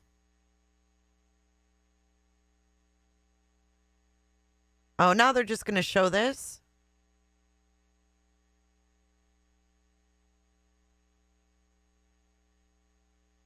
Well, I hope you guys will stick around. If not, I hope you come back at 5. We will open up a new stream at that point. Wait. 2, 3, 4. No, we won't. We'll be here live for the press conferences all evening. Good afternoon, John Phillips.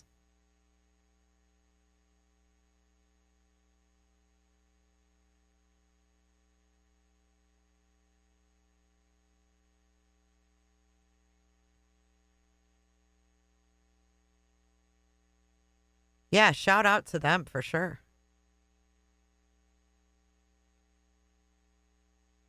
Palisades, Helibase, unmanned Romeo 32 trainee on command.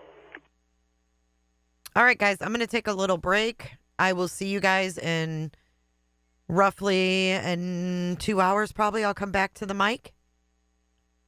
Thank you guys so much for being here. If you could hit that like button as you come through, I would appreciate it. I am here to cover these fires for you. Camarillo Helibase, unmanned Romeo 32 trainee will be operating on Division Victor. Please advise any aircraft en route to the incident. All right, thanks, guys. Unmanned Romeo 32, Camarillo Helibase copies. You'll be in Division Victor. Currently, there's November 4717 Victor over the fire at approximately 16,000 feet. And there's Fire 4 on the east perimeter of the fire. There's nothing currently en route from Camarillo Helibase.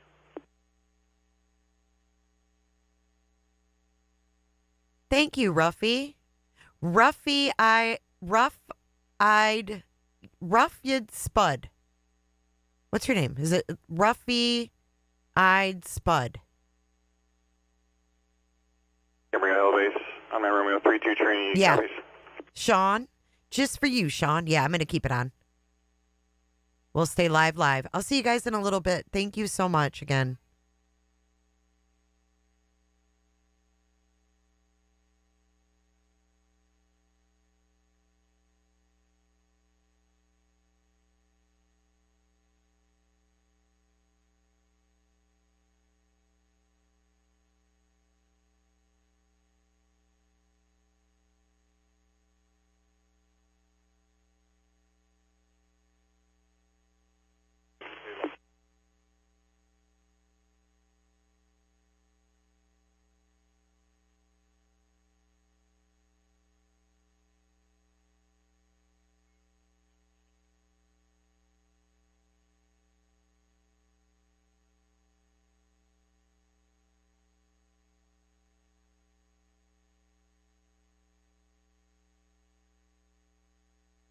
Oh, yeah. Let me get that up, Lucid. Grand idea, Lucid. I forgot about it. Pulse. What's it called? Pulse Point. Pulse Point.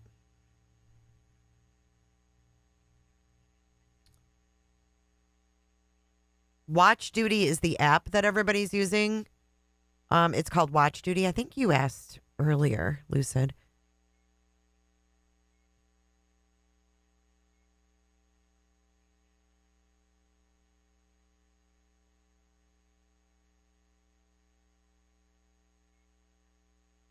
I wish I knew what fire department, like, division to pick. There's so many of them. There's LA Division 1, 2, 3, 4, 5, 6, 7, 8, 9. Then there's Central Bureau, South, Valley, and West. Which ones do you think I should pick? If you guys know. You're awesome, Jay. From a Smith to a Smith.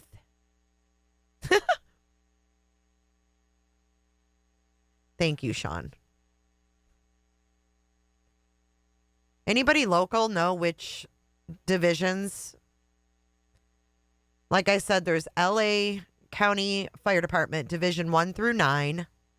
Then there's LA Fire Department Central, South, Valley, and West Bureau.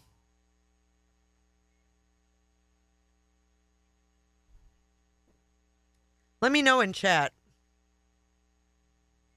Because I literally have them all picked, and it's just too many. What's up, jammers? Let me show you this, and you guys can help me. Jams, maybe you can help. Jams is just a wealth of knowledge. What elevation are you operating at? It looks so damn pretty there today, too. Operating in Division Victor at 3,000 and below. 3,000 and below, Camera L base.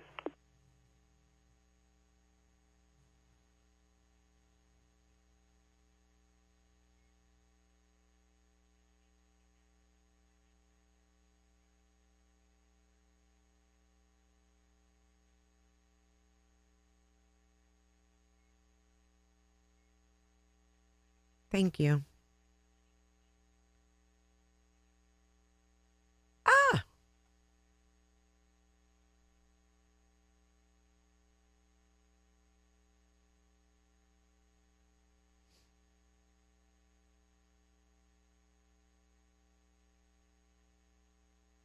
Gosh, that was so helpful. Ask and you shall receive. Okay, so we've got...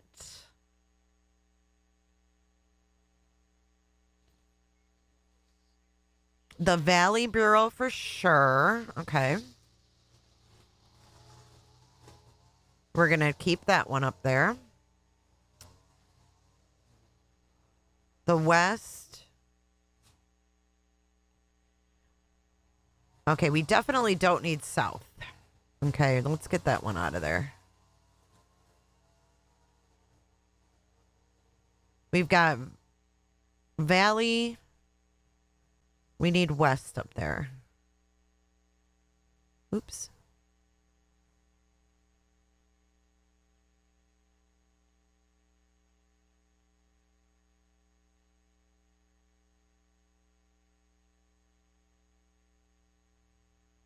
Do we need these divisions 1 through 9? Or should we just get rid of those?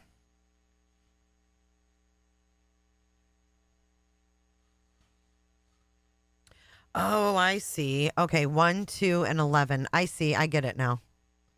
1, 2, 10. That doesn't go up that high. Do I need the divisions?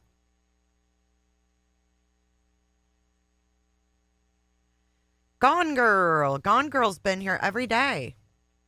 Probably at night, though, Jams, when you were sleeping.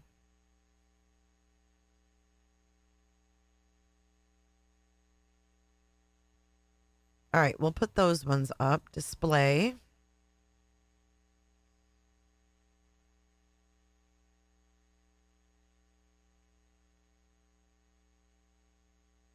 Vegetation fire. That's not good, is it? 1190. Here, let's look up this address. Oh, you can see it on the map. Oh, damn. Look at this. Oh, this is pretty cool. That one's out on Ventura. See that? And look it. It has our little guy where we can go look at what's on fire. Look it. Wow. I bet all these houses are gone. Holy shit. I just found a really cool thing on this site.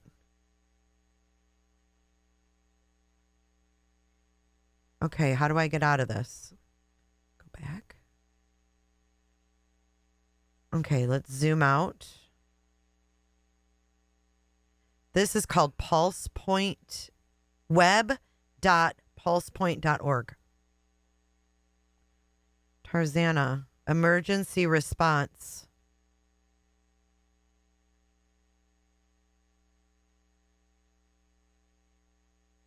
Emergency response right here on the freeway.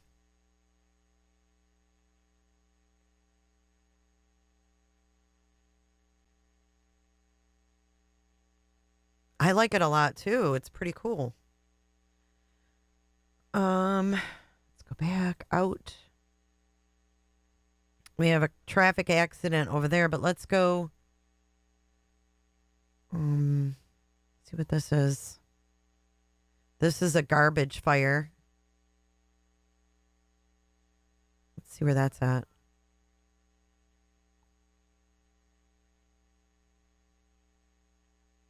Garbage fire in this area. Look at that old sign. Branch 7. It's pretty neat. Uniform Trainee Command. Which country? You're good. So basically, if LA was high forest density, Branch 7 Trainee LA, Command. yes. The answer to your question, which country, is yes. Hey, Branch 7 Trainee, Uniform Trainee. Intel only. Propane has been delivered to Hellespot. Is that the Hollywood Market? 69 Bravo.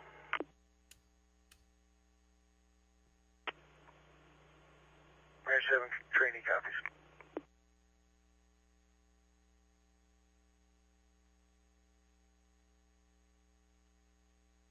What's this? Oh, a lockout? Vehicle fire. These are all the active calls. Structure fire. Let's go down there and see.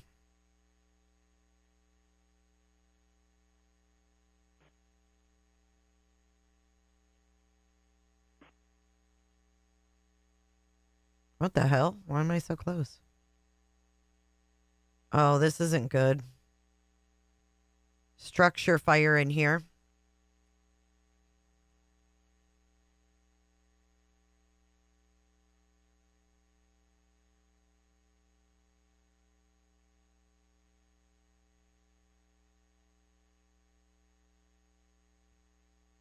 Operations, Branch 10 on command.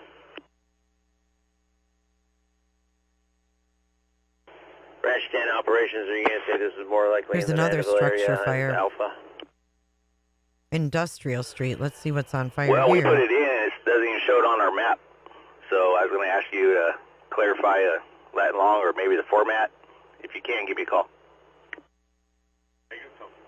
Yeah, we don't have cell service right now. You know what, I'll double check right now and then I'll come back with more intel.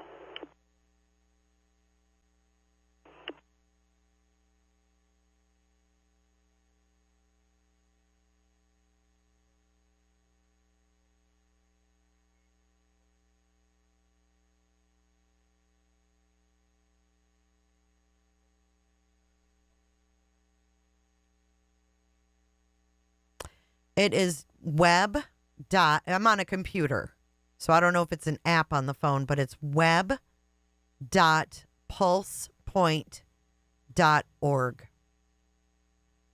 That's on a computer. Maybe if you're on a phone, you can look up Pulse Point. So we got over here another fire. Garbage fire there. Another garbage fire there. Here's another house fire. Let's see where this is. Let's go down there. Oh, no.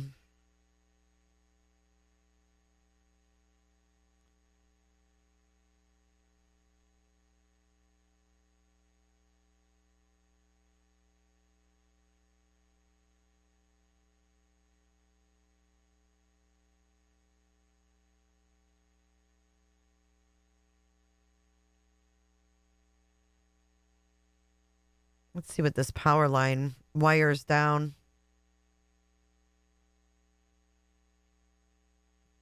Wires down in this area. What a beautiful street. Gosh. Where do you live? I live on Poly Ave. Look at that view. Jesus. It's gorgeous. Always wanted to go to California. Always. I still do. I even more so do now. Look at that gorgeous view.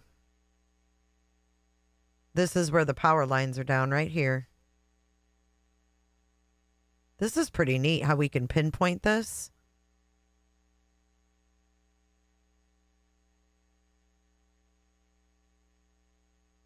I can put a link to this in the chat right now.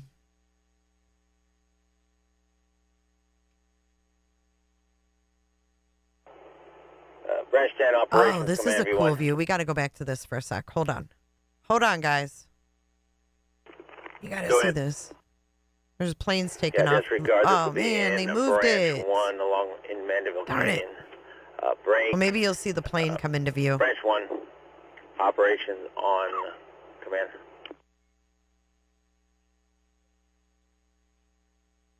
Go for branch 1 training. Hey, I got a couple lat longs for you. We got a couple intense heat from the IR flight that they're plotting in Mandeville Canyon.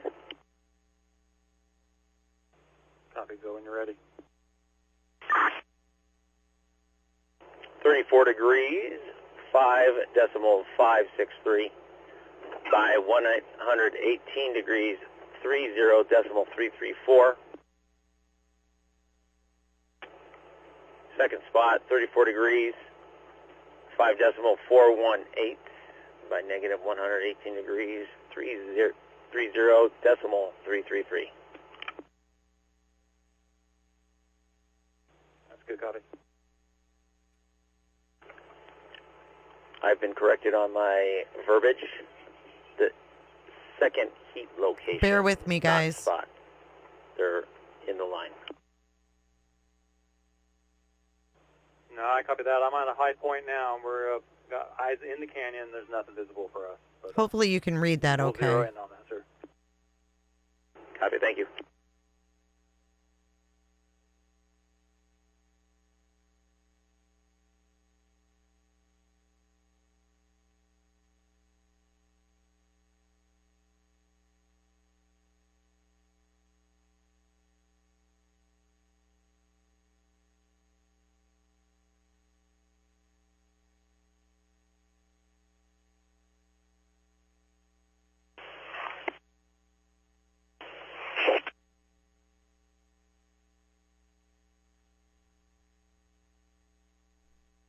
Okay, guys. Can you hear me? I'll be back in just a little bit. We'll have our press conference, like I said, at 5 o'clock Eastern. I leave you with the scanner list, and the Santa Monica Beach Cam, which is switching its views. I hope you guys are having an awesome day. I will see you guys in shortly. Thank you so much.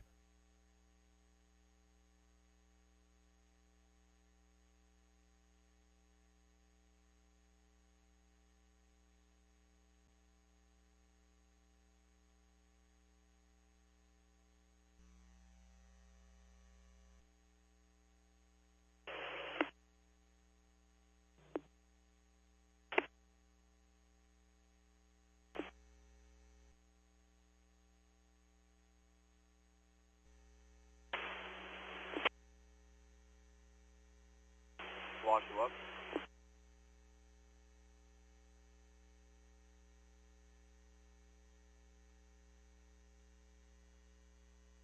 Engine 165 fire alarm, 3351 East Firestone Boulevard.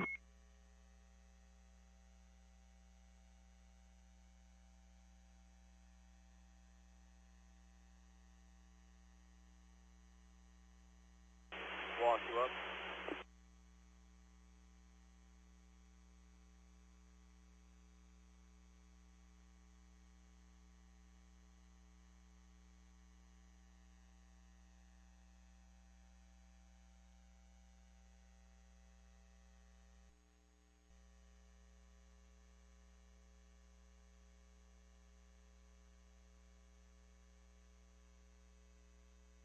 Go 185 Assault, 1548 South White Avenue.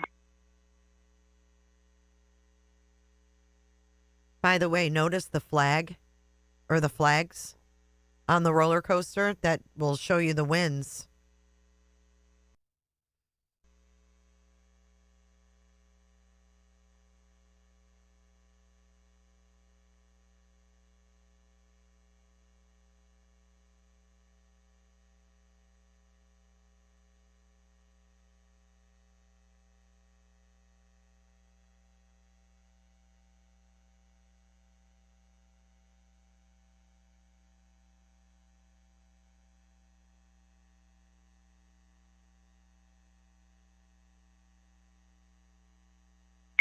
Engine 516, Skull 64, full arrest, 16792 on Antwerp.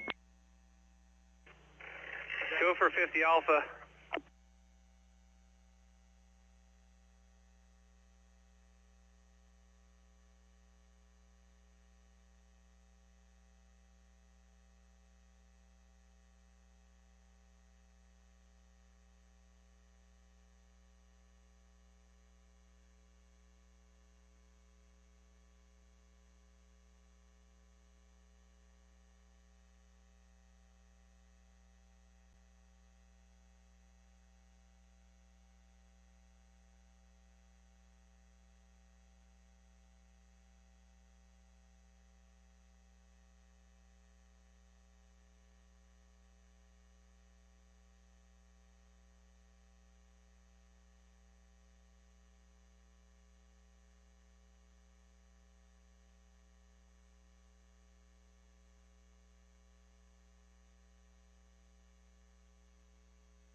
Engine 33, medical alarm.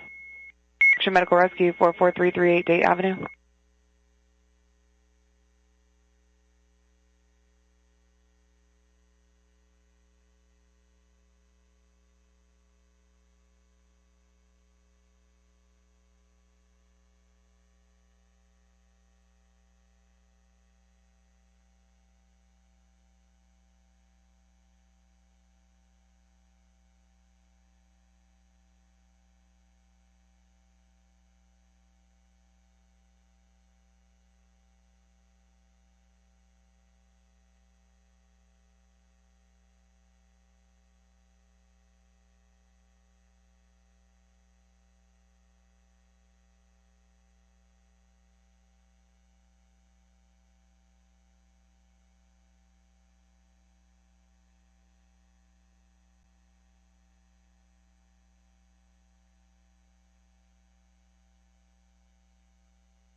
Palisades Communications, Yankee trainee, command.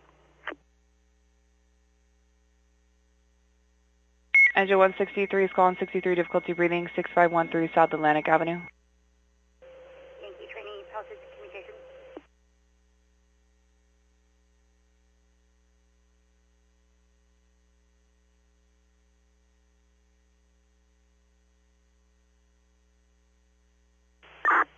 Palisades Communications, Yankee trainee, on command.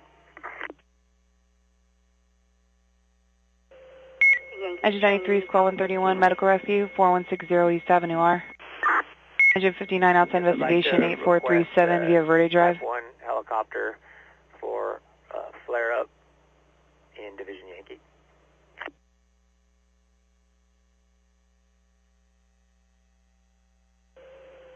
Yankee trainee, Palisades Communications copies, requesting a Type 1 helicopter for a flare-up in Division Yankee. That's affirmative, and once they're up, they can get Yankee on air-to-ground command. Quentin Squad 31, CKLS 16707 South Garfield Avenue. Palisades Communications copies.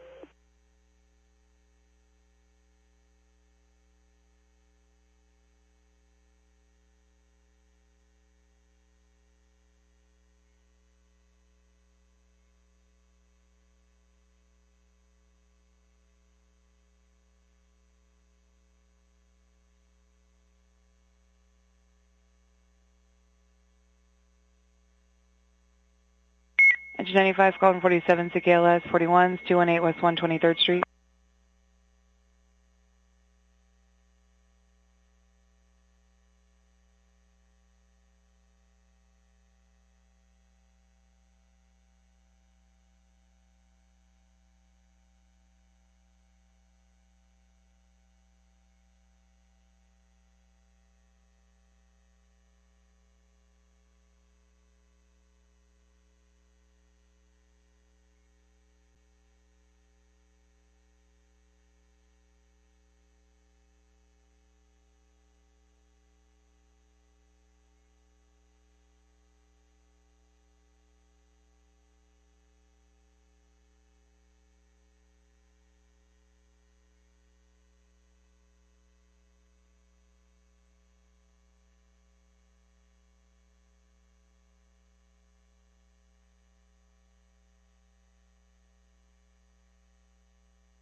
Engine 22, fire alarm, 5301 East Whittier Boulevard. Quentin Squad 8, unconscious, 1222 North Fairfax Avenue, Unit 102. Engine 135, Squad 33, CKLS 43215 8th Street East.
Palisades, Hello Base LA on V1. Camarillo, Hello Base, LA on V1.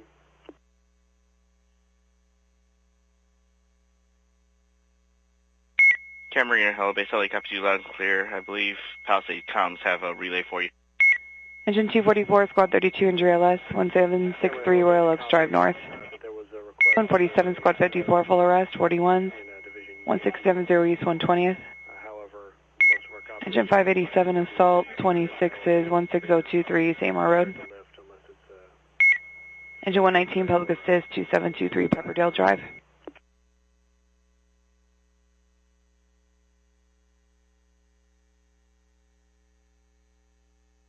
LA copies Palisade comms, you copy all traffic?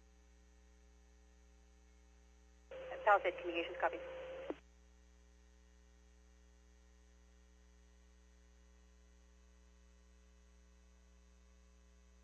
Division Yankee Trainee, Palisade Communications.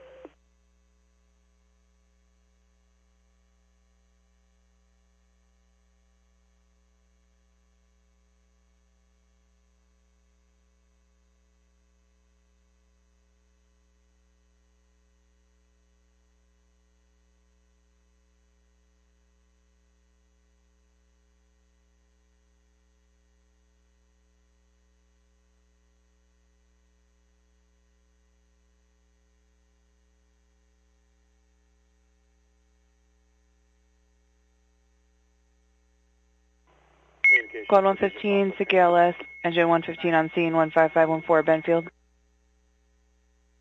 Engine 16, Squad 161 unconscious, 41s, 1670 East 120th. Division Alpha Training. Second patient, MLK Outpatient Center.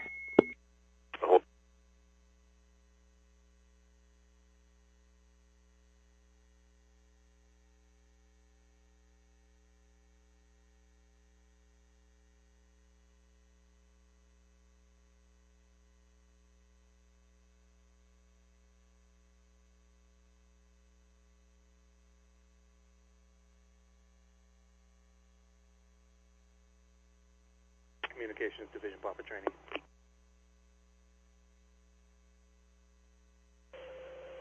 Division Papa Trainee, Palisade Communications.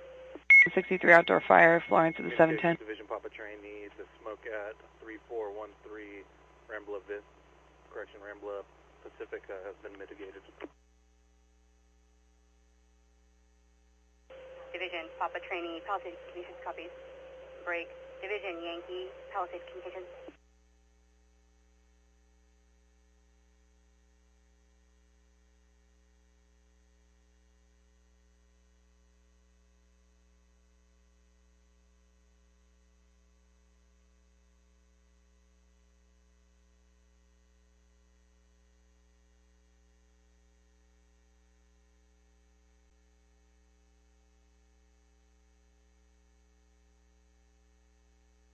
Engine 593, Squad 90, Injury LS, 42s, Muscatel at Mission.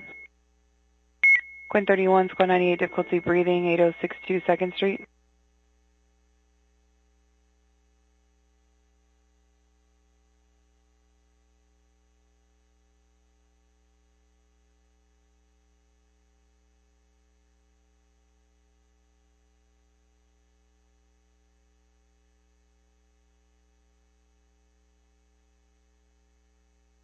Division Yankee Trainee, Palisade Communications.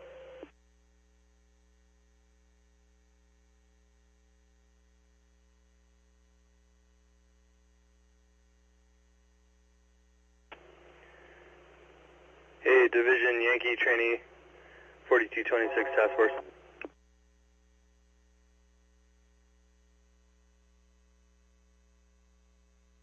Quinn 27, Squad 39, full arrest, 7234 Bandini Boulevard. Squad Rescue, 6 cross of Atlantic.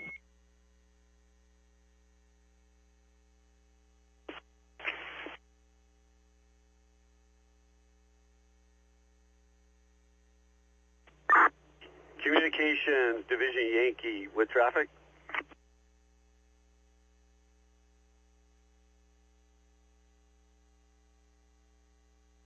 Division Yankee, Palisade Communications, in regards to your helicopter request for Hemero Helibase. They're advising negative on flight.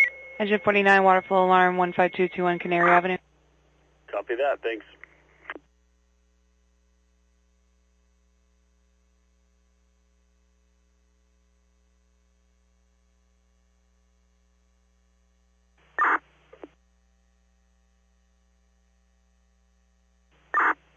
Camarillo Helibase, unmanned Romeo 3-1 on the ground on command. Unmanned Romeo 3-1, Camarillo Helibase. Unmanned Romeo 3-1 operating on the Palisades fire. Please advise any aircraft ordered or en route to the incident. Unmanned Romeo 3-1, Camarillo Helibase copies. There's currently nothing en route to the fire. November 4717 Victor is flying over the fire at approximately 16,000 feet. Can you advise what area you're working in and the altitude?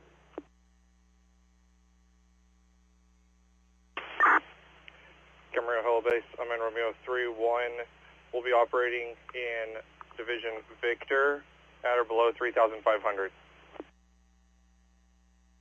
Unmanned Romeo 3-1 operating in Division Victor at or below 3,500 feet.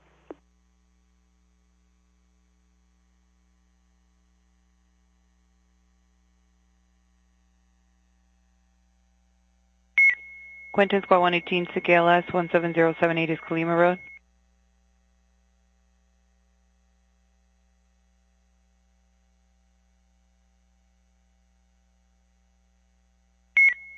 Force.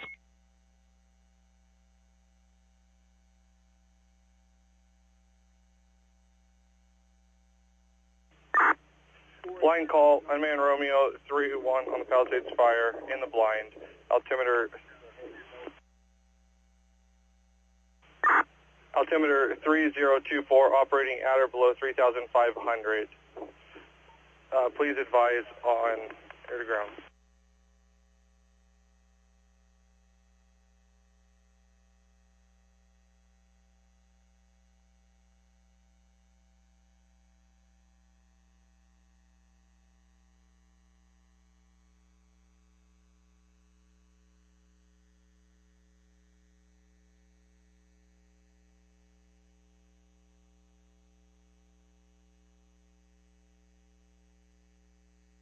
Engine 236, squad 167 unconscious. 168 is 2936 North Maxon Road. Engine 194, squad 49, SIC ALS 49s 15768 Harshaw Place. Engine 54, fire alarm 4811 Elizabeth Street.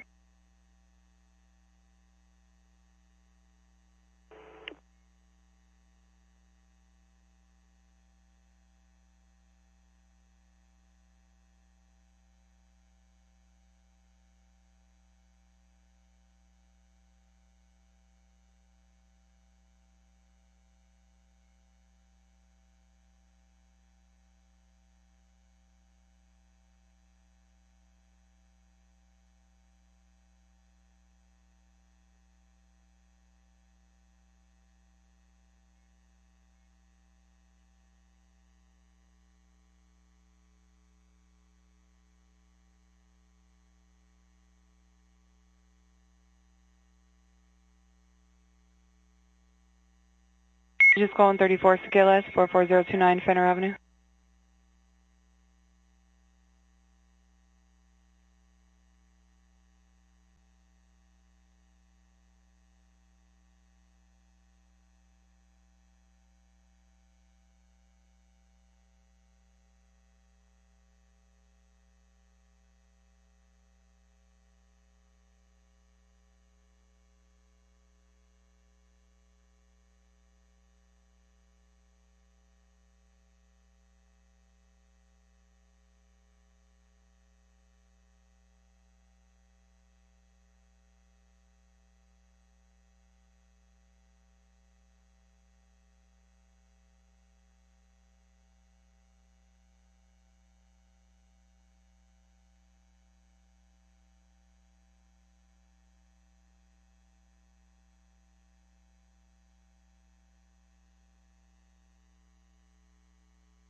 Quinn 3, engine 1, large vehicle fire, 35200 Driggs Street.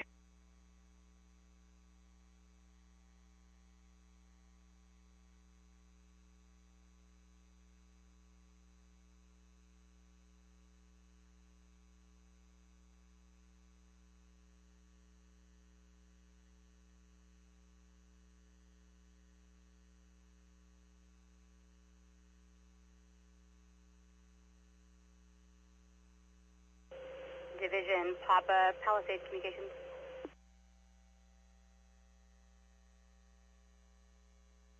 Communications go for Division Papa trainee. Division Papa trainee, Palisades Communications. We're receiving report.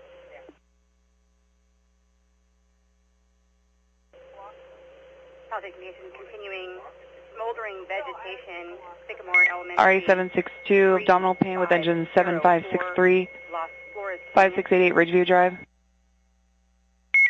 Engine 514, squad 161 unconscious, 162, 2009 West 115th Street. Division Papa trainee, copy all.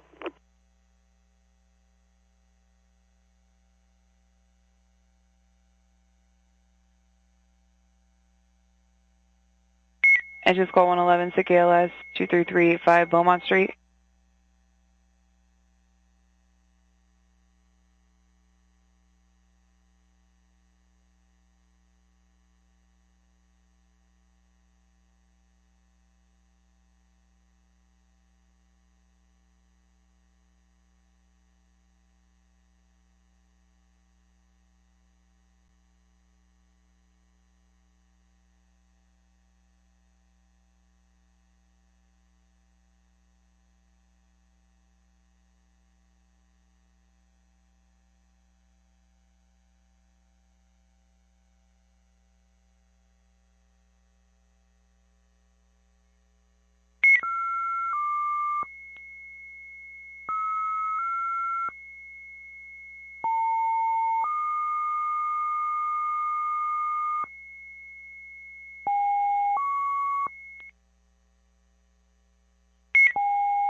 Engine 165, squad 163, SIC ALS, 6925 Salt Lake Avenue. Engine 5, 154, squad 50, chest pain 3s, 4081 East Olympic Boulevard. Reported brush fire 77, southbound 5 at Vista del Lago. Units use V5, stand by for the rest of the comp plan. Engine squad 183, Quint 185, battalion 15, track collision persons trapped, Town Avenue, cross of Alvarado. Engine 159, squad 21, full arrest 162, 13522 Shadron Avenue.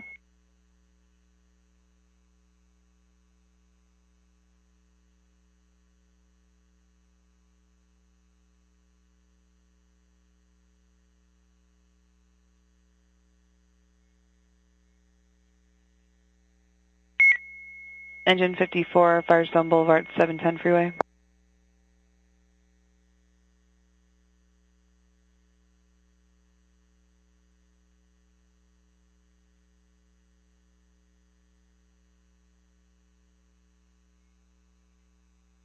Engine squad 30, correction, engine squad 131, injury less. 36940, 45th Street East.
Engine 233, Squad 33, seizure 134 is 43729 15th Street West.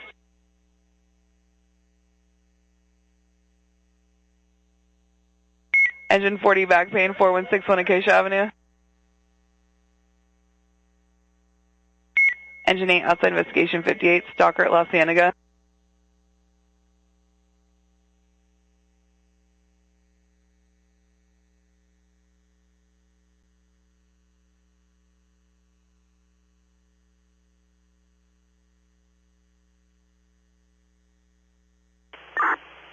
Hey, Task Force 69 Alpha V1.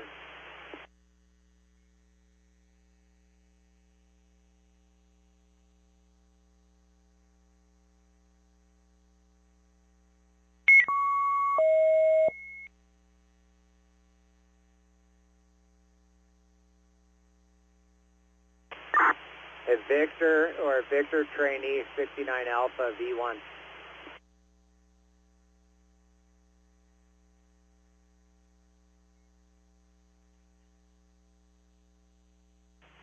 Six 69 Task Force Go for Victor. Hey, Victor, if possible, can you send Type 6 south on Topanga Canyon? At the bottom of the S-turn, we got a power line pole on fire, if they can extinguish to avoid any problems.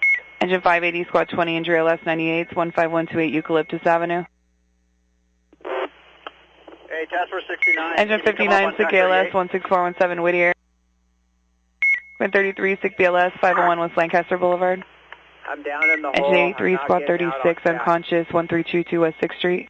Okay, can you repeat the location? You got Patrol 72 right there.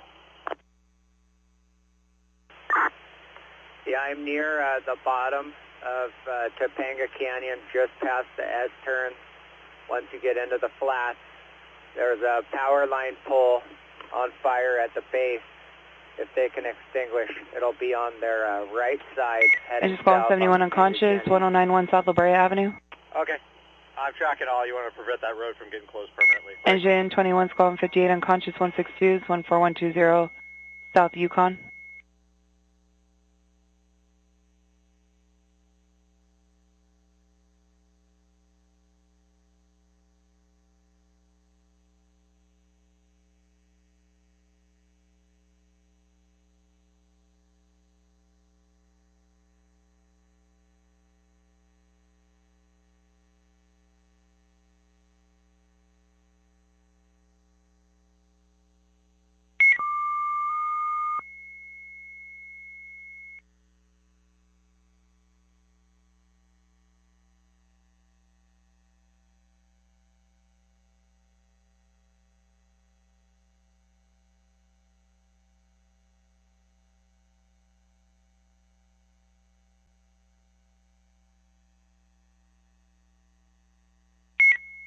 Engine 317 Squad 89 unconscious, 29161 Canwood Street. Palisades Communications, LAV1.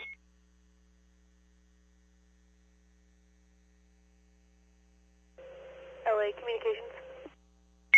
Palisades Communications, report of smoke near the intersection of Via del Prado and Carnlock. Via del Prado, Carnlock.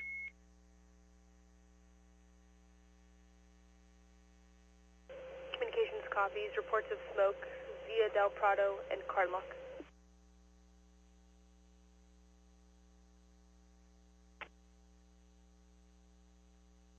LA County, Cal Fire Copter 601, LACV1. Cal Fire Copter 601, V1, go ahead.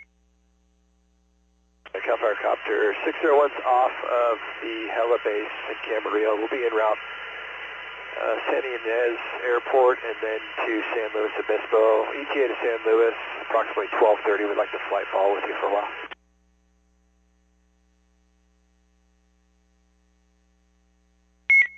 Cal Fire Copter 601, LA copies. 601.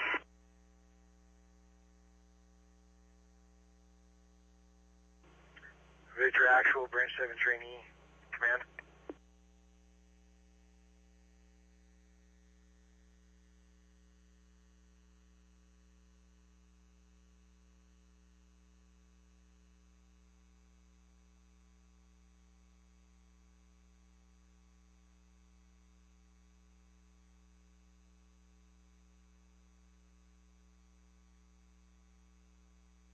172, Squad 58, difficulty breathing, 115 East Beach Avenue. Division Victor, Branch 7 trainee, command.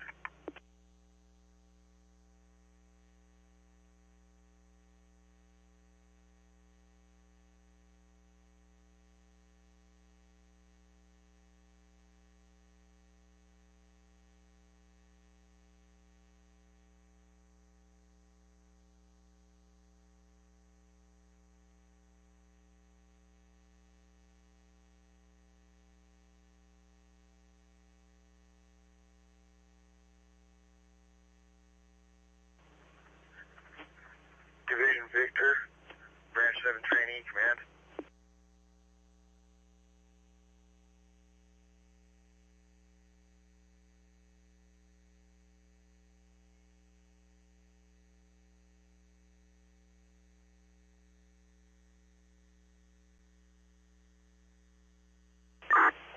Bush for Frost.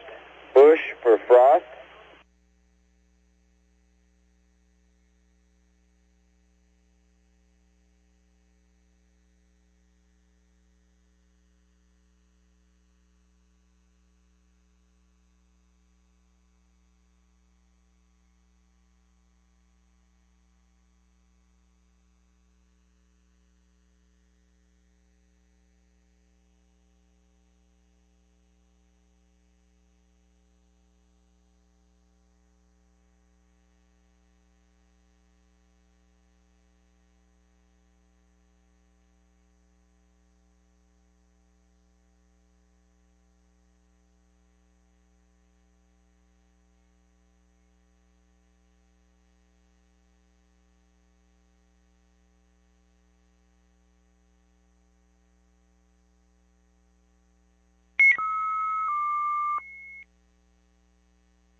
Engine 38, Squad 173, CKLS, 5073 Southridge Avenue.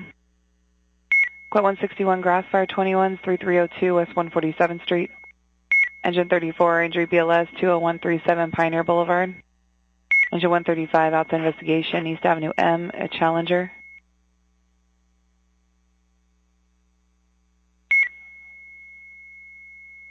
ESR Task Force 136, injury LS 131's on scene. 36940 45th Street East.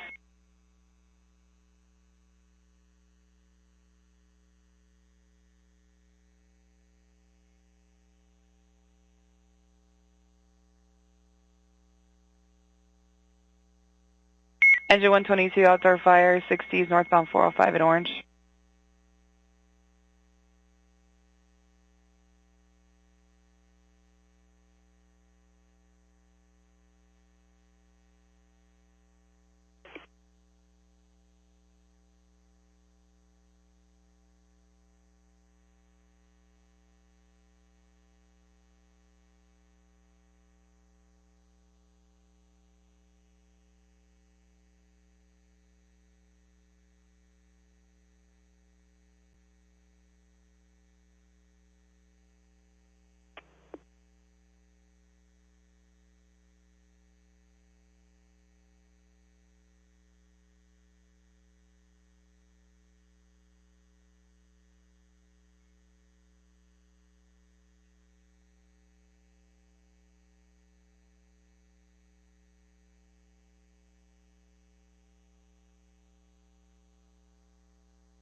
Squad 15, Mutual Aid of Monterey Park, 1234 South Spruce.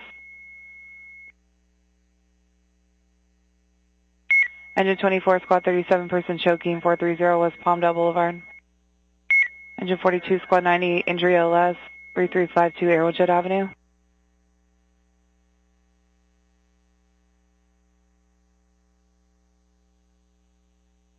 Engine 23, Squad 45, Medical Rescue, 9505 Ramona.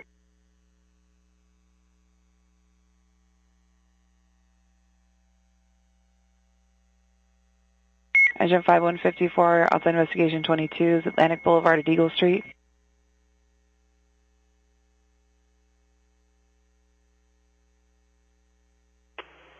Communications, Mandeville, Structure Group.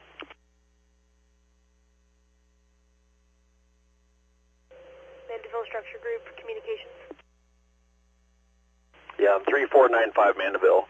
I got a tree into power lines. Requesting electrical company with tree crew to remove and mitigate the hazard.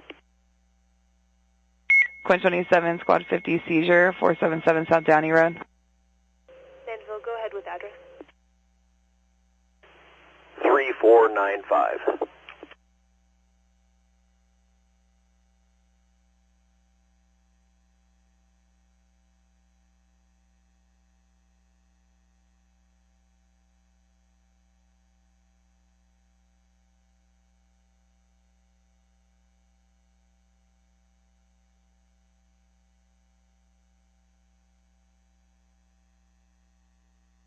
Communications, Mandeville Structure Group, did you copy? Mandeville Structure, communications, copies 3495 Mandeville. Affirmative for the tree into the power lines. Tree crew required. Communications, copies, tree into power lines, tree crew requested.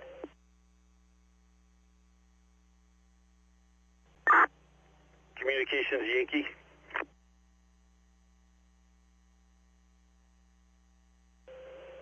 Division Yankee, communications. Engine Squad 54, difficulty breathing, 9230 Dearborn Avenue. Aircraft become Engine available. 18, CKLS 11143 South Prairie Avenue. Engine 110, fire alarm, 13900 Tahiti Way. Engine 36, Beals traffic collisions, Boulevard Boulevard at Dolores. Engine 169, Squad 167, chest pain, 5044 North Buffington. Ready to copy.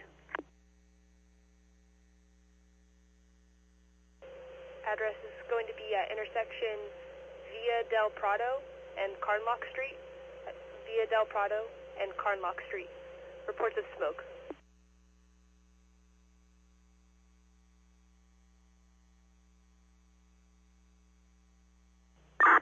Communications Yankee, I think the request we have in for aircraft is in that area of visible smoke.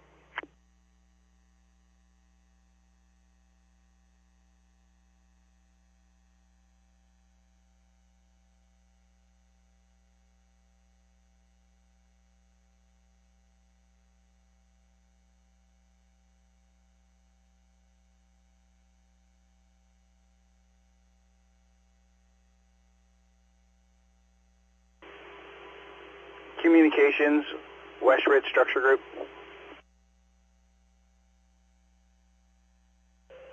West Ridge Structure Group, communications. Squad 29, mutual aid with West Covina, Quint 122. Engine 140, Squad 182, vehicle versus pedestrian, Mission Boulevard across the Gibbs Street. Go ahead with your address. 2238 Jeffersonia Way, cross of West Ridge Road.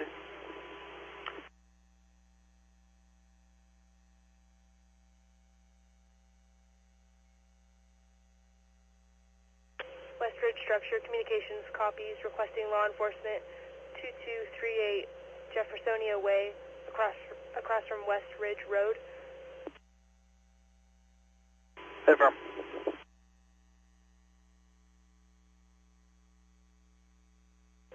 West Ridge Structure, communications. West Ridge Structure Group, go ahead. What is the nature Engine of the problem 233, for Squad the 33, request for law NGLS, enforcement? 44567 15th Street West.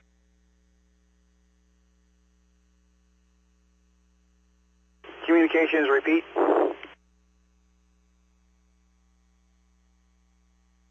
West Ridge Structure, can you advise the nature of the problem? Quint 166, Public Assist 42s, 9700 East Lower Azusa Road.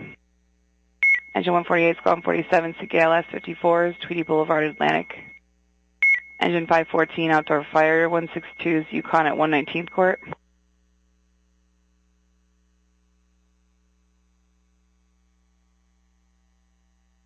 County, Cal Fire Copter 601 to make contact with Santa Barbara. We'll be flight follow with that. Thanks. Copter 601 LA copies, in contact with Santa Barbara. We'll discontinue flight following. Sure.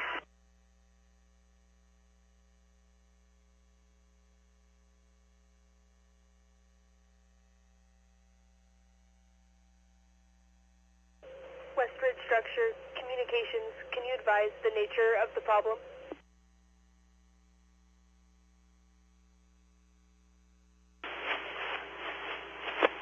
The door to the structure appears to be forced open. Just want it checked.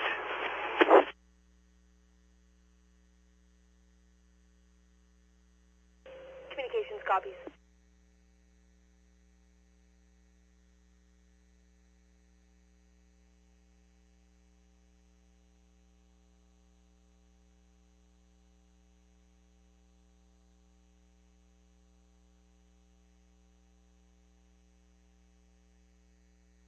Engine 593, wires down, 47, 5327 Pall Mall Avenue.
Camarillo Halibase, Palisades Communications.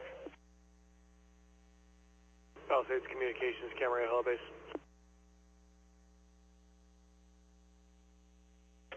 Receiving multiple requests for aircraft, can you notify when aircraft will be available? Camarillo Halibase copies. Multiple requests for aircraft. Stand by. We'll check with the pilot, see if they're comfortable getting off the ground. Communications copies. And Palisades Communications, is this still going to be in the Division Yankee area with a ground contact of Division Yankee? 5143, wires down.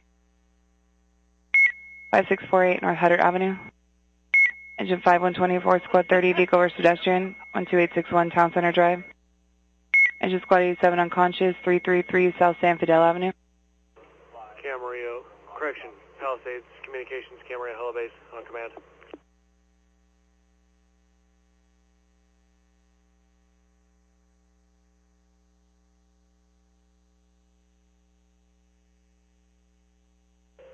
Palisades Communications, go ahead. Our aircraft still being requested in the area of Division Yankee with a ground contact of Division Yankee. Engine 5154 outside investigation, 4147 Fisher Street. Engine Squad 124, difficulty breathing, 23861 McBean Parkway. Camarillo Halibase copies.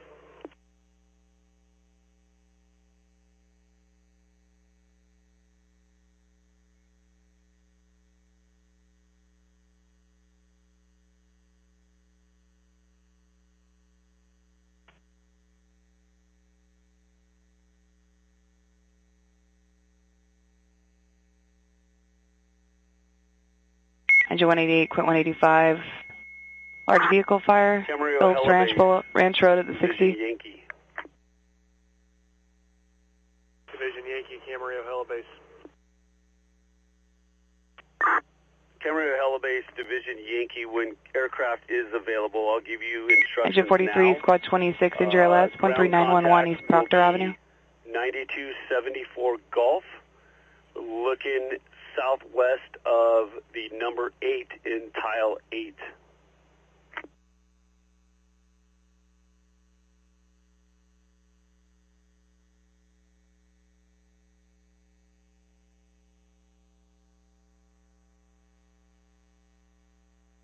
Camarillo Helibase copies. Ground contact is 9274 Gulf. And additionally, we're going to send up a Helco soon to scout the fire. Engine 34, Squad 45, difficulty grading 22333 South Joliet Avenue.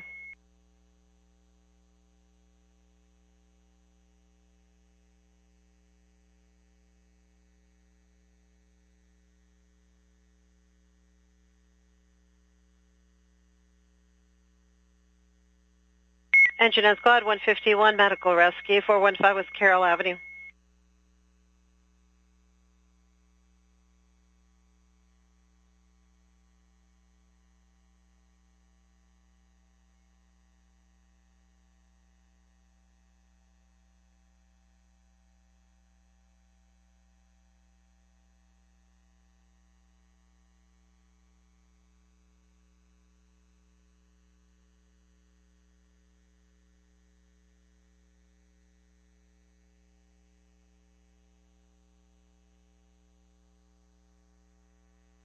Engine 85, public assist, 1041 Fondale Street, lift assist.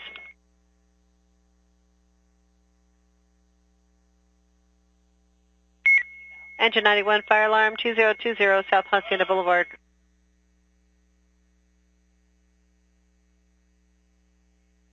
Engine 5117, Squad 191, La Habra 1, difficulty breathing, 200 West Whittier Boulevard.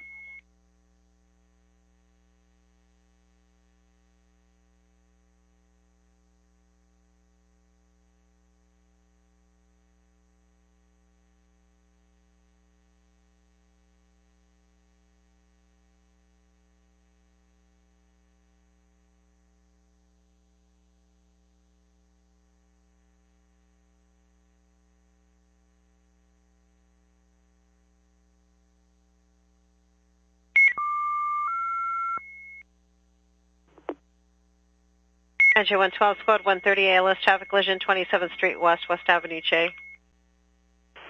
Squad 10 with Engine 36 on scene, ALS, traffic collision, Sepulveda Boulevard, Dolores Street.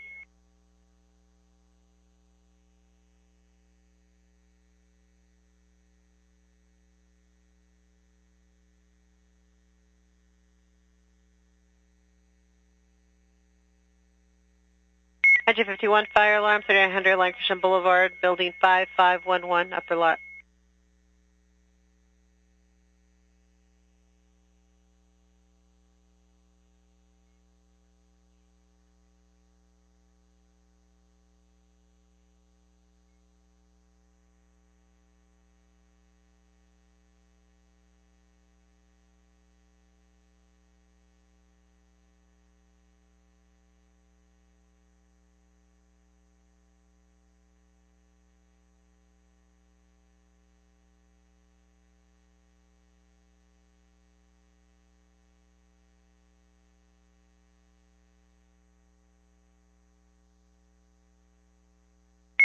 Engine 140, outdoor fire, 499 North Gary Avenue, PD en route.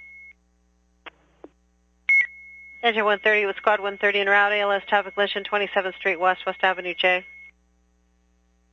Quinton Squad 20, seizure, 13,000 Clarkdale Avenue.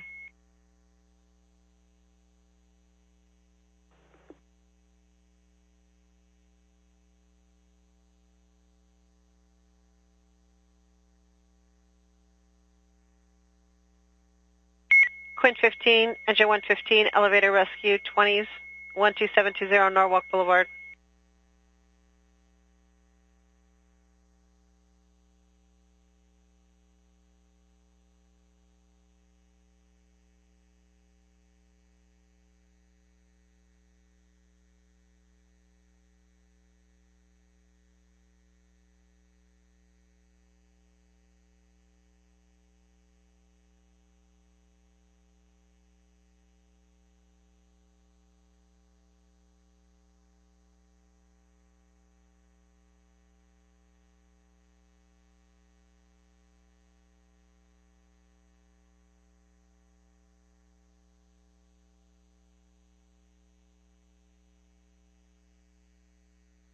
Engine 54 outside investigation, Firestone Boulevard, 710 freeway.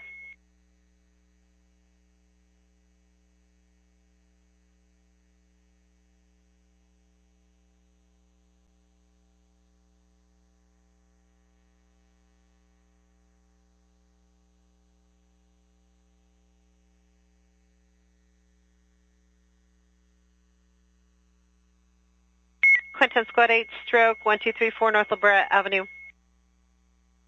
Engine 5154, Squad 39, difficulty breathing, 22s 440 South Woods Avenue.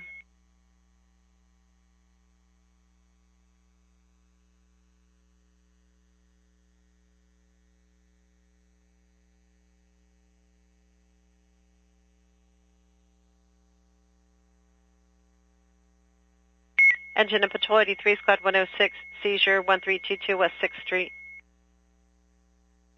Quint 127, Squad 116, allergic reaction. 36s 137 East 233rd Street, Sheriff on scene.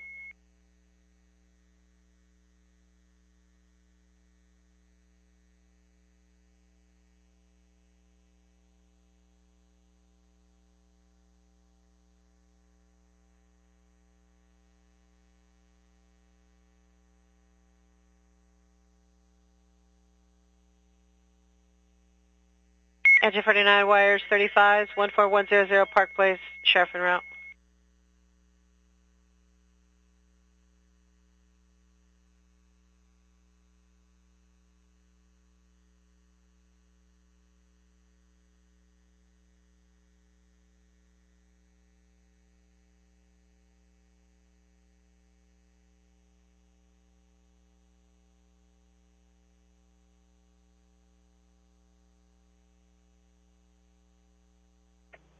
Engine 3750 Alpha.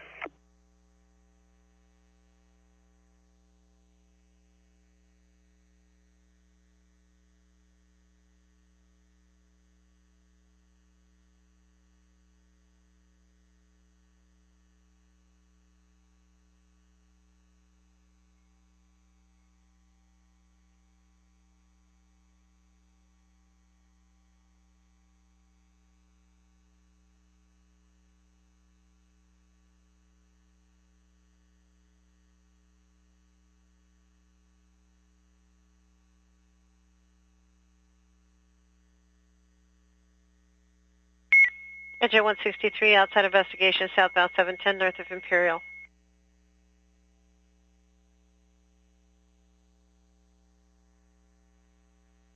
Quint 33, Squad 135, full arrest, 44523 15th Street West.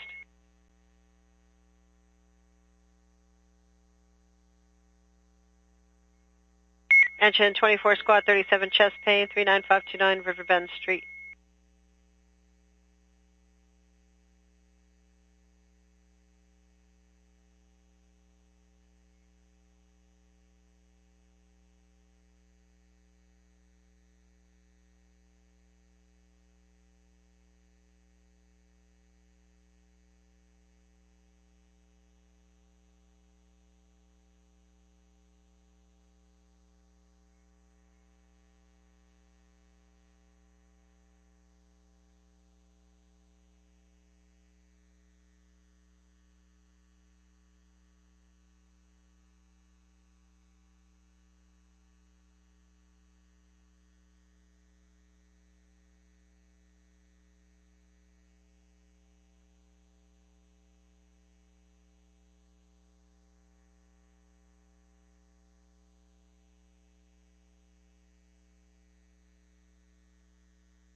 Yankee Branch 7 safety trainee on command with a priority message to you, sir.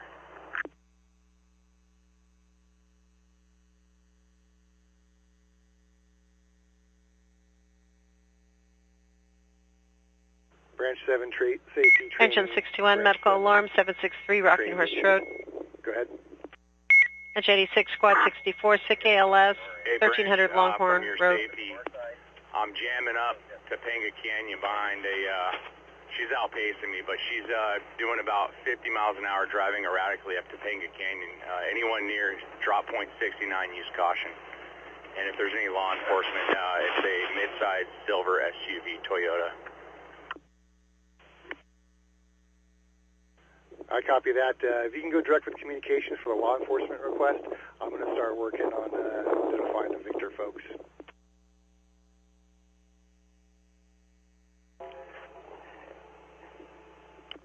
Palisades Communications, Branch 7, safety trainee.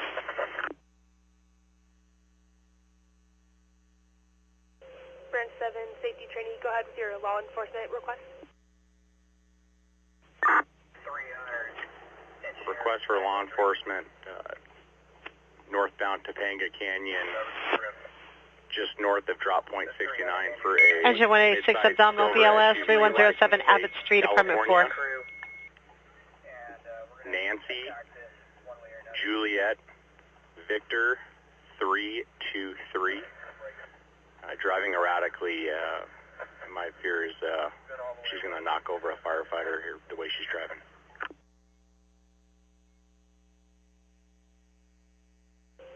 Branch 7 safety, communications copies, northbound Topanga, north of drop point 60, silver SUV, California plates, Nancy, Juliet, Victor, 323, will advise law enforcement.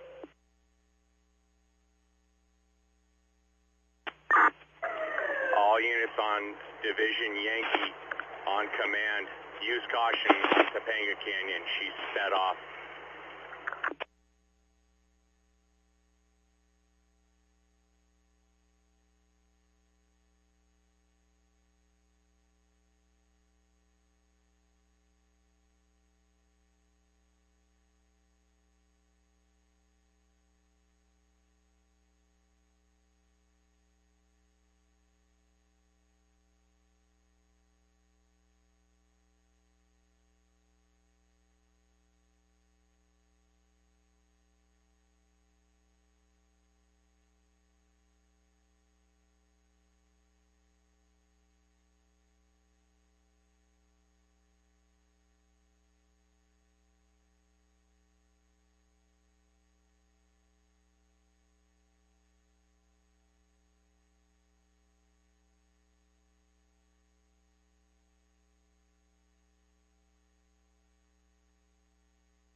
Division Victor trainee, Branch 7 trainee, command.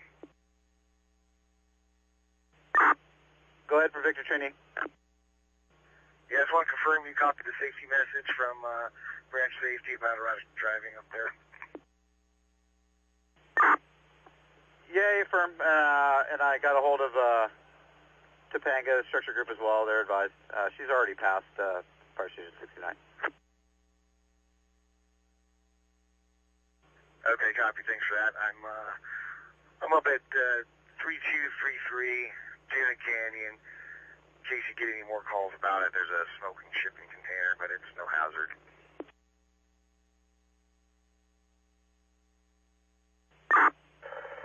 Okay, I'm tracking. Are you able to repeat the address? 3233 Tuna Canyon, just north of Hearst Trail Motorway.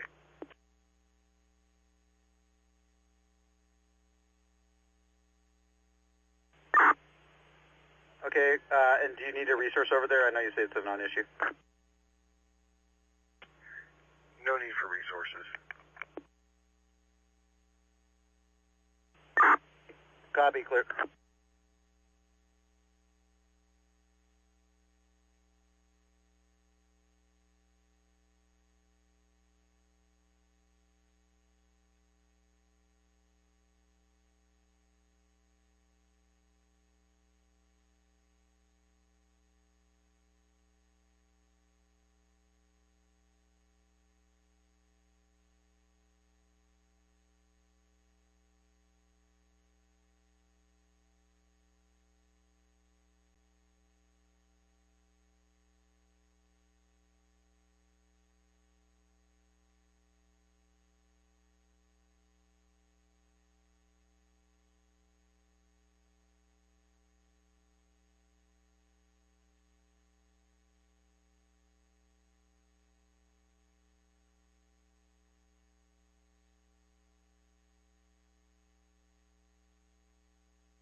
Division Mike, Palisades Communications.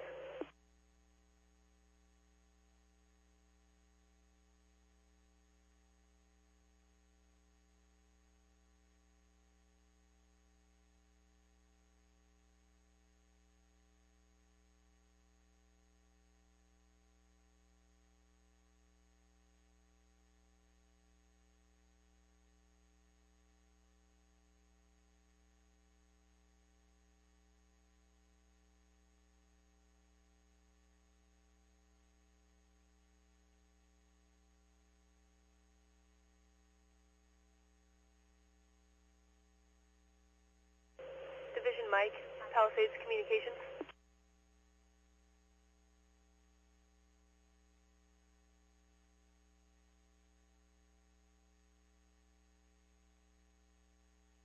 Palisades Communication, go for Division Mike Trainee.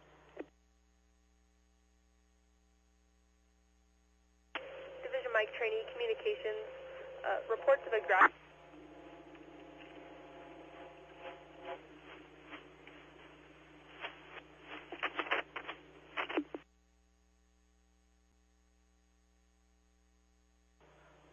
Communications, Mike Trainee. Unable to copy anything after grass fire.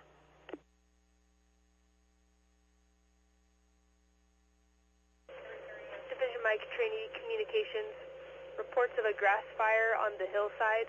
Are you ready to copy an address? Communications, Mike Trainee, affirmative.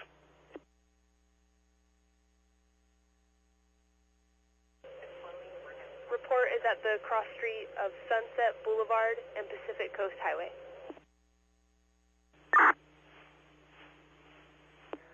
Mike Trainee.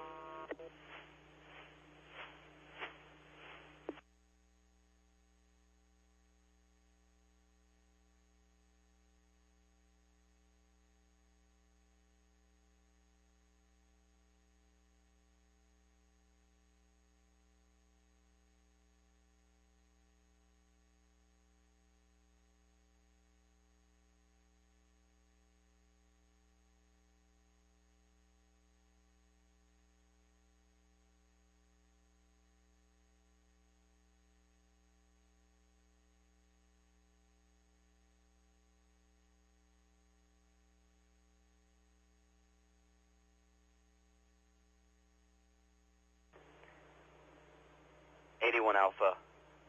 Division Mike trainee on command.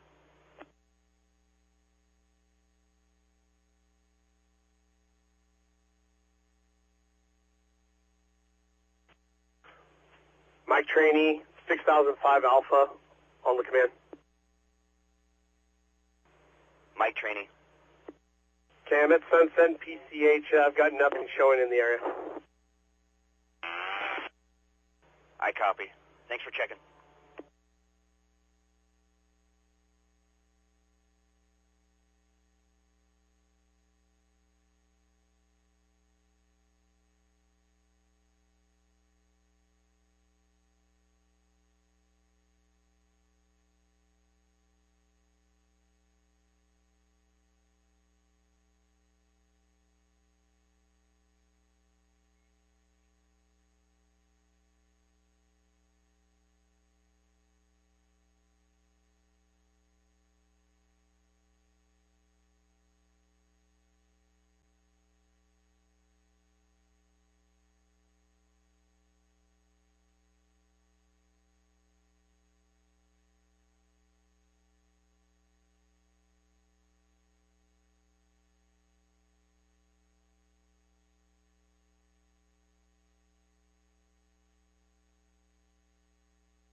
Division Mike trainee, 81 Alpha trainee on command.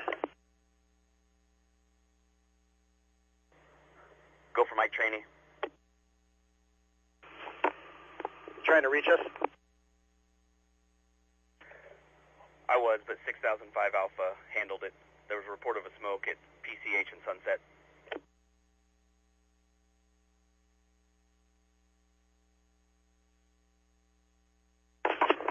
81 Alpha trainee copies.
Carter, Hickman crew. Is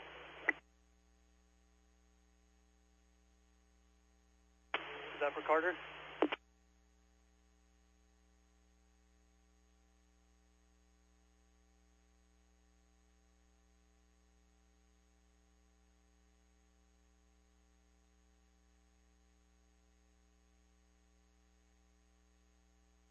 Weldon, Hickman, can you see Carter from where we're at?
James, you up on project?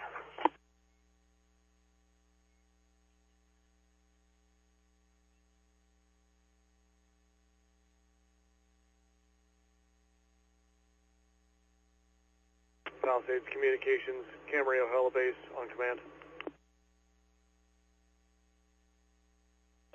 Camarillo Helibase Communications. For information, 07 Golf Hotel, just lifted from Camarillo Helibase for a recon and helico flight. ETA to the fire, approximately 10 minutes.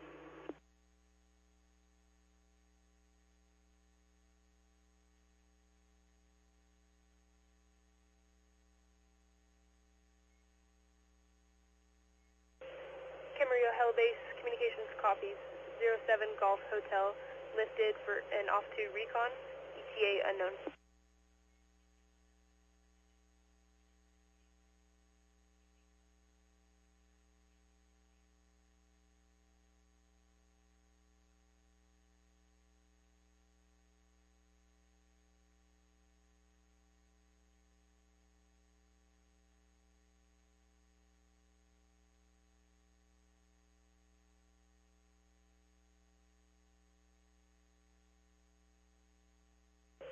Camarillo Helibase Communications copies, correction, inquiring ETA to the fire approximately 10 minutes. That is correct. ETA to the fire, approximately 10 minutes.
Division Mike Trainee, 81 Alpha Trainee on command.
Palisades Communication, Helicopter 07 Golf on command.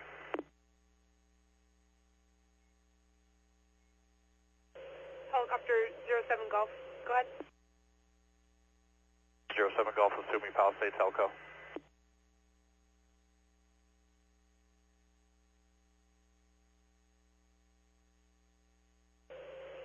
Copy 07 Golf, assuming Palisades Helco.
Palisades Communications.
Division Yankee, Palisades Communications.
Engine 1, shared hydrant, Gage Avenue at Dozier Street.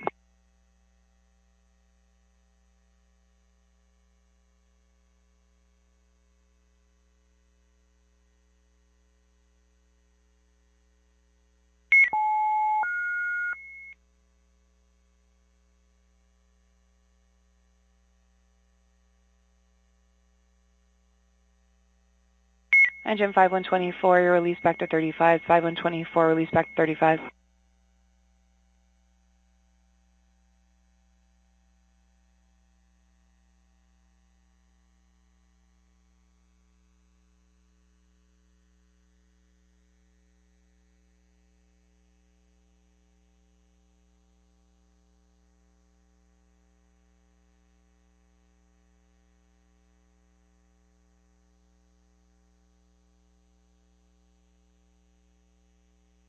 Go 166, go 167 to KLS, 4465 Shasta.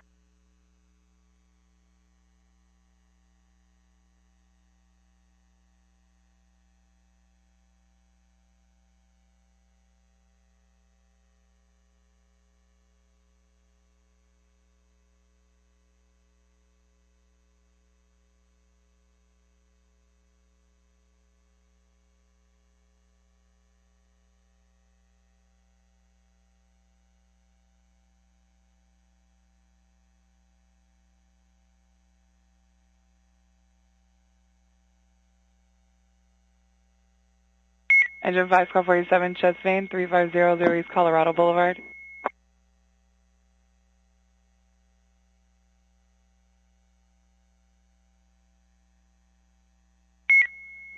Engine squall 172, Andrea LS, 510 Sentinel Avenue.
Philip from Halo Rednet.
Metro from Fountain IC. Can you attach 2 more task forces, an EMS captain, and 3 more rescues?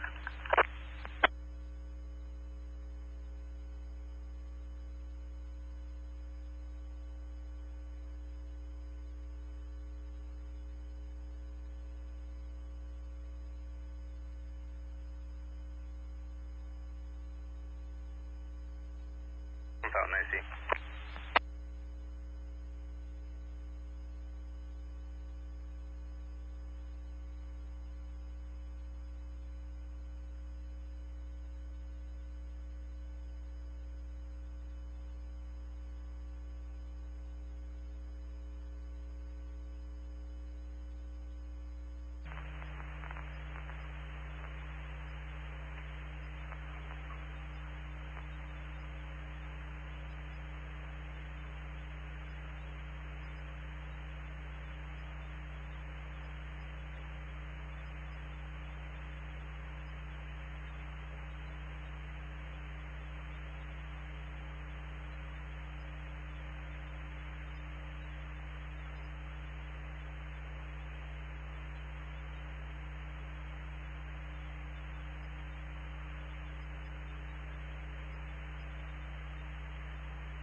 Engine 1, 61 unconscious. 14105 Shadron. Engine Squad 7 seizure, Melrose Avenue, across of Almont.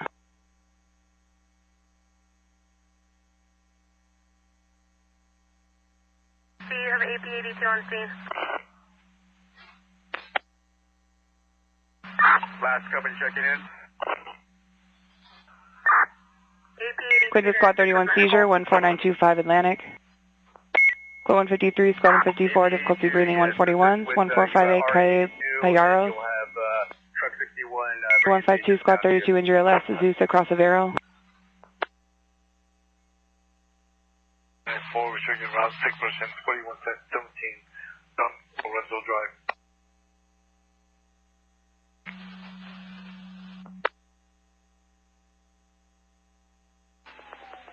I see you got engine 220 on scene.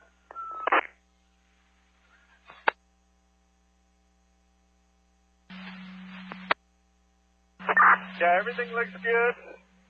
We're just opening up a few more walls just to make sure Engine 514, Squad 21 unconscious, 162, 13608 Cornblum Avenue. Okay, copy that.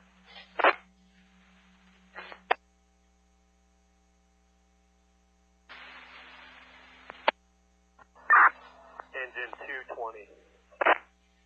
220, roger. All Eaton, Resources, Eaton Communications, stand by for priority. Hannibal, but we will get all the doors open and clear. I'll let you know when we got it secured. Yeah,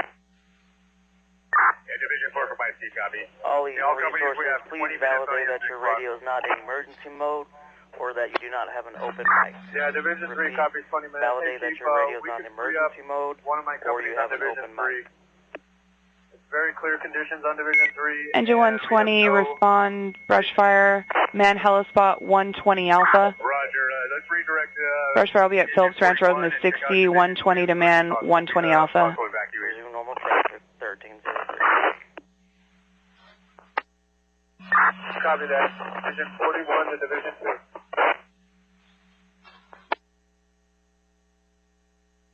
I see from Division 4, just for your essay, it is the unit on the Alpha side. Alpha Bravo corner is the involved unit. A large complex, and but that's the only unit involved. I think we got it handled and in a small footprint. Yeah, IC copies message. 220, I got you on scene, just stand by. Around, you see nothing.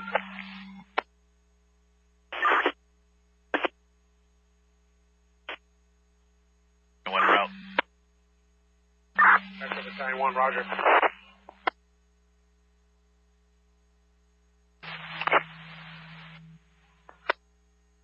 Roger, 172.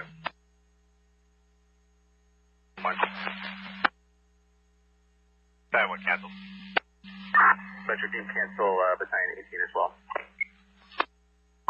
Battalion 18 canceled. Orders at Fire Station 28.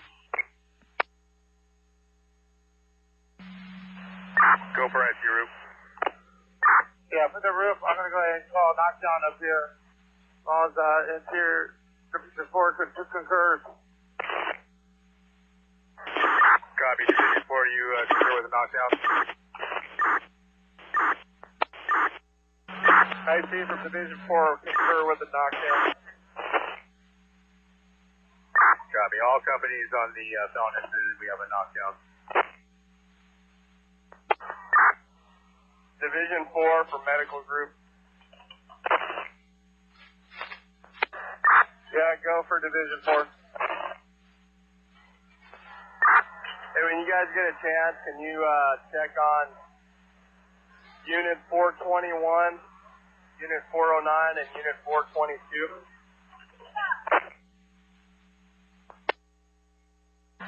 Give me those numbers again. 421, 422, and 409.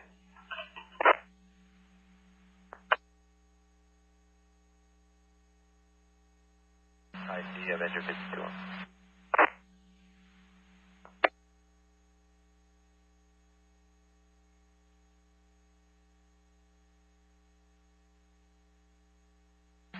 LAPD reports those units have been cleared from medical group from Division 4.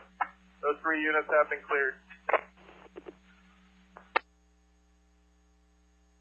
5-7, we're on scene. PD matter only. Fire Department 98. 857.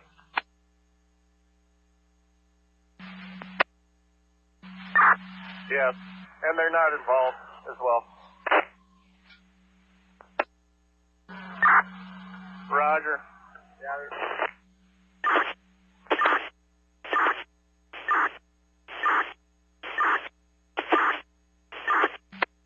All fire companies still responding to destruction fire 6222 westbound Avenue. You may discontinue your canceled. Rest only.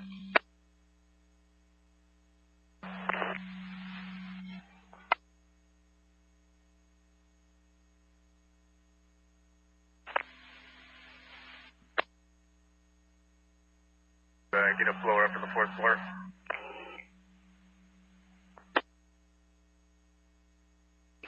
We're canceled.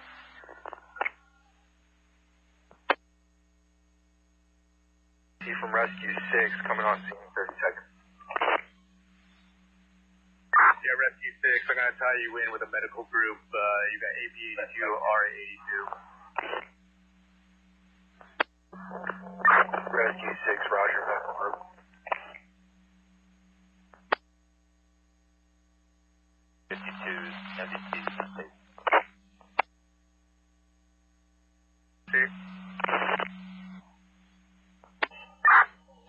Yeah, you guys need a blower up on the 4th floor? Yeah, if you could break off someone to accommodate that, that'd be great. Roger, we'll take care of the blower, and then you gave me AP82, is that correct? That's correct. How many patients do you have at this time? We got one patient right now, AP82 is assessing, and we got medical group set up over here on the Delta side in front of the complex. Copy. With only one patient, I'll redirect you. I'm going to make you ventilation group at this time. I'm going to leave with AP82 and the RAs on scene in medical group. Okay, Roger, we're going to do ventilation group. I'll give it to Rescue 82 and AP82. I see from engine 41 on Division 2. Division 2 is all clear. Division 2 from IC, copy.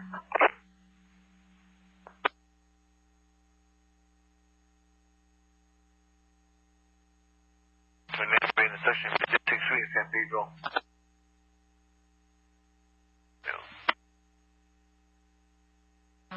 Maybe somebody can find a maintenance person to find out where the shut-off is for the 4th floor building. Yeah, Division 4 from IC, copy. Break. Division 41, I'm going to redirect you from Division 2 and address utilities. Private utilities.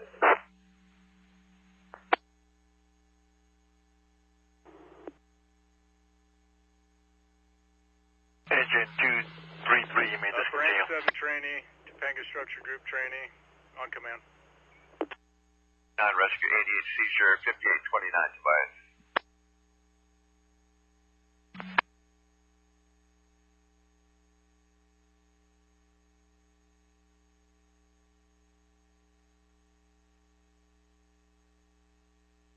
$450 for Metro.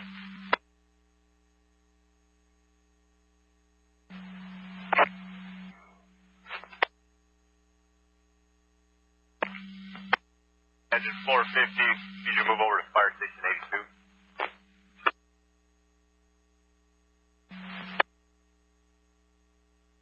82. These quarters, would you like it somewhere else? Go ahead and release you.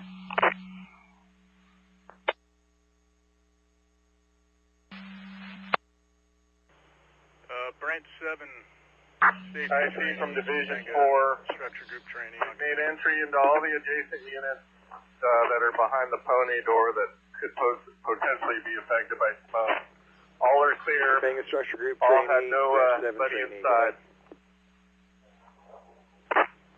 Yes, sir. Could we have a safety response? Division 4 from ICA, got it. Topanga Elementary School. We had an agency vehicle, minor damage. 62. Property damage. Copy. IC Rescue 86 on Branch 7 safety. Branch 7 trainee. Command. Copy.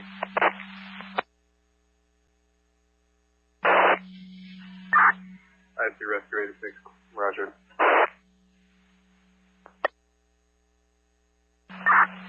IC from NBC engineer. Water shut off the building, or should be to the sprinkler pipe. Branch 7 safety. Branch 7 IC training. copy. Utilities shut down. Water shut down.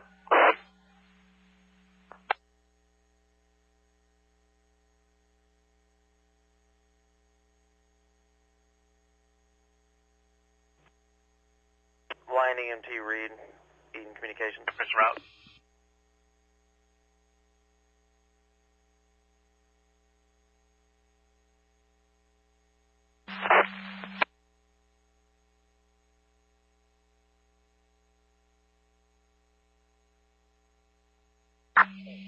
Metro from engine 261, can you attach an arson unit to our incident?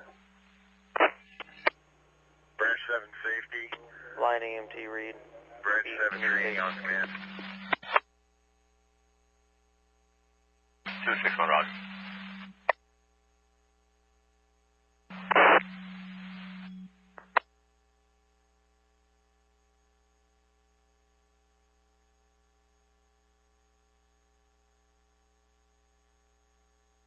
No contact with line EMT read. Communications clear, 1313.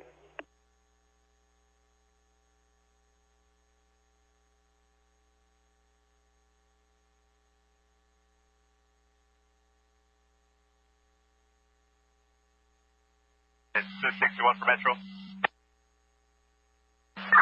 Metro, go ahead, Brandon, 261. Landline floor, Captain.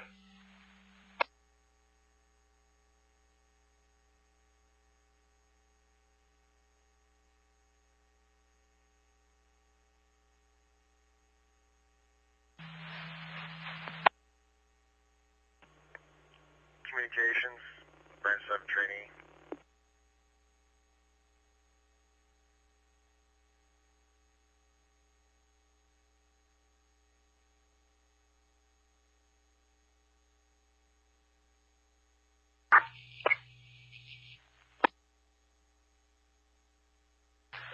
Branch 7 training. Battalion 5 from Command 22 on command channel. Communications, Branch 7 trainee. Can you contact safety? Go for Battalion 5, Command 22. In touch with Branch 7 safety. Yeah, we're making our way to the command post. I got some resources out. Can you cancel the UTAR assignment for a 3 heavy rescue? Accident. That's affirmative. We canceled all additional fire resources. I kept EMS resources. Roger.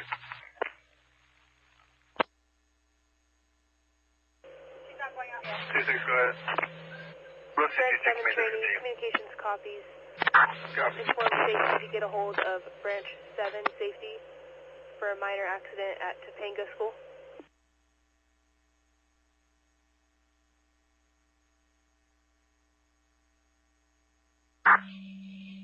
AR-10 or AR-11. Meet engine 261 on 2.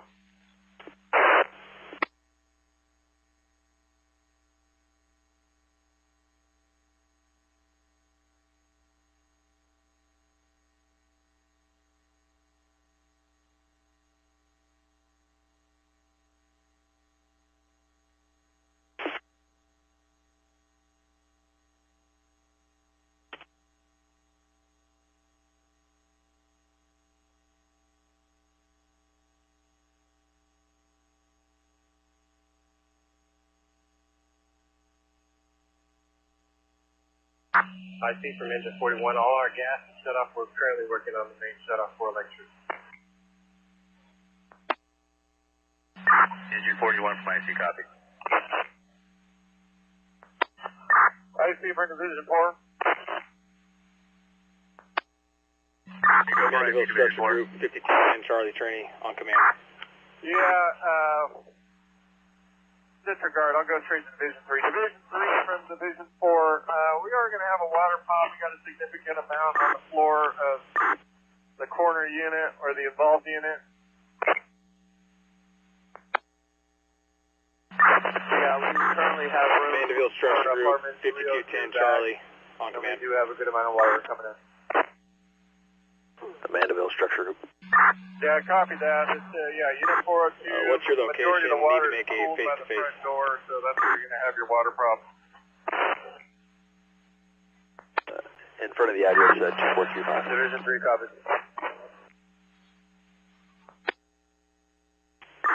Copy, we're en route. 26, let's go 806 still fall. Reach in and pull down you.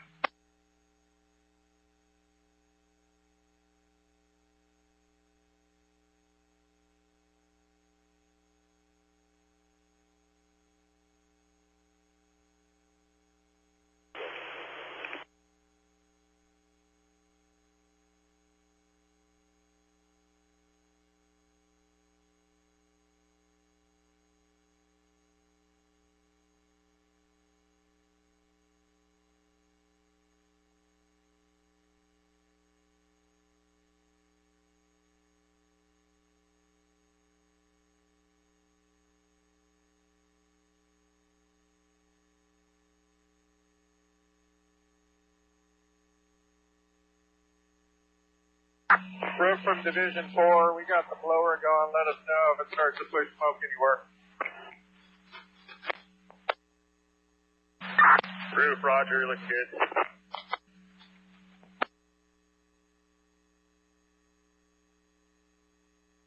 For Rescue 72, typical respiration, 213, 21 branch.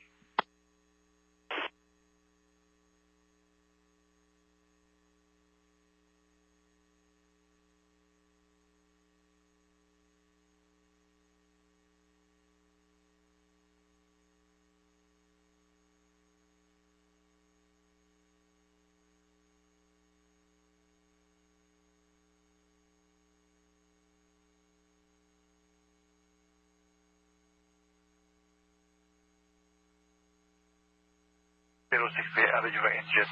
Now upgrade to cardiac arrest. Continue through.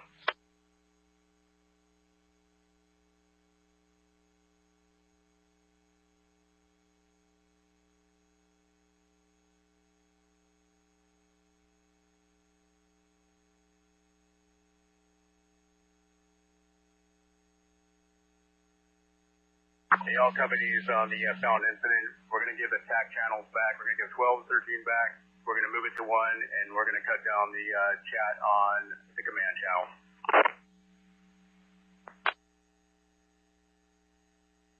Roger, will be rescue 903. Me, dispatch, auto versus pedestrian, intersection 6 feet in Burlington.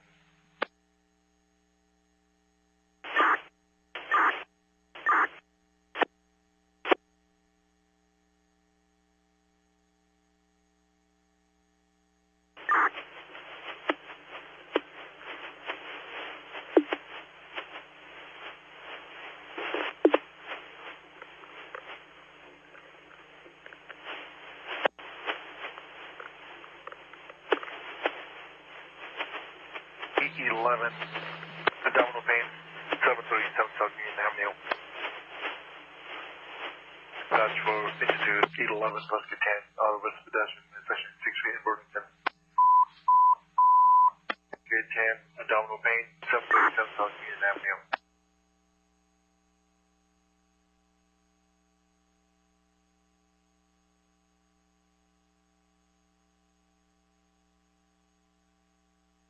Metro from Rescue 11 attaches with Engine 211, cancel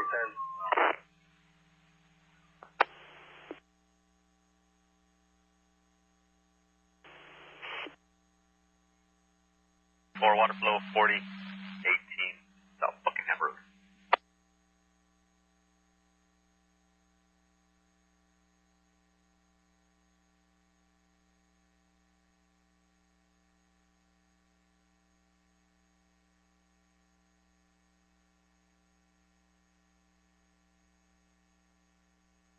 You may discontinue.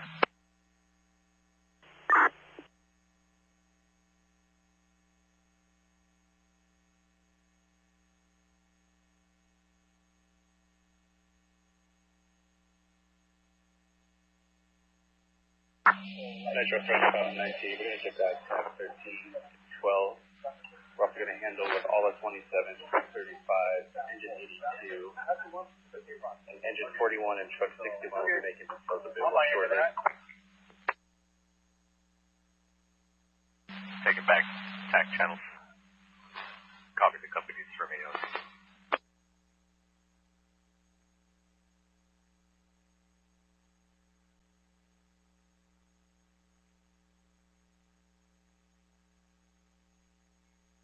Engine 825 West, 6 years.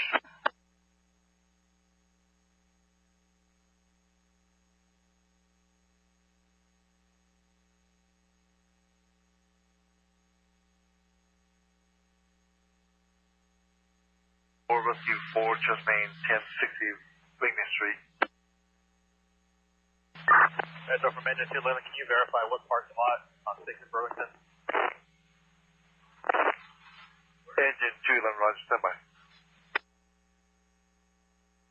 Supposed to be on tab, he's been there 3 times already. Roger.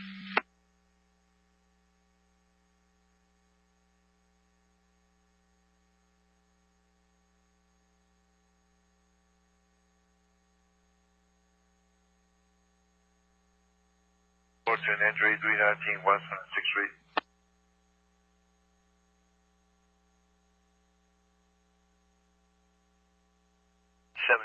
Traffic accident, Corbin and Venmo.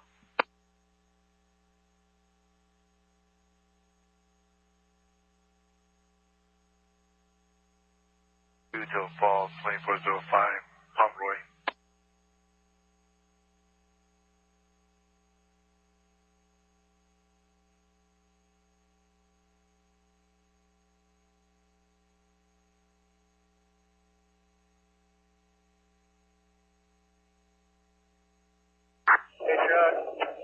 Sounds like the AC unit started going. The teachers put out with the fire extinguisher. We're going to get a ladder up to the roof to check it out. Okay, copy that.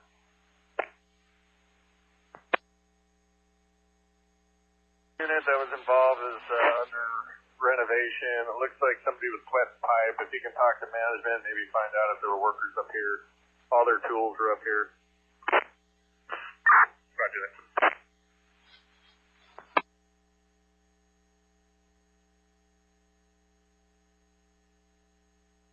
Can you replace the unit that's under renovation? Unit 402. Roger, 402. Look like there's any extension, I'll get a tick on it. Copy that.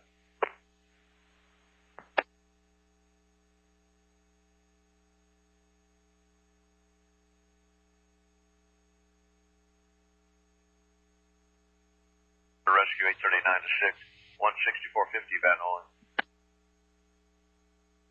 Cardiac arrest.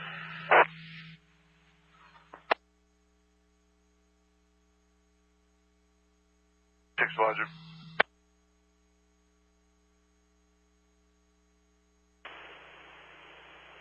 Eaton comms, EMT read, go ahead.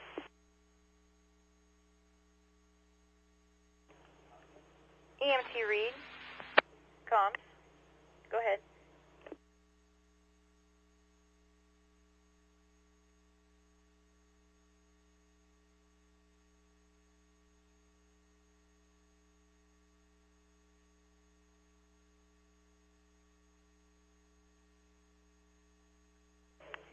EMT 37 traffic intersection to Polda, Missouri. Go ahead. 237 traffic. Are you trying to reach EMT read on command? Stand by. Engine 298, Rescue 98, difficult respiration, 11163 Calter Avenue, incident 1125.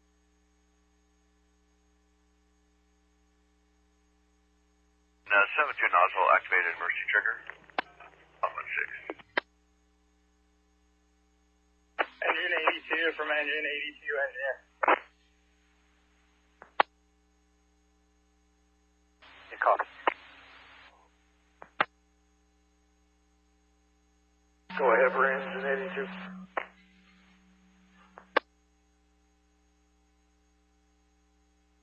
Hey, engine 82, can you guys move your tie-off, the drop bag, tied off to the top rung of that 35 and pulling it that direction? Tied off to something else. Ladder's not safe.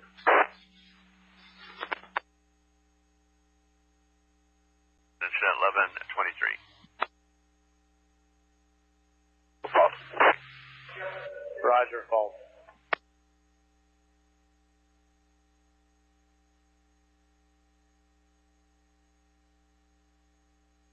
Metro Rescue 15, we're clearing Harvard. We clear to go back home, or you just covered down here? Stand by. Metro Issue 2, do you have an apartment number? Issue 2, we might be in the lobby. I see from Division 4.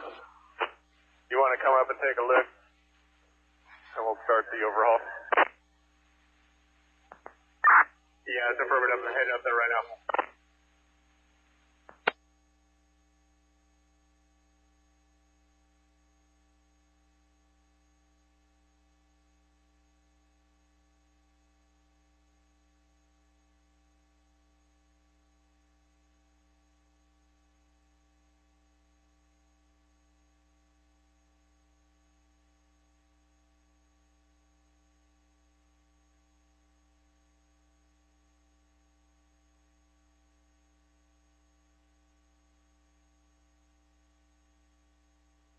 52, rescue 56, chest main, 1007 North Western Avenue.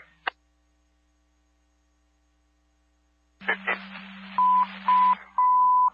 Engine 215 on the radio, rescue 68 unconscious, 1570 Southwestern Ave, across the Venice Channel 16. Branch 7. From Branch 7, safety on command, trying to get a hold of 45 Olympic Boulevard. Branch 7 safety, Branch 7 trainee, affirmative. Looking to see if you can head over to Old Topanga School. We have the Topanga Metro from FR27, we're coming available. Get added to report of a minor 56 call cancel, 52. Copy all.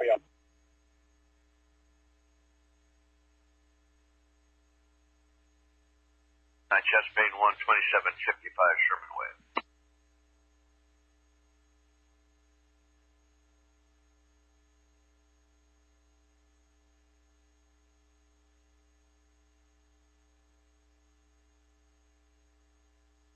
Roger, go ahead, push out engine 5T, give me discontinue.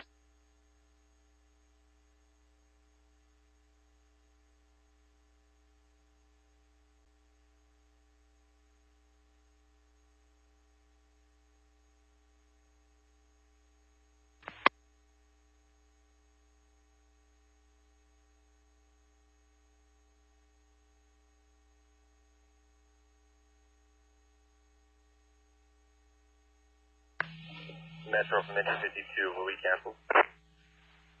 Engine 52, yes, you may discontinue. FR27 will rescue 56. Rescue 209, simple respiration, 99 West 3rd Street.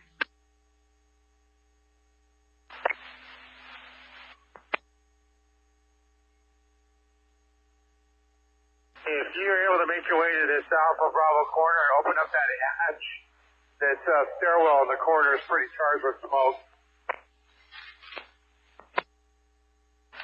Yeah, truck 27 from AO, we're up here. We just tried to open it up. It's latched from the inside.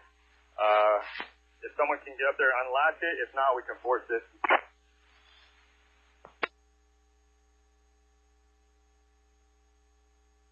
Roof from Division 4, where's the location of this hatch? Yeah, it's right on the Alpha Bravo corner.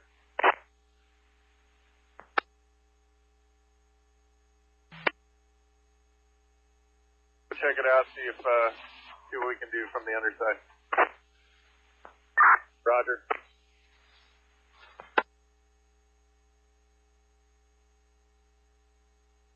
Rescue 25, immediate dispatcher, seizure 425 South Soto Street.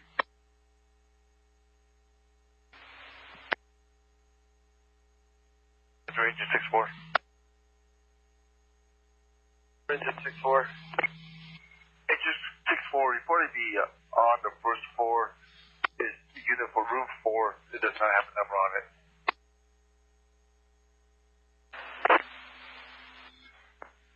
Copy.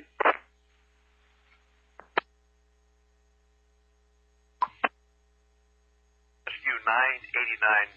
Respond assist engine 72 on scene of the traffic at the intersection Corbin and Van Owen, Corbin Avenue and Van Owen Street.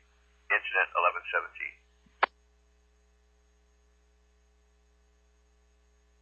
Metro from engine 72, I think coming from quarters. They show on the radio 100's about 3 miles away. Roger. We'll cancel the rescue.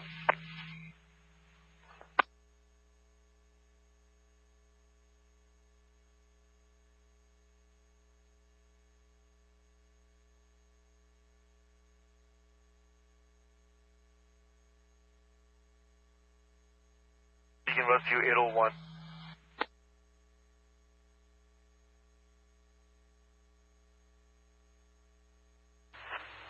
Metro from Rescue 98. Go ahead and cancel to 298. 98, Roger. Engine 298, cancel.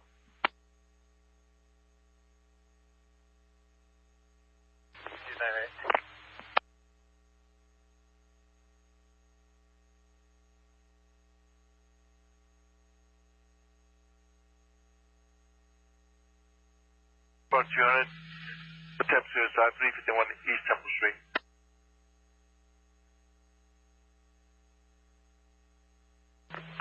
Metro Rescue 2 are available again. Attaches with our truck.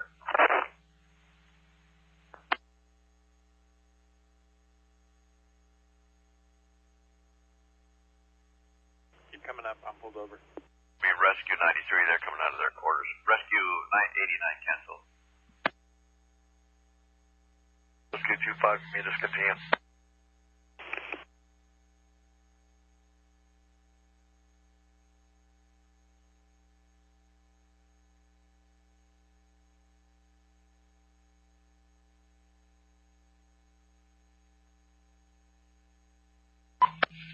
AP4 for Metro, AP4.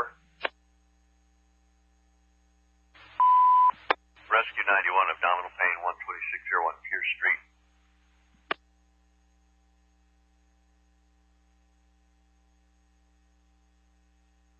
Well, you can rescue 1, rescue 801.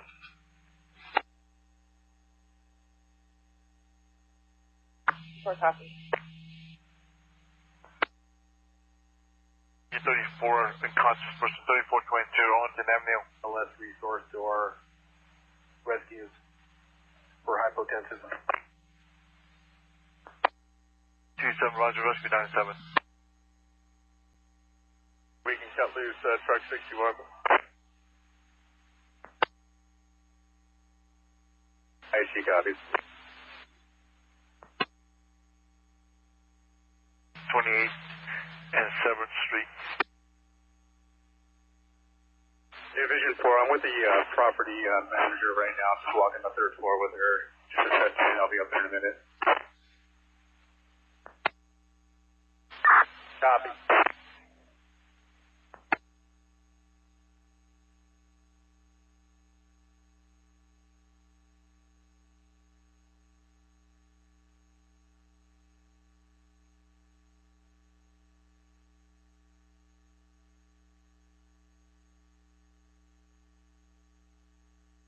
Metro from truck 9, chosen route. Chosen route.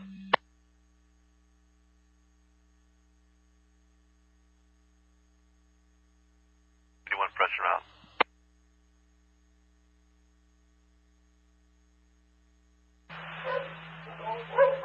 Metro from rescue 11, cancel rescue, or cancel engine 211. Engine 211, you may discontinue.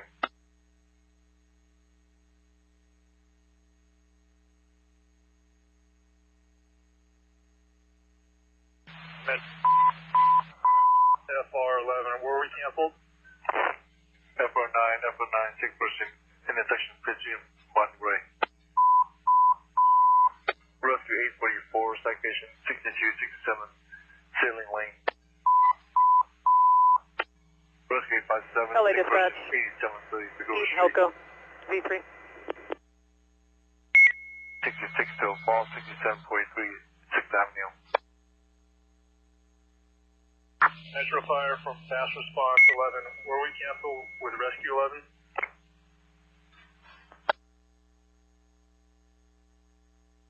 Standby.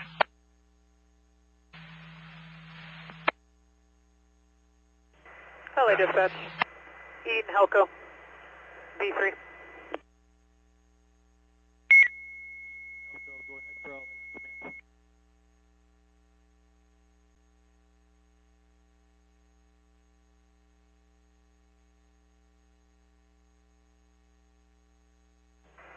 LA dispatch. Metro from AP65, attach us with Rescue 857, please. LASQ Rescue 5, Culver City Engine 42 on 16. LA dispatch, comms unreadable. Operation 14323. Eaton Helco, go ahead for LA on command.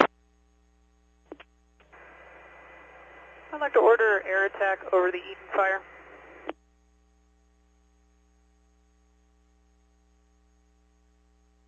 LA copies, what time? ASAP. Engine for Rescue 5 Golf. Rescue 5 from Culver City Engine 42, this is full arrest. We're under the bridge, right by the engine. Roger, we're less than a minute out. Requesting 1 air attack ASAP. Eaton, I'll go, thank you. 81 entry, 14417 Burton Street.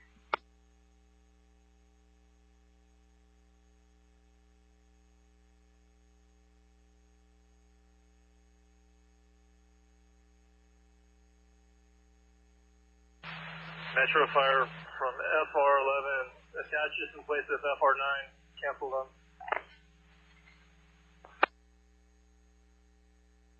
7, we're back on our first hit. You can release any move of companies. 27, Rob.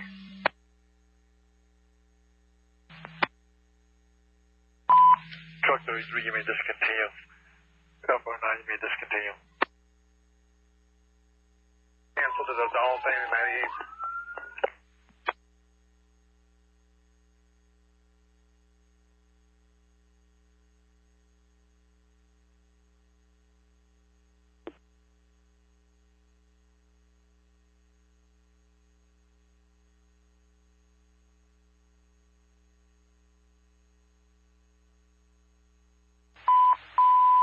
Truck 98, person down, 10965, Lenox Boulevard, incident 1162.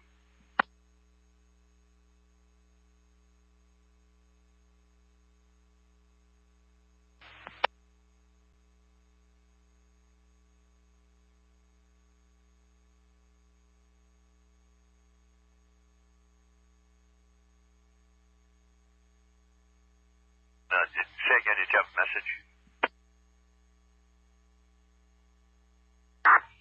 Disregard.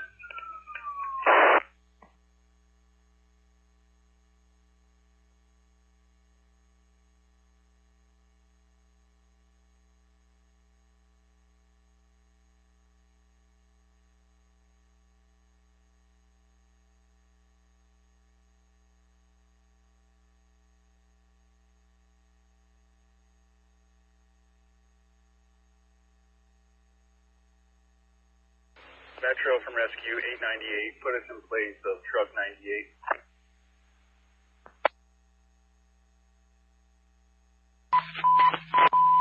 Engine 64 to Fall 319 West 106th Street.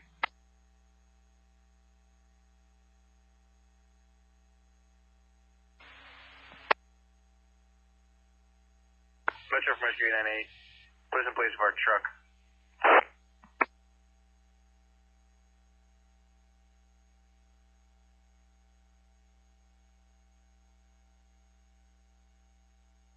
Till Fall 1117 East 114th Street.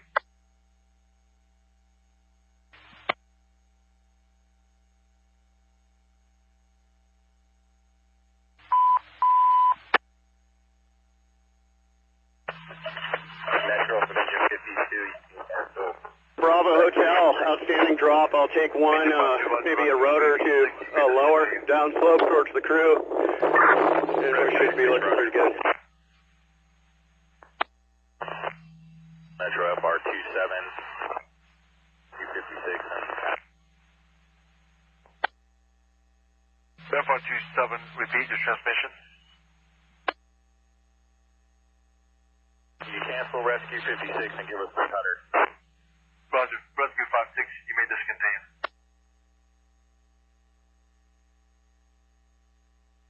FR27, you can rescue 835. Rescue 835, replace Rescue 56, Chastain 1007 Western Avenue. 8 to Hemorrhage 2246, Pencil Del Mar.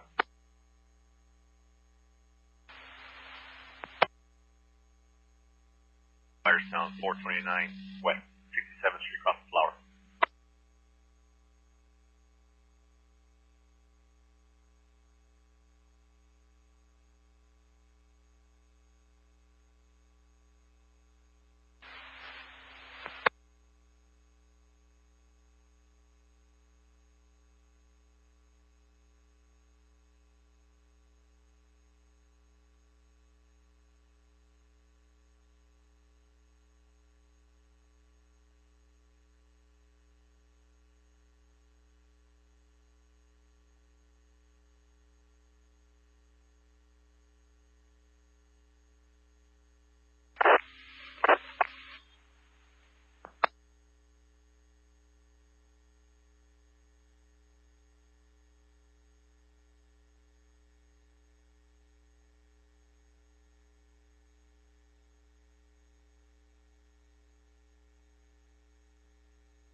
press and route.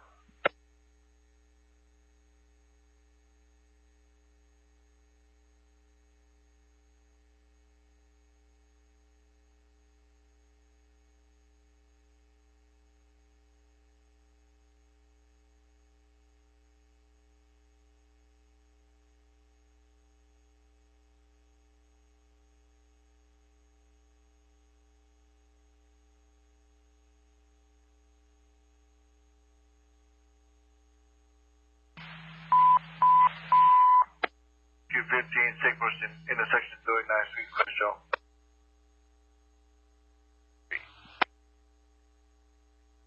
Rescue 57, 65.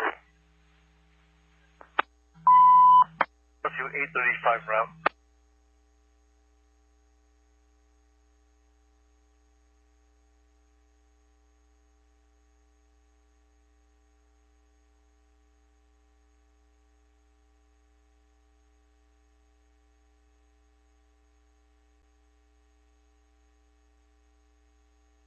Metro Fire from FR11, attach an 800 rescue for transport. Roger, we rescue 900.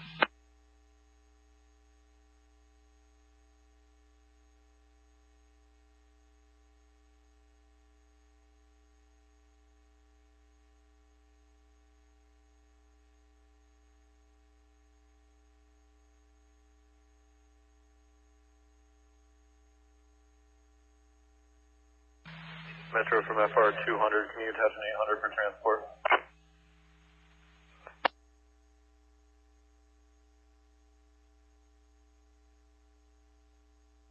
And Roger, rescue 809. 296, you can cancel the rescue.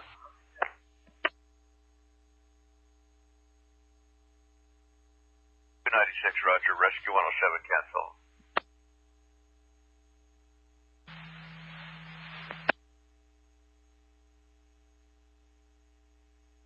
Rescue 814.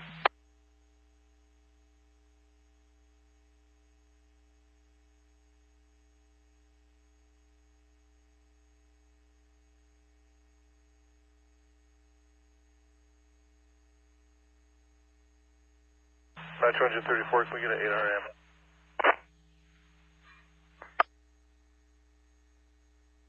Rescue 75, a sick person, 9601, Spalding Boulevard.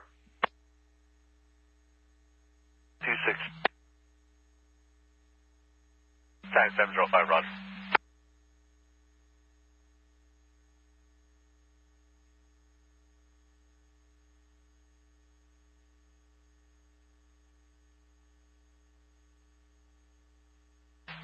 Metro from FR200, is there an AP unit available?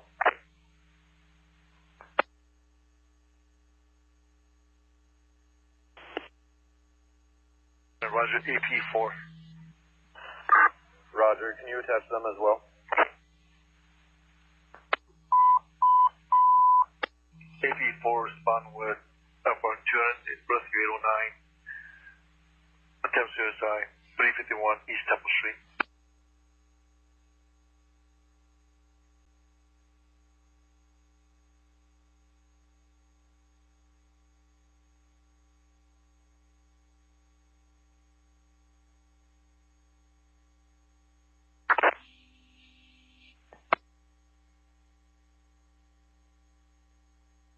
Rescue 246, unconscious person in intersection of Florence and Figueroa Street. Metro from AP65, you can cancel engine 57, add us in their place, please.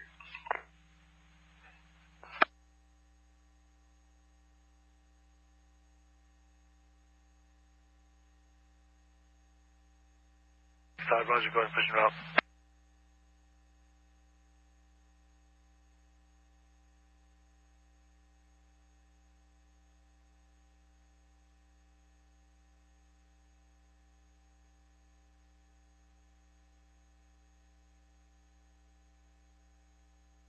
Rescue 66, immediate dispatch, just main 4723 South Normandy Avenue.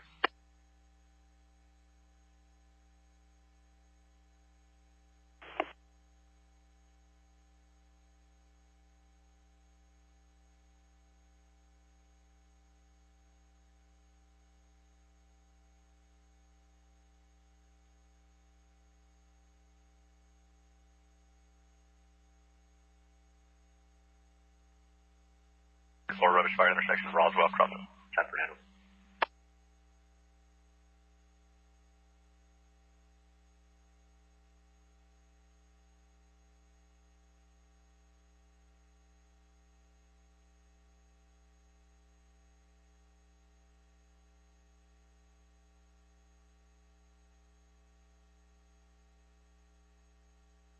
Rescue 266, me dispatch, Champagne, 4723 South Normandy Avenue.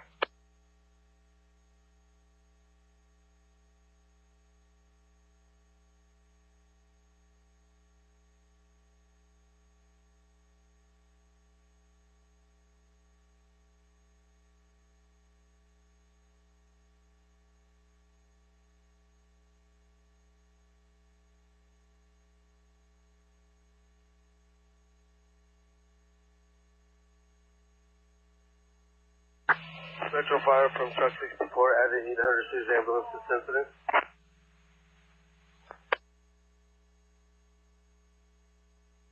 More Rosby Rescue 833.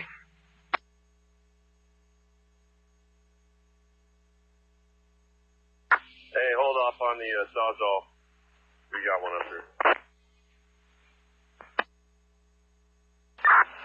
Engineer 227. You can shut down the protection line to the roof. 227, Roger, setting it down.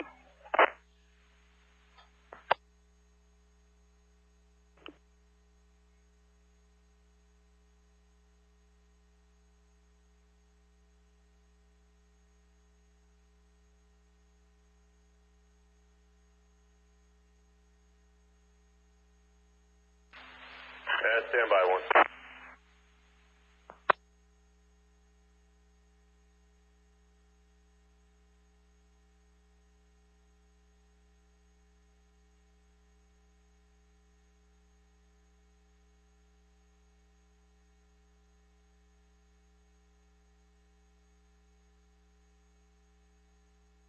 Metro truck 11 staging, Colorado North of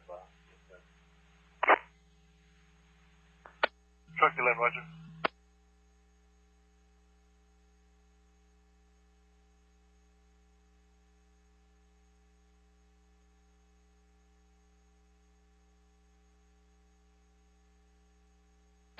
Yeah, firefighter Castillo, we're going to need the water back up here.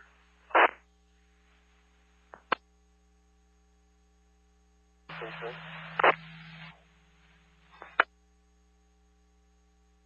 All right, one more time. Hold off on that.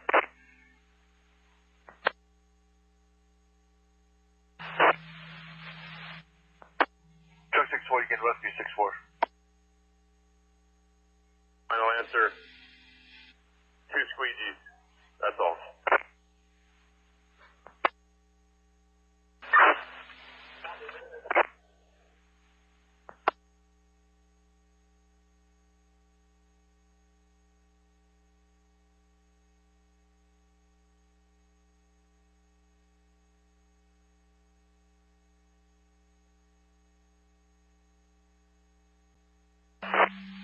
We have a water.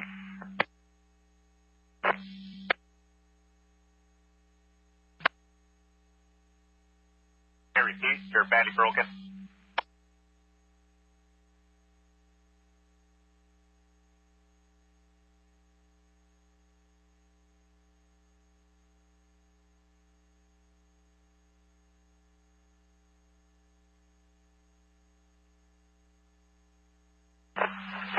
Metro from Fountain, I see attached power and water for DWC. Fountain, dear Roger. Power and water.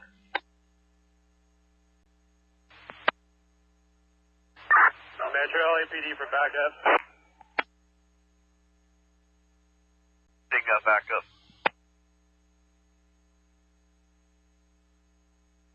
Especially backup, you need to ID.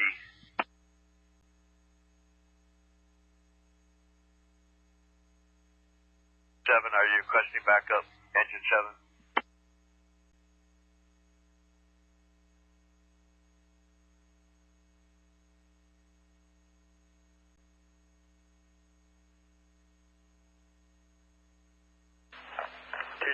From roof, protection line, any coming down?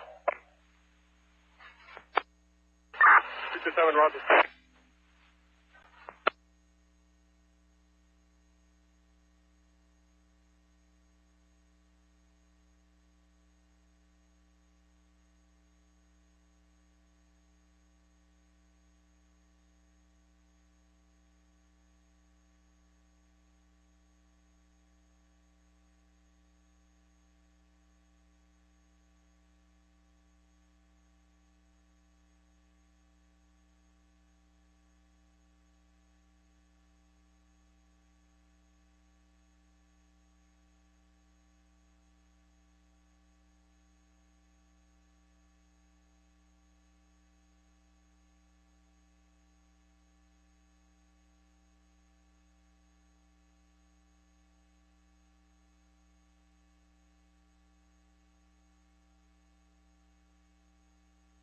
Roberts Fire Station of 8 o'clock.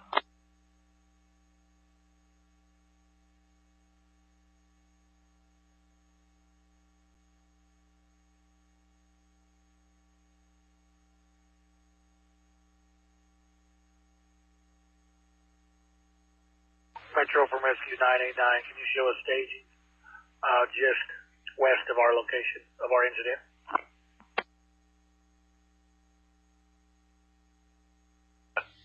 989, roger, that stage just west of location.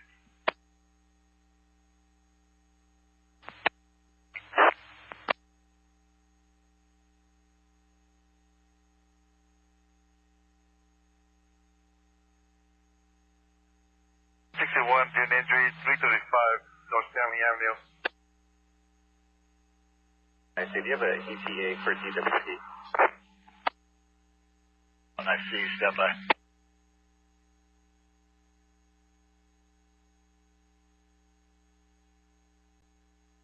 Metro from Rescue 881, can you send me an ALS rescue for hypotensive? Confirming we're canceled.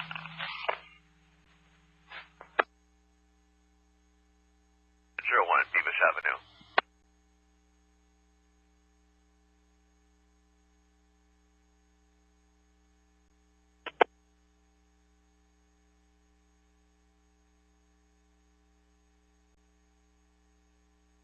Yeah, Metro from Fountain IC. If you can just add it to the notes for DWP, we've got several hundred displaced residents without power, so if we can try to expedite that, that'd be great. Roger. Metro Engine 7, you can cancel the backup.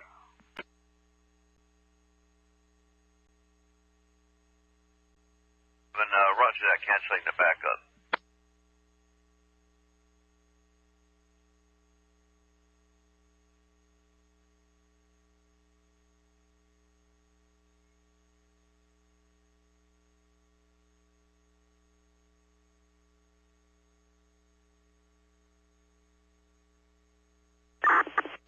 Roberts Fire, 3518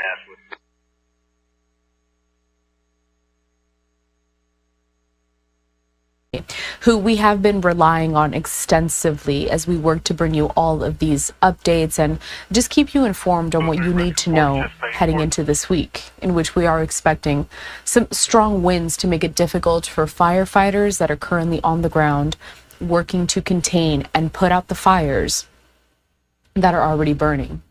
But in regards to this press conference, so according to Fox 11, charges will soon be announced against a man accused of arson in Azusa and a, quote, group of people in connection with a looting incident in Pacific Palisades. That's according to something that was told to us by Los Angeles County District Attorney Nathan Hochman back on Sunday. And you see here that they're doing the final might checks, so it should get started soon. So this press conference, as I had just mentioned, is set to be held today at 2 p.m. West Coast time. That's 5 p.m. Pacific time. In this, we're going to hear from LADA Nathan Hochman, also several law enforcement officials, including LA County Sheriff Robert Luna, who we just heard from in the replay that I showcased of the morning briefing from today. And we're also here going to be hearing from the LAPD Police Chief Jim McDonnell. Officials with the FBI and the Bureau of Alcohol, Tobacco, Firearms, and Explosives will also be present. Further. All right, guys, listen, we're going to portal over to a new live stream right now. So stay put. We'll be right back in place before the press conference begins, starting fresh for the evening with all of the latest updates.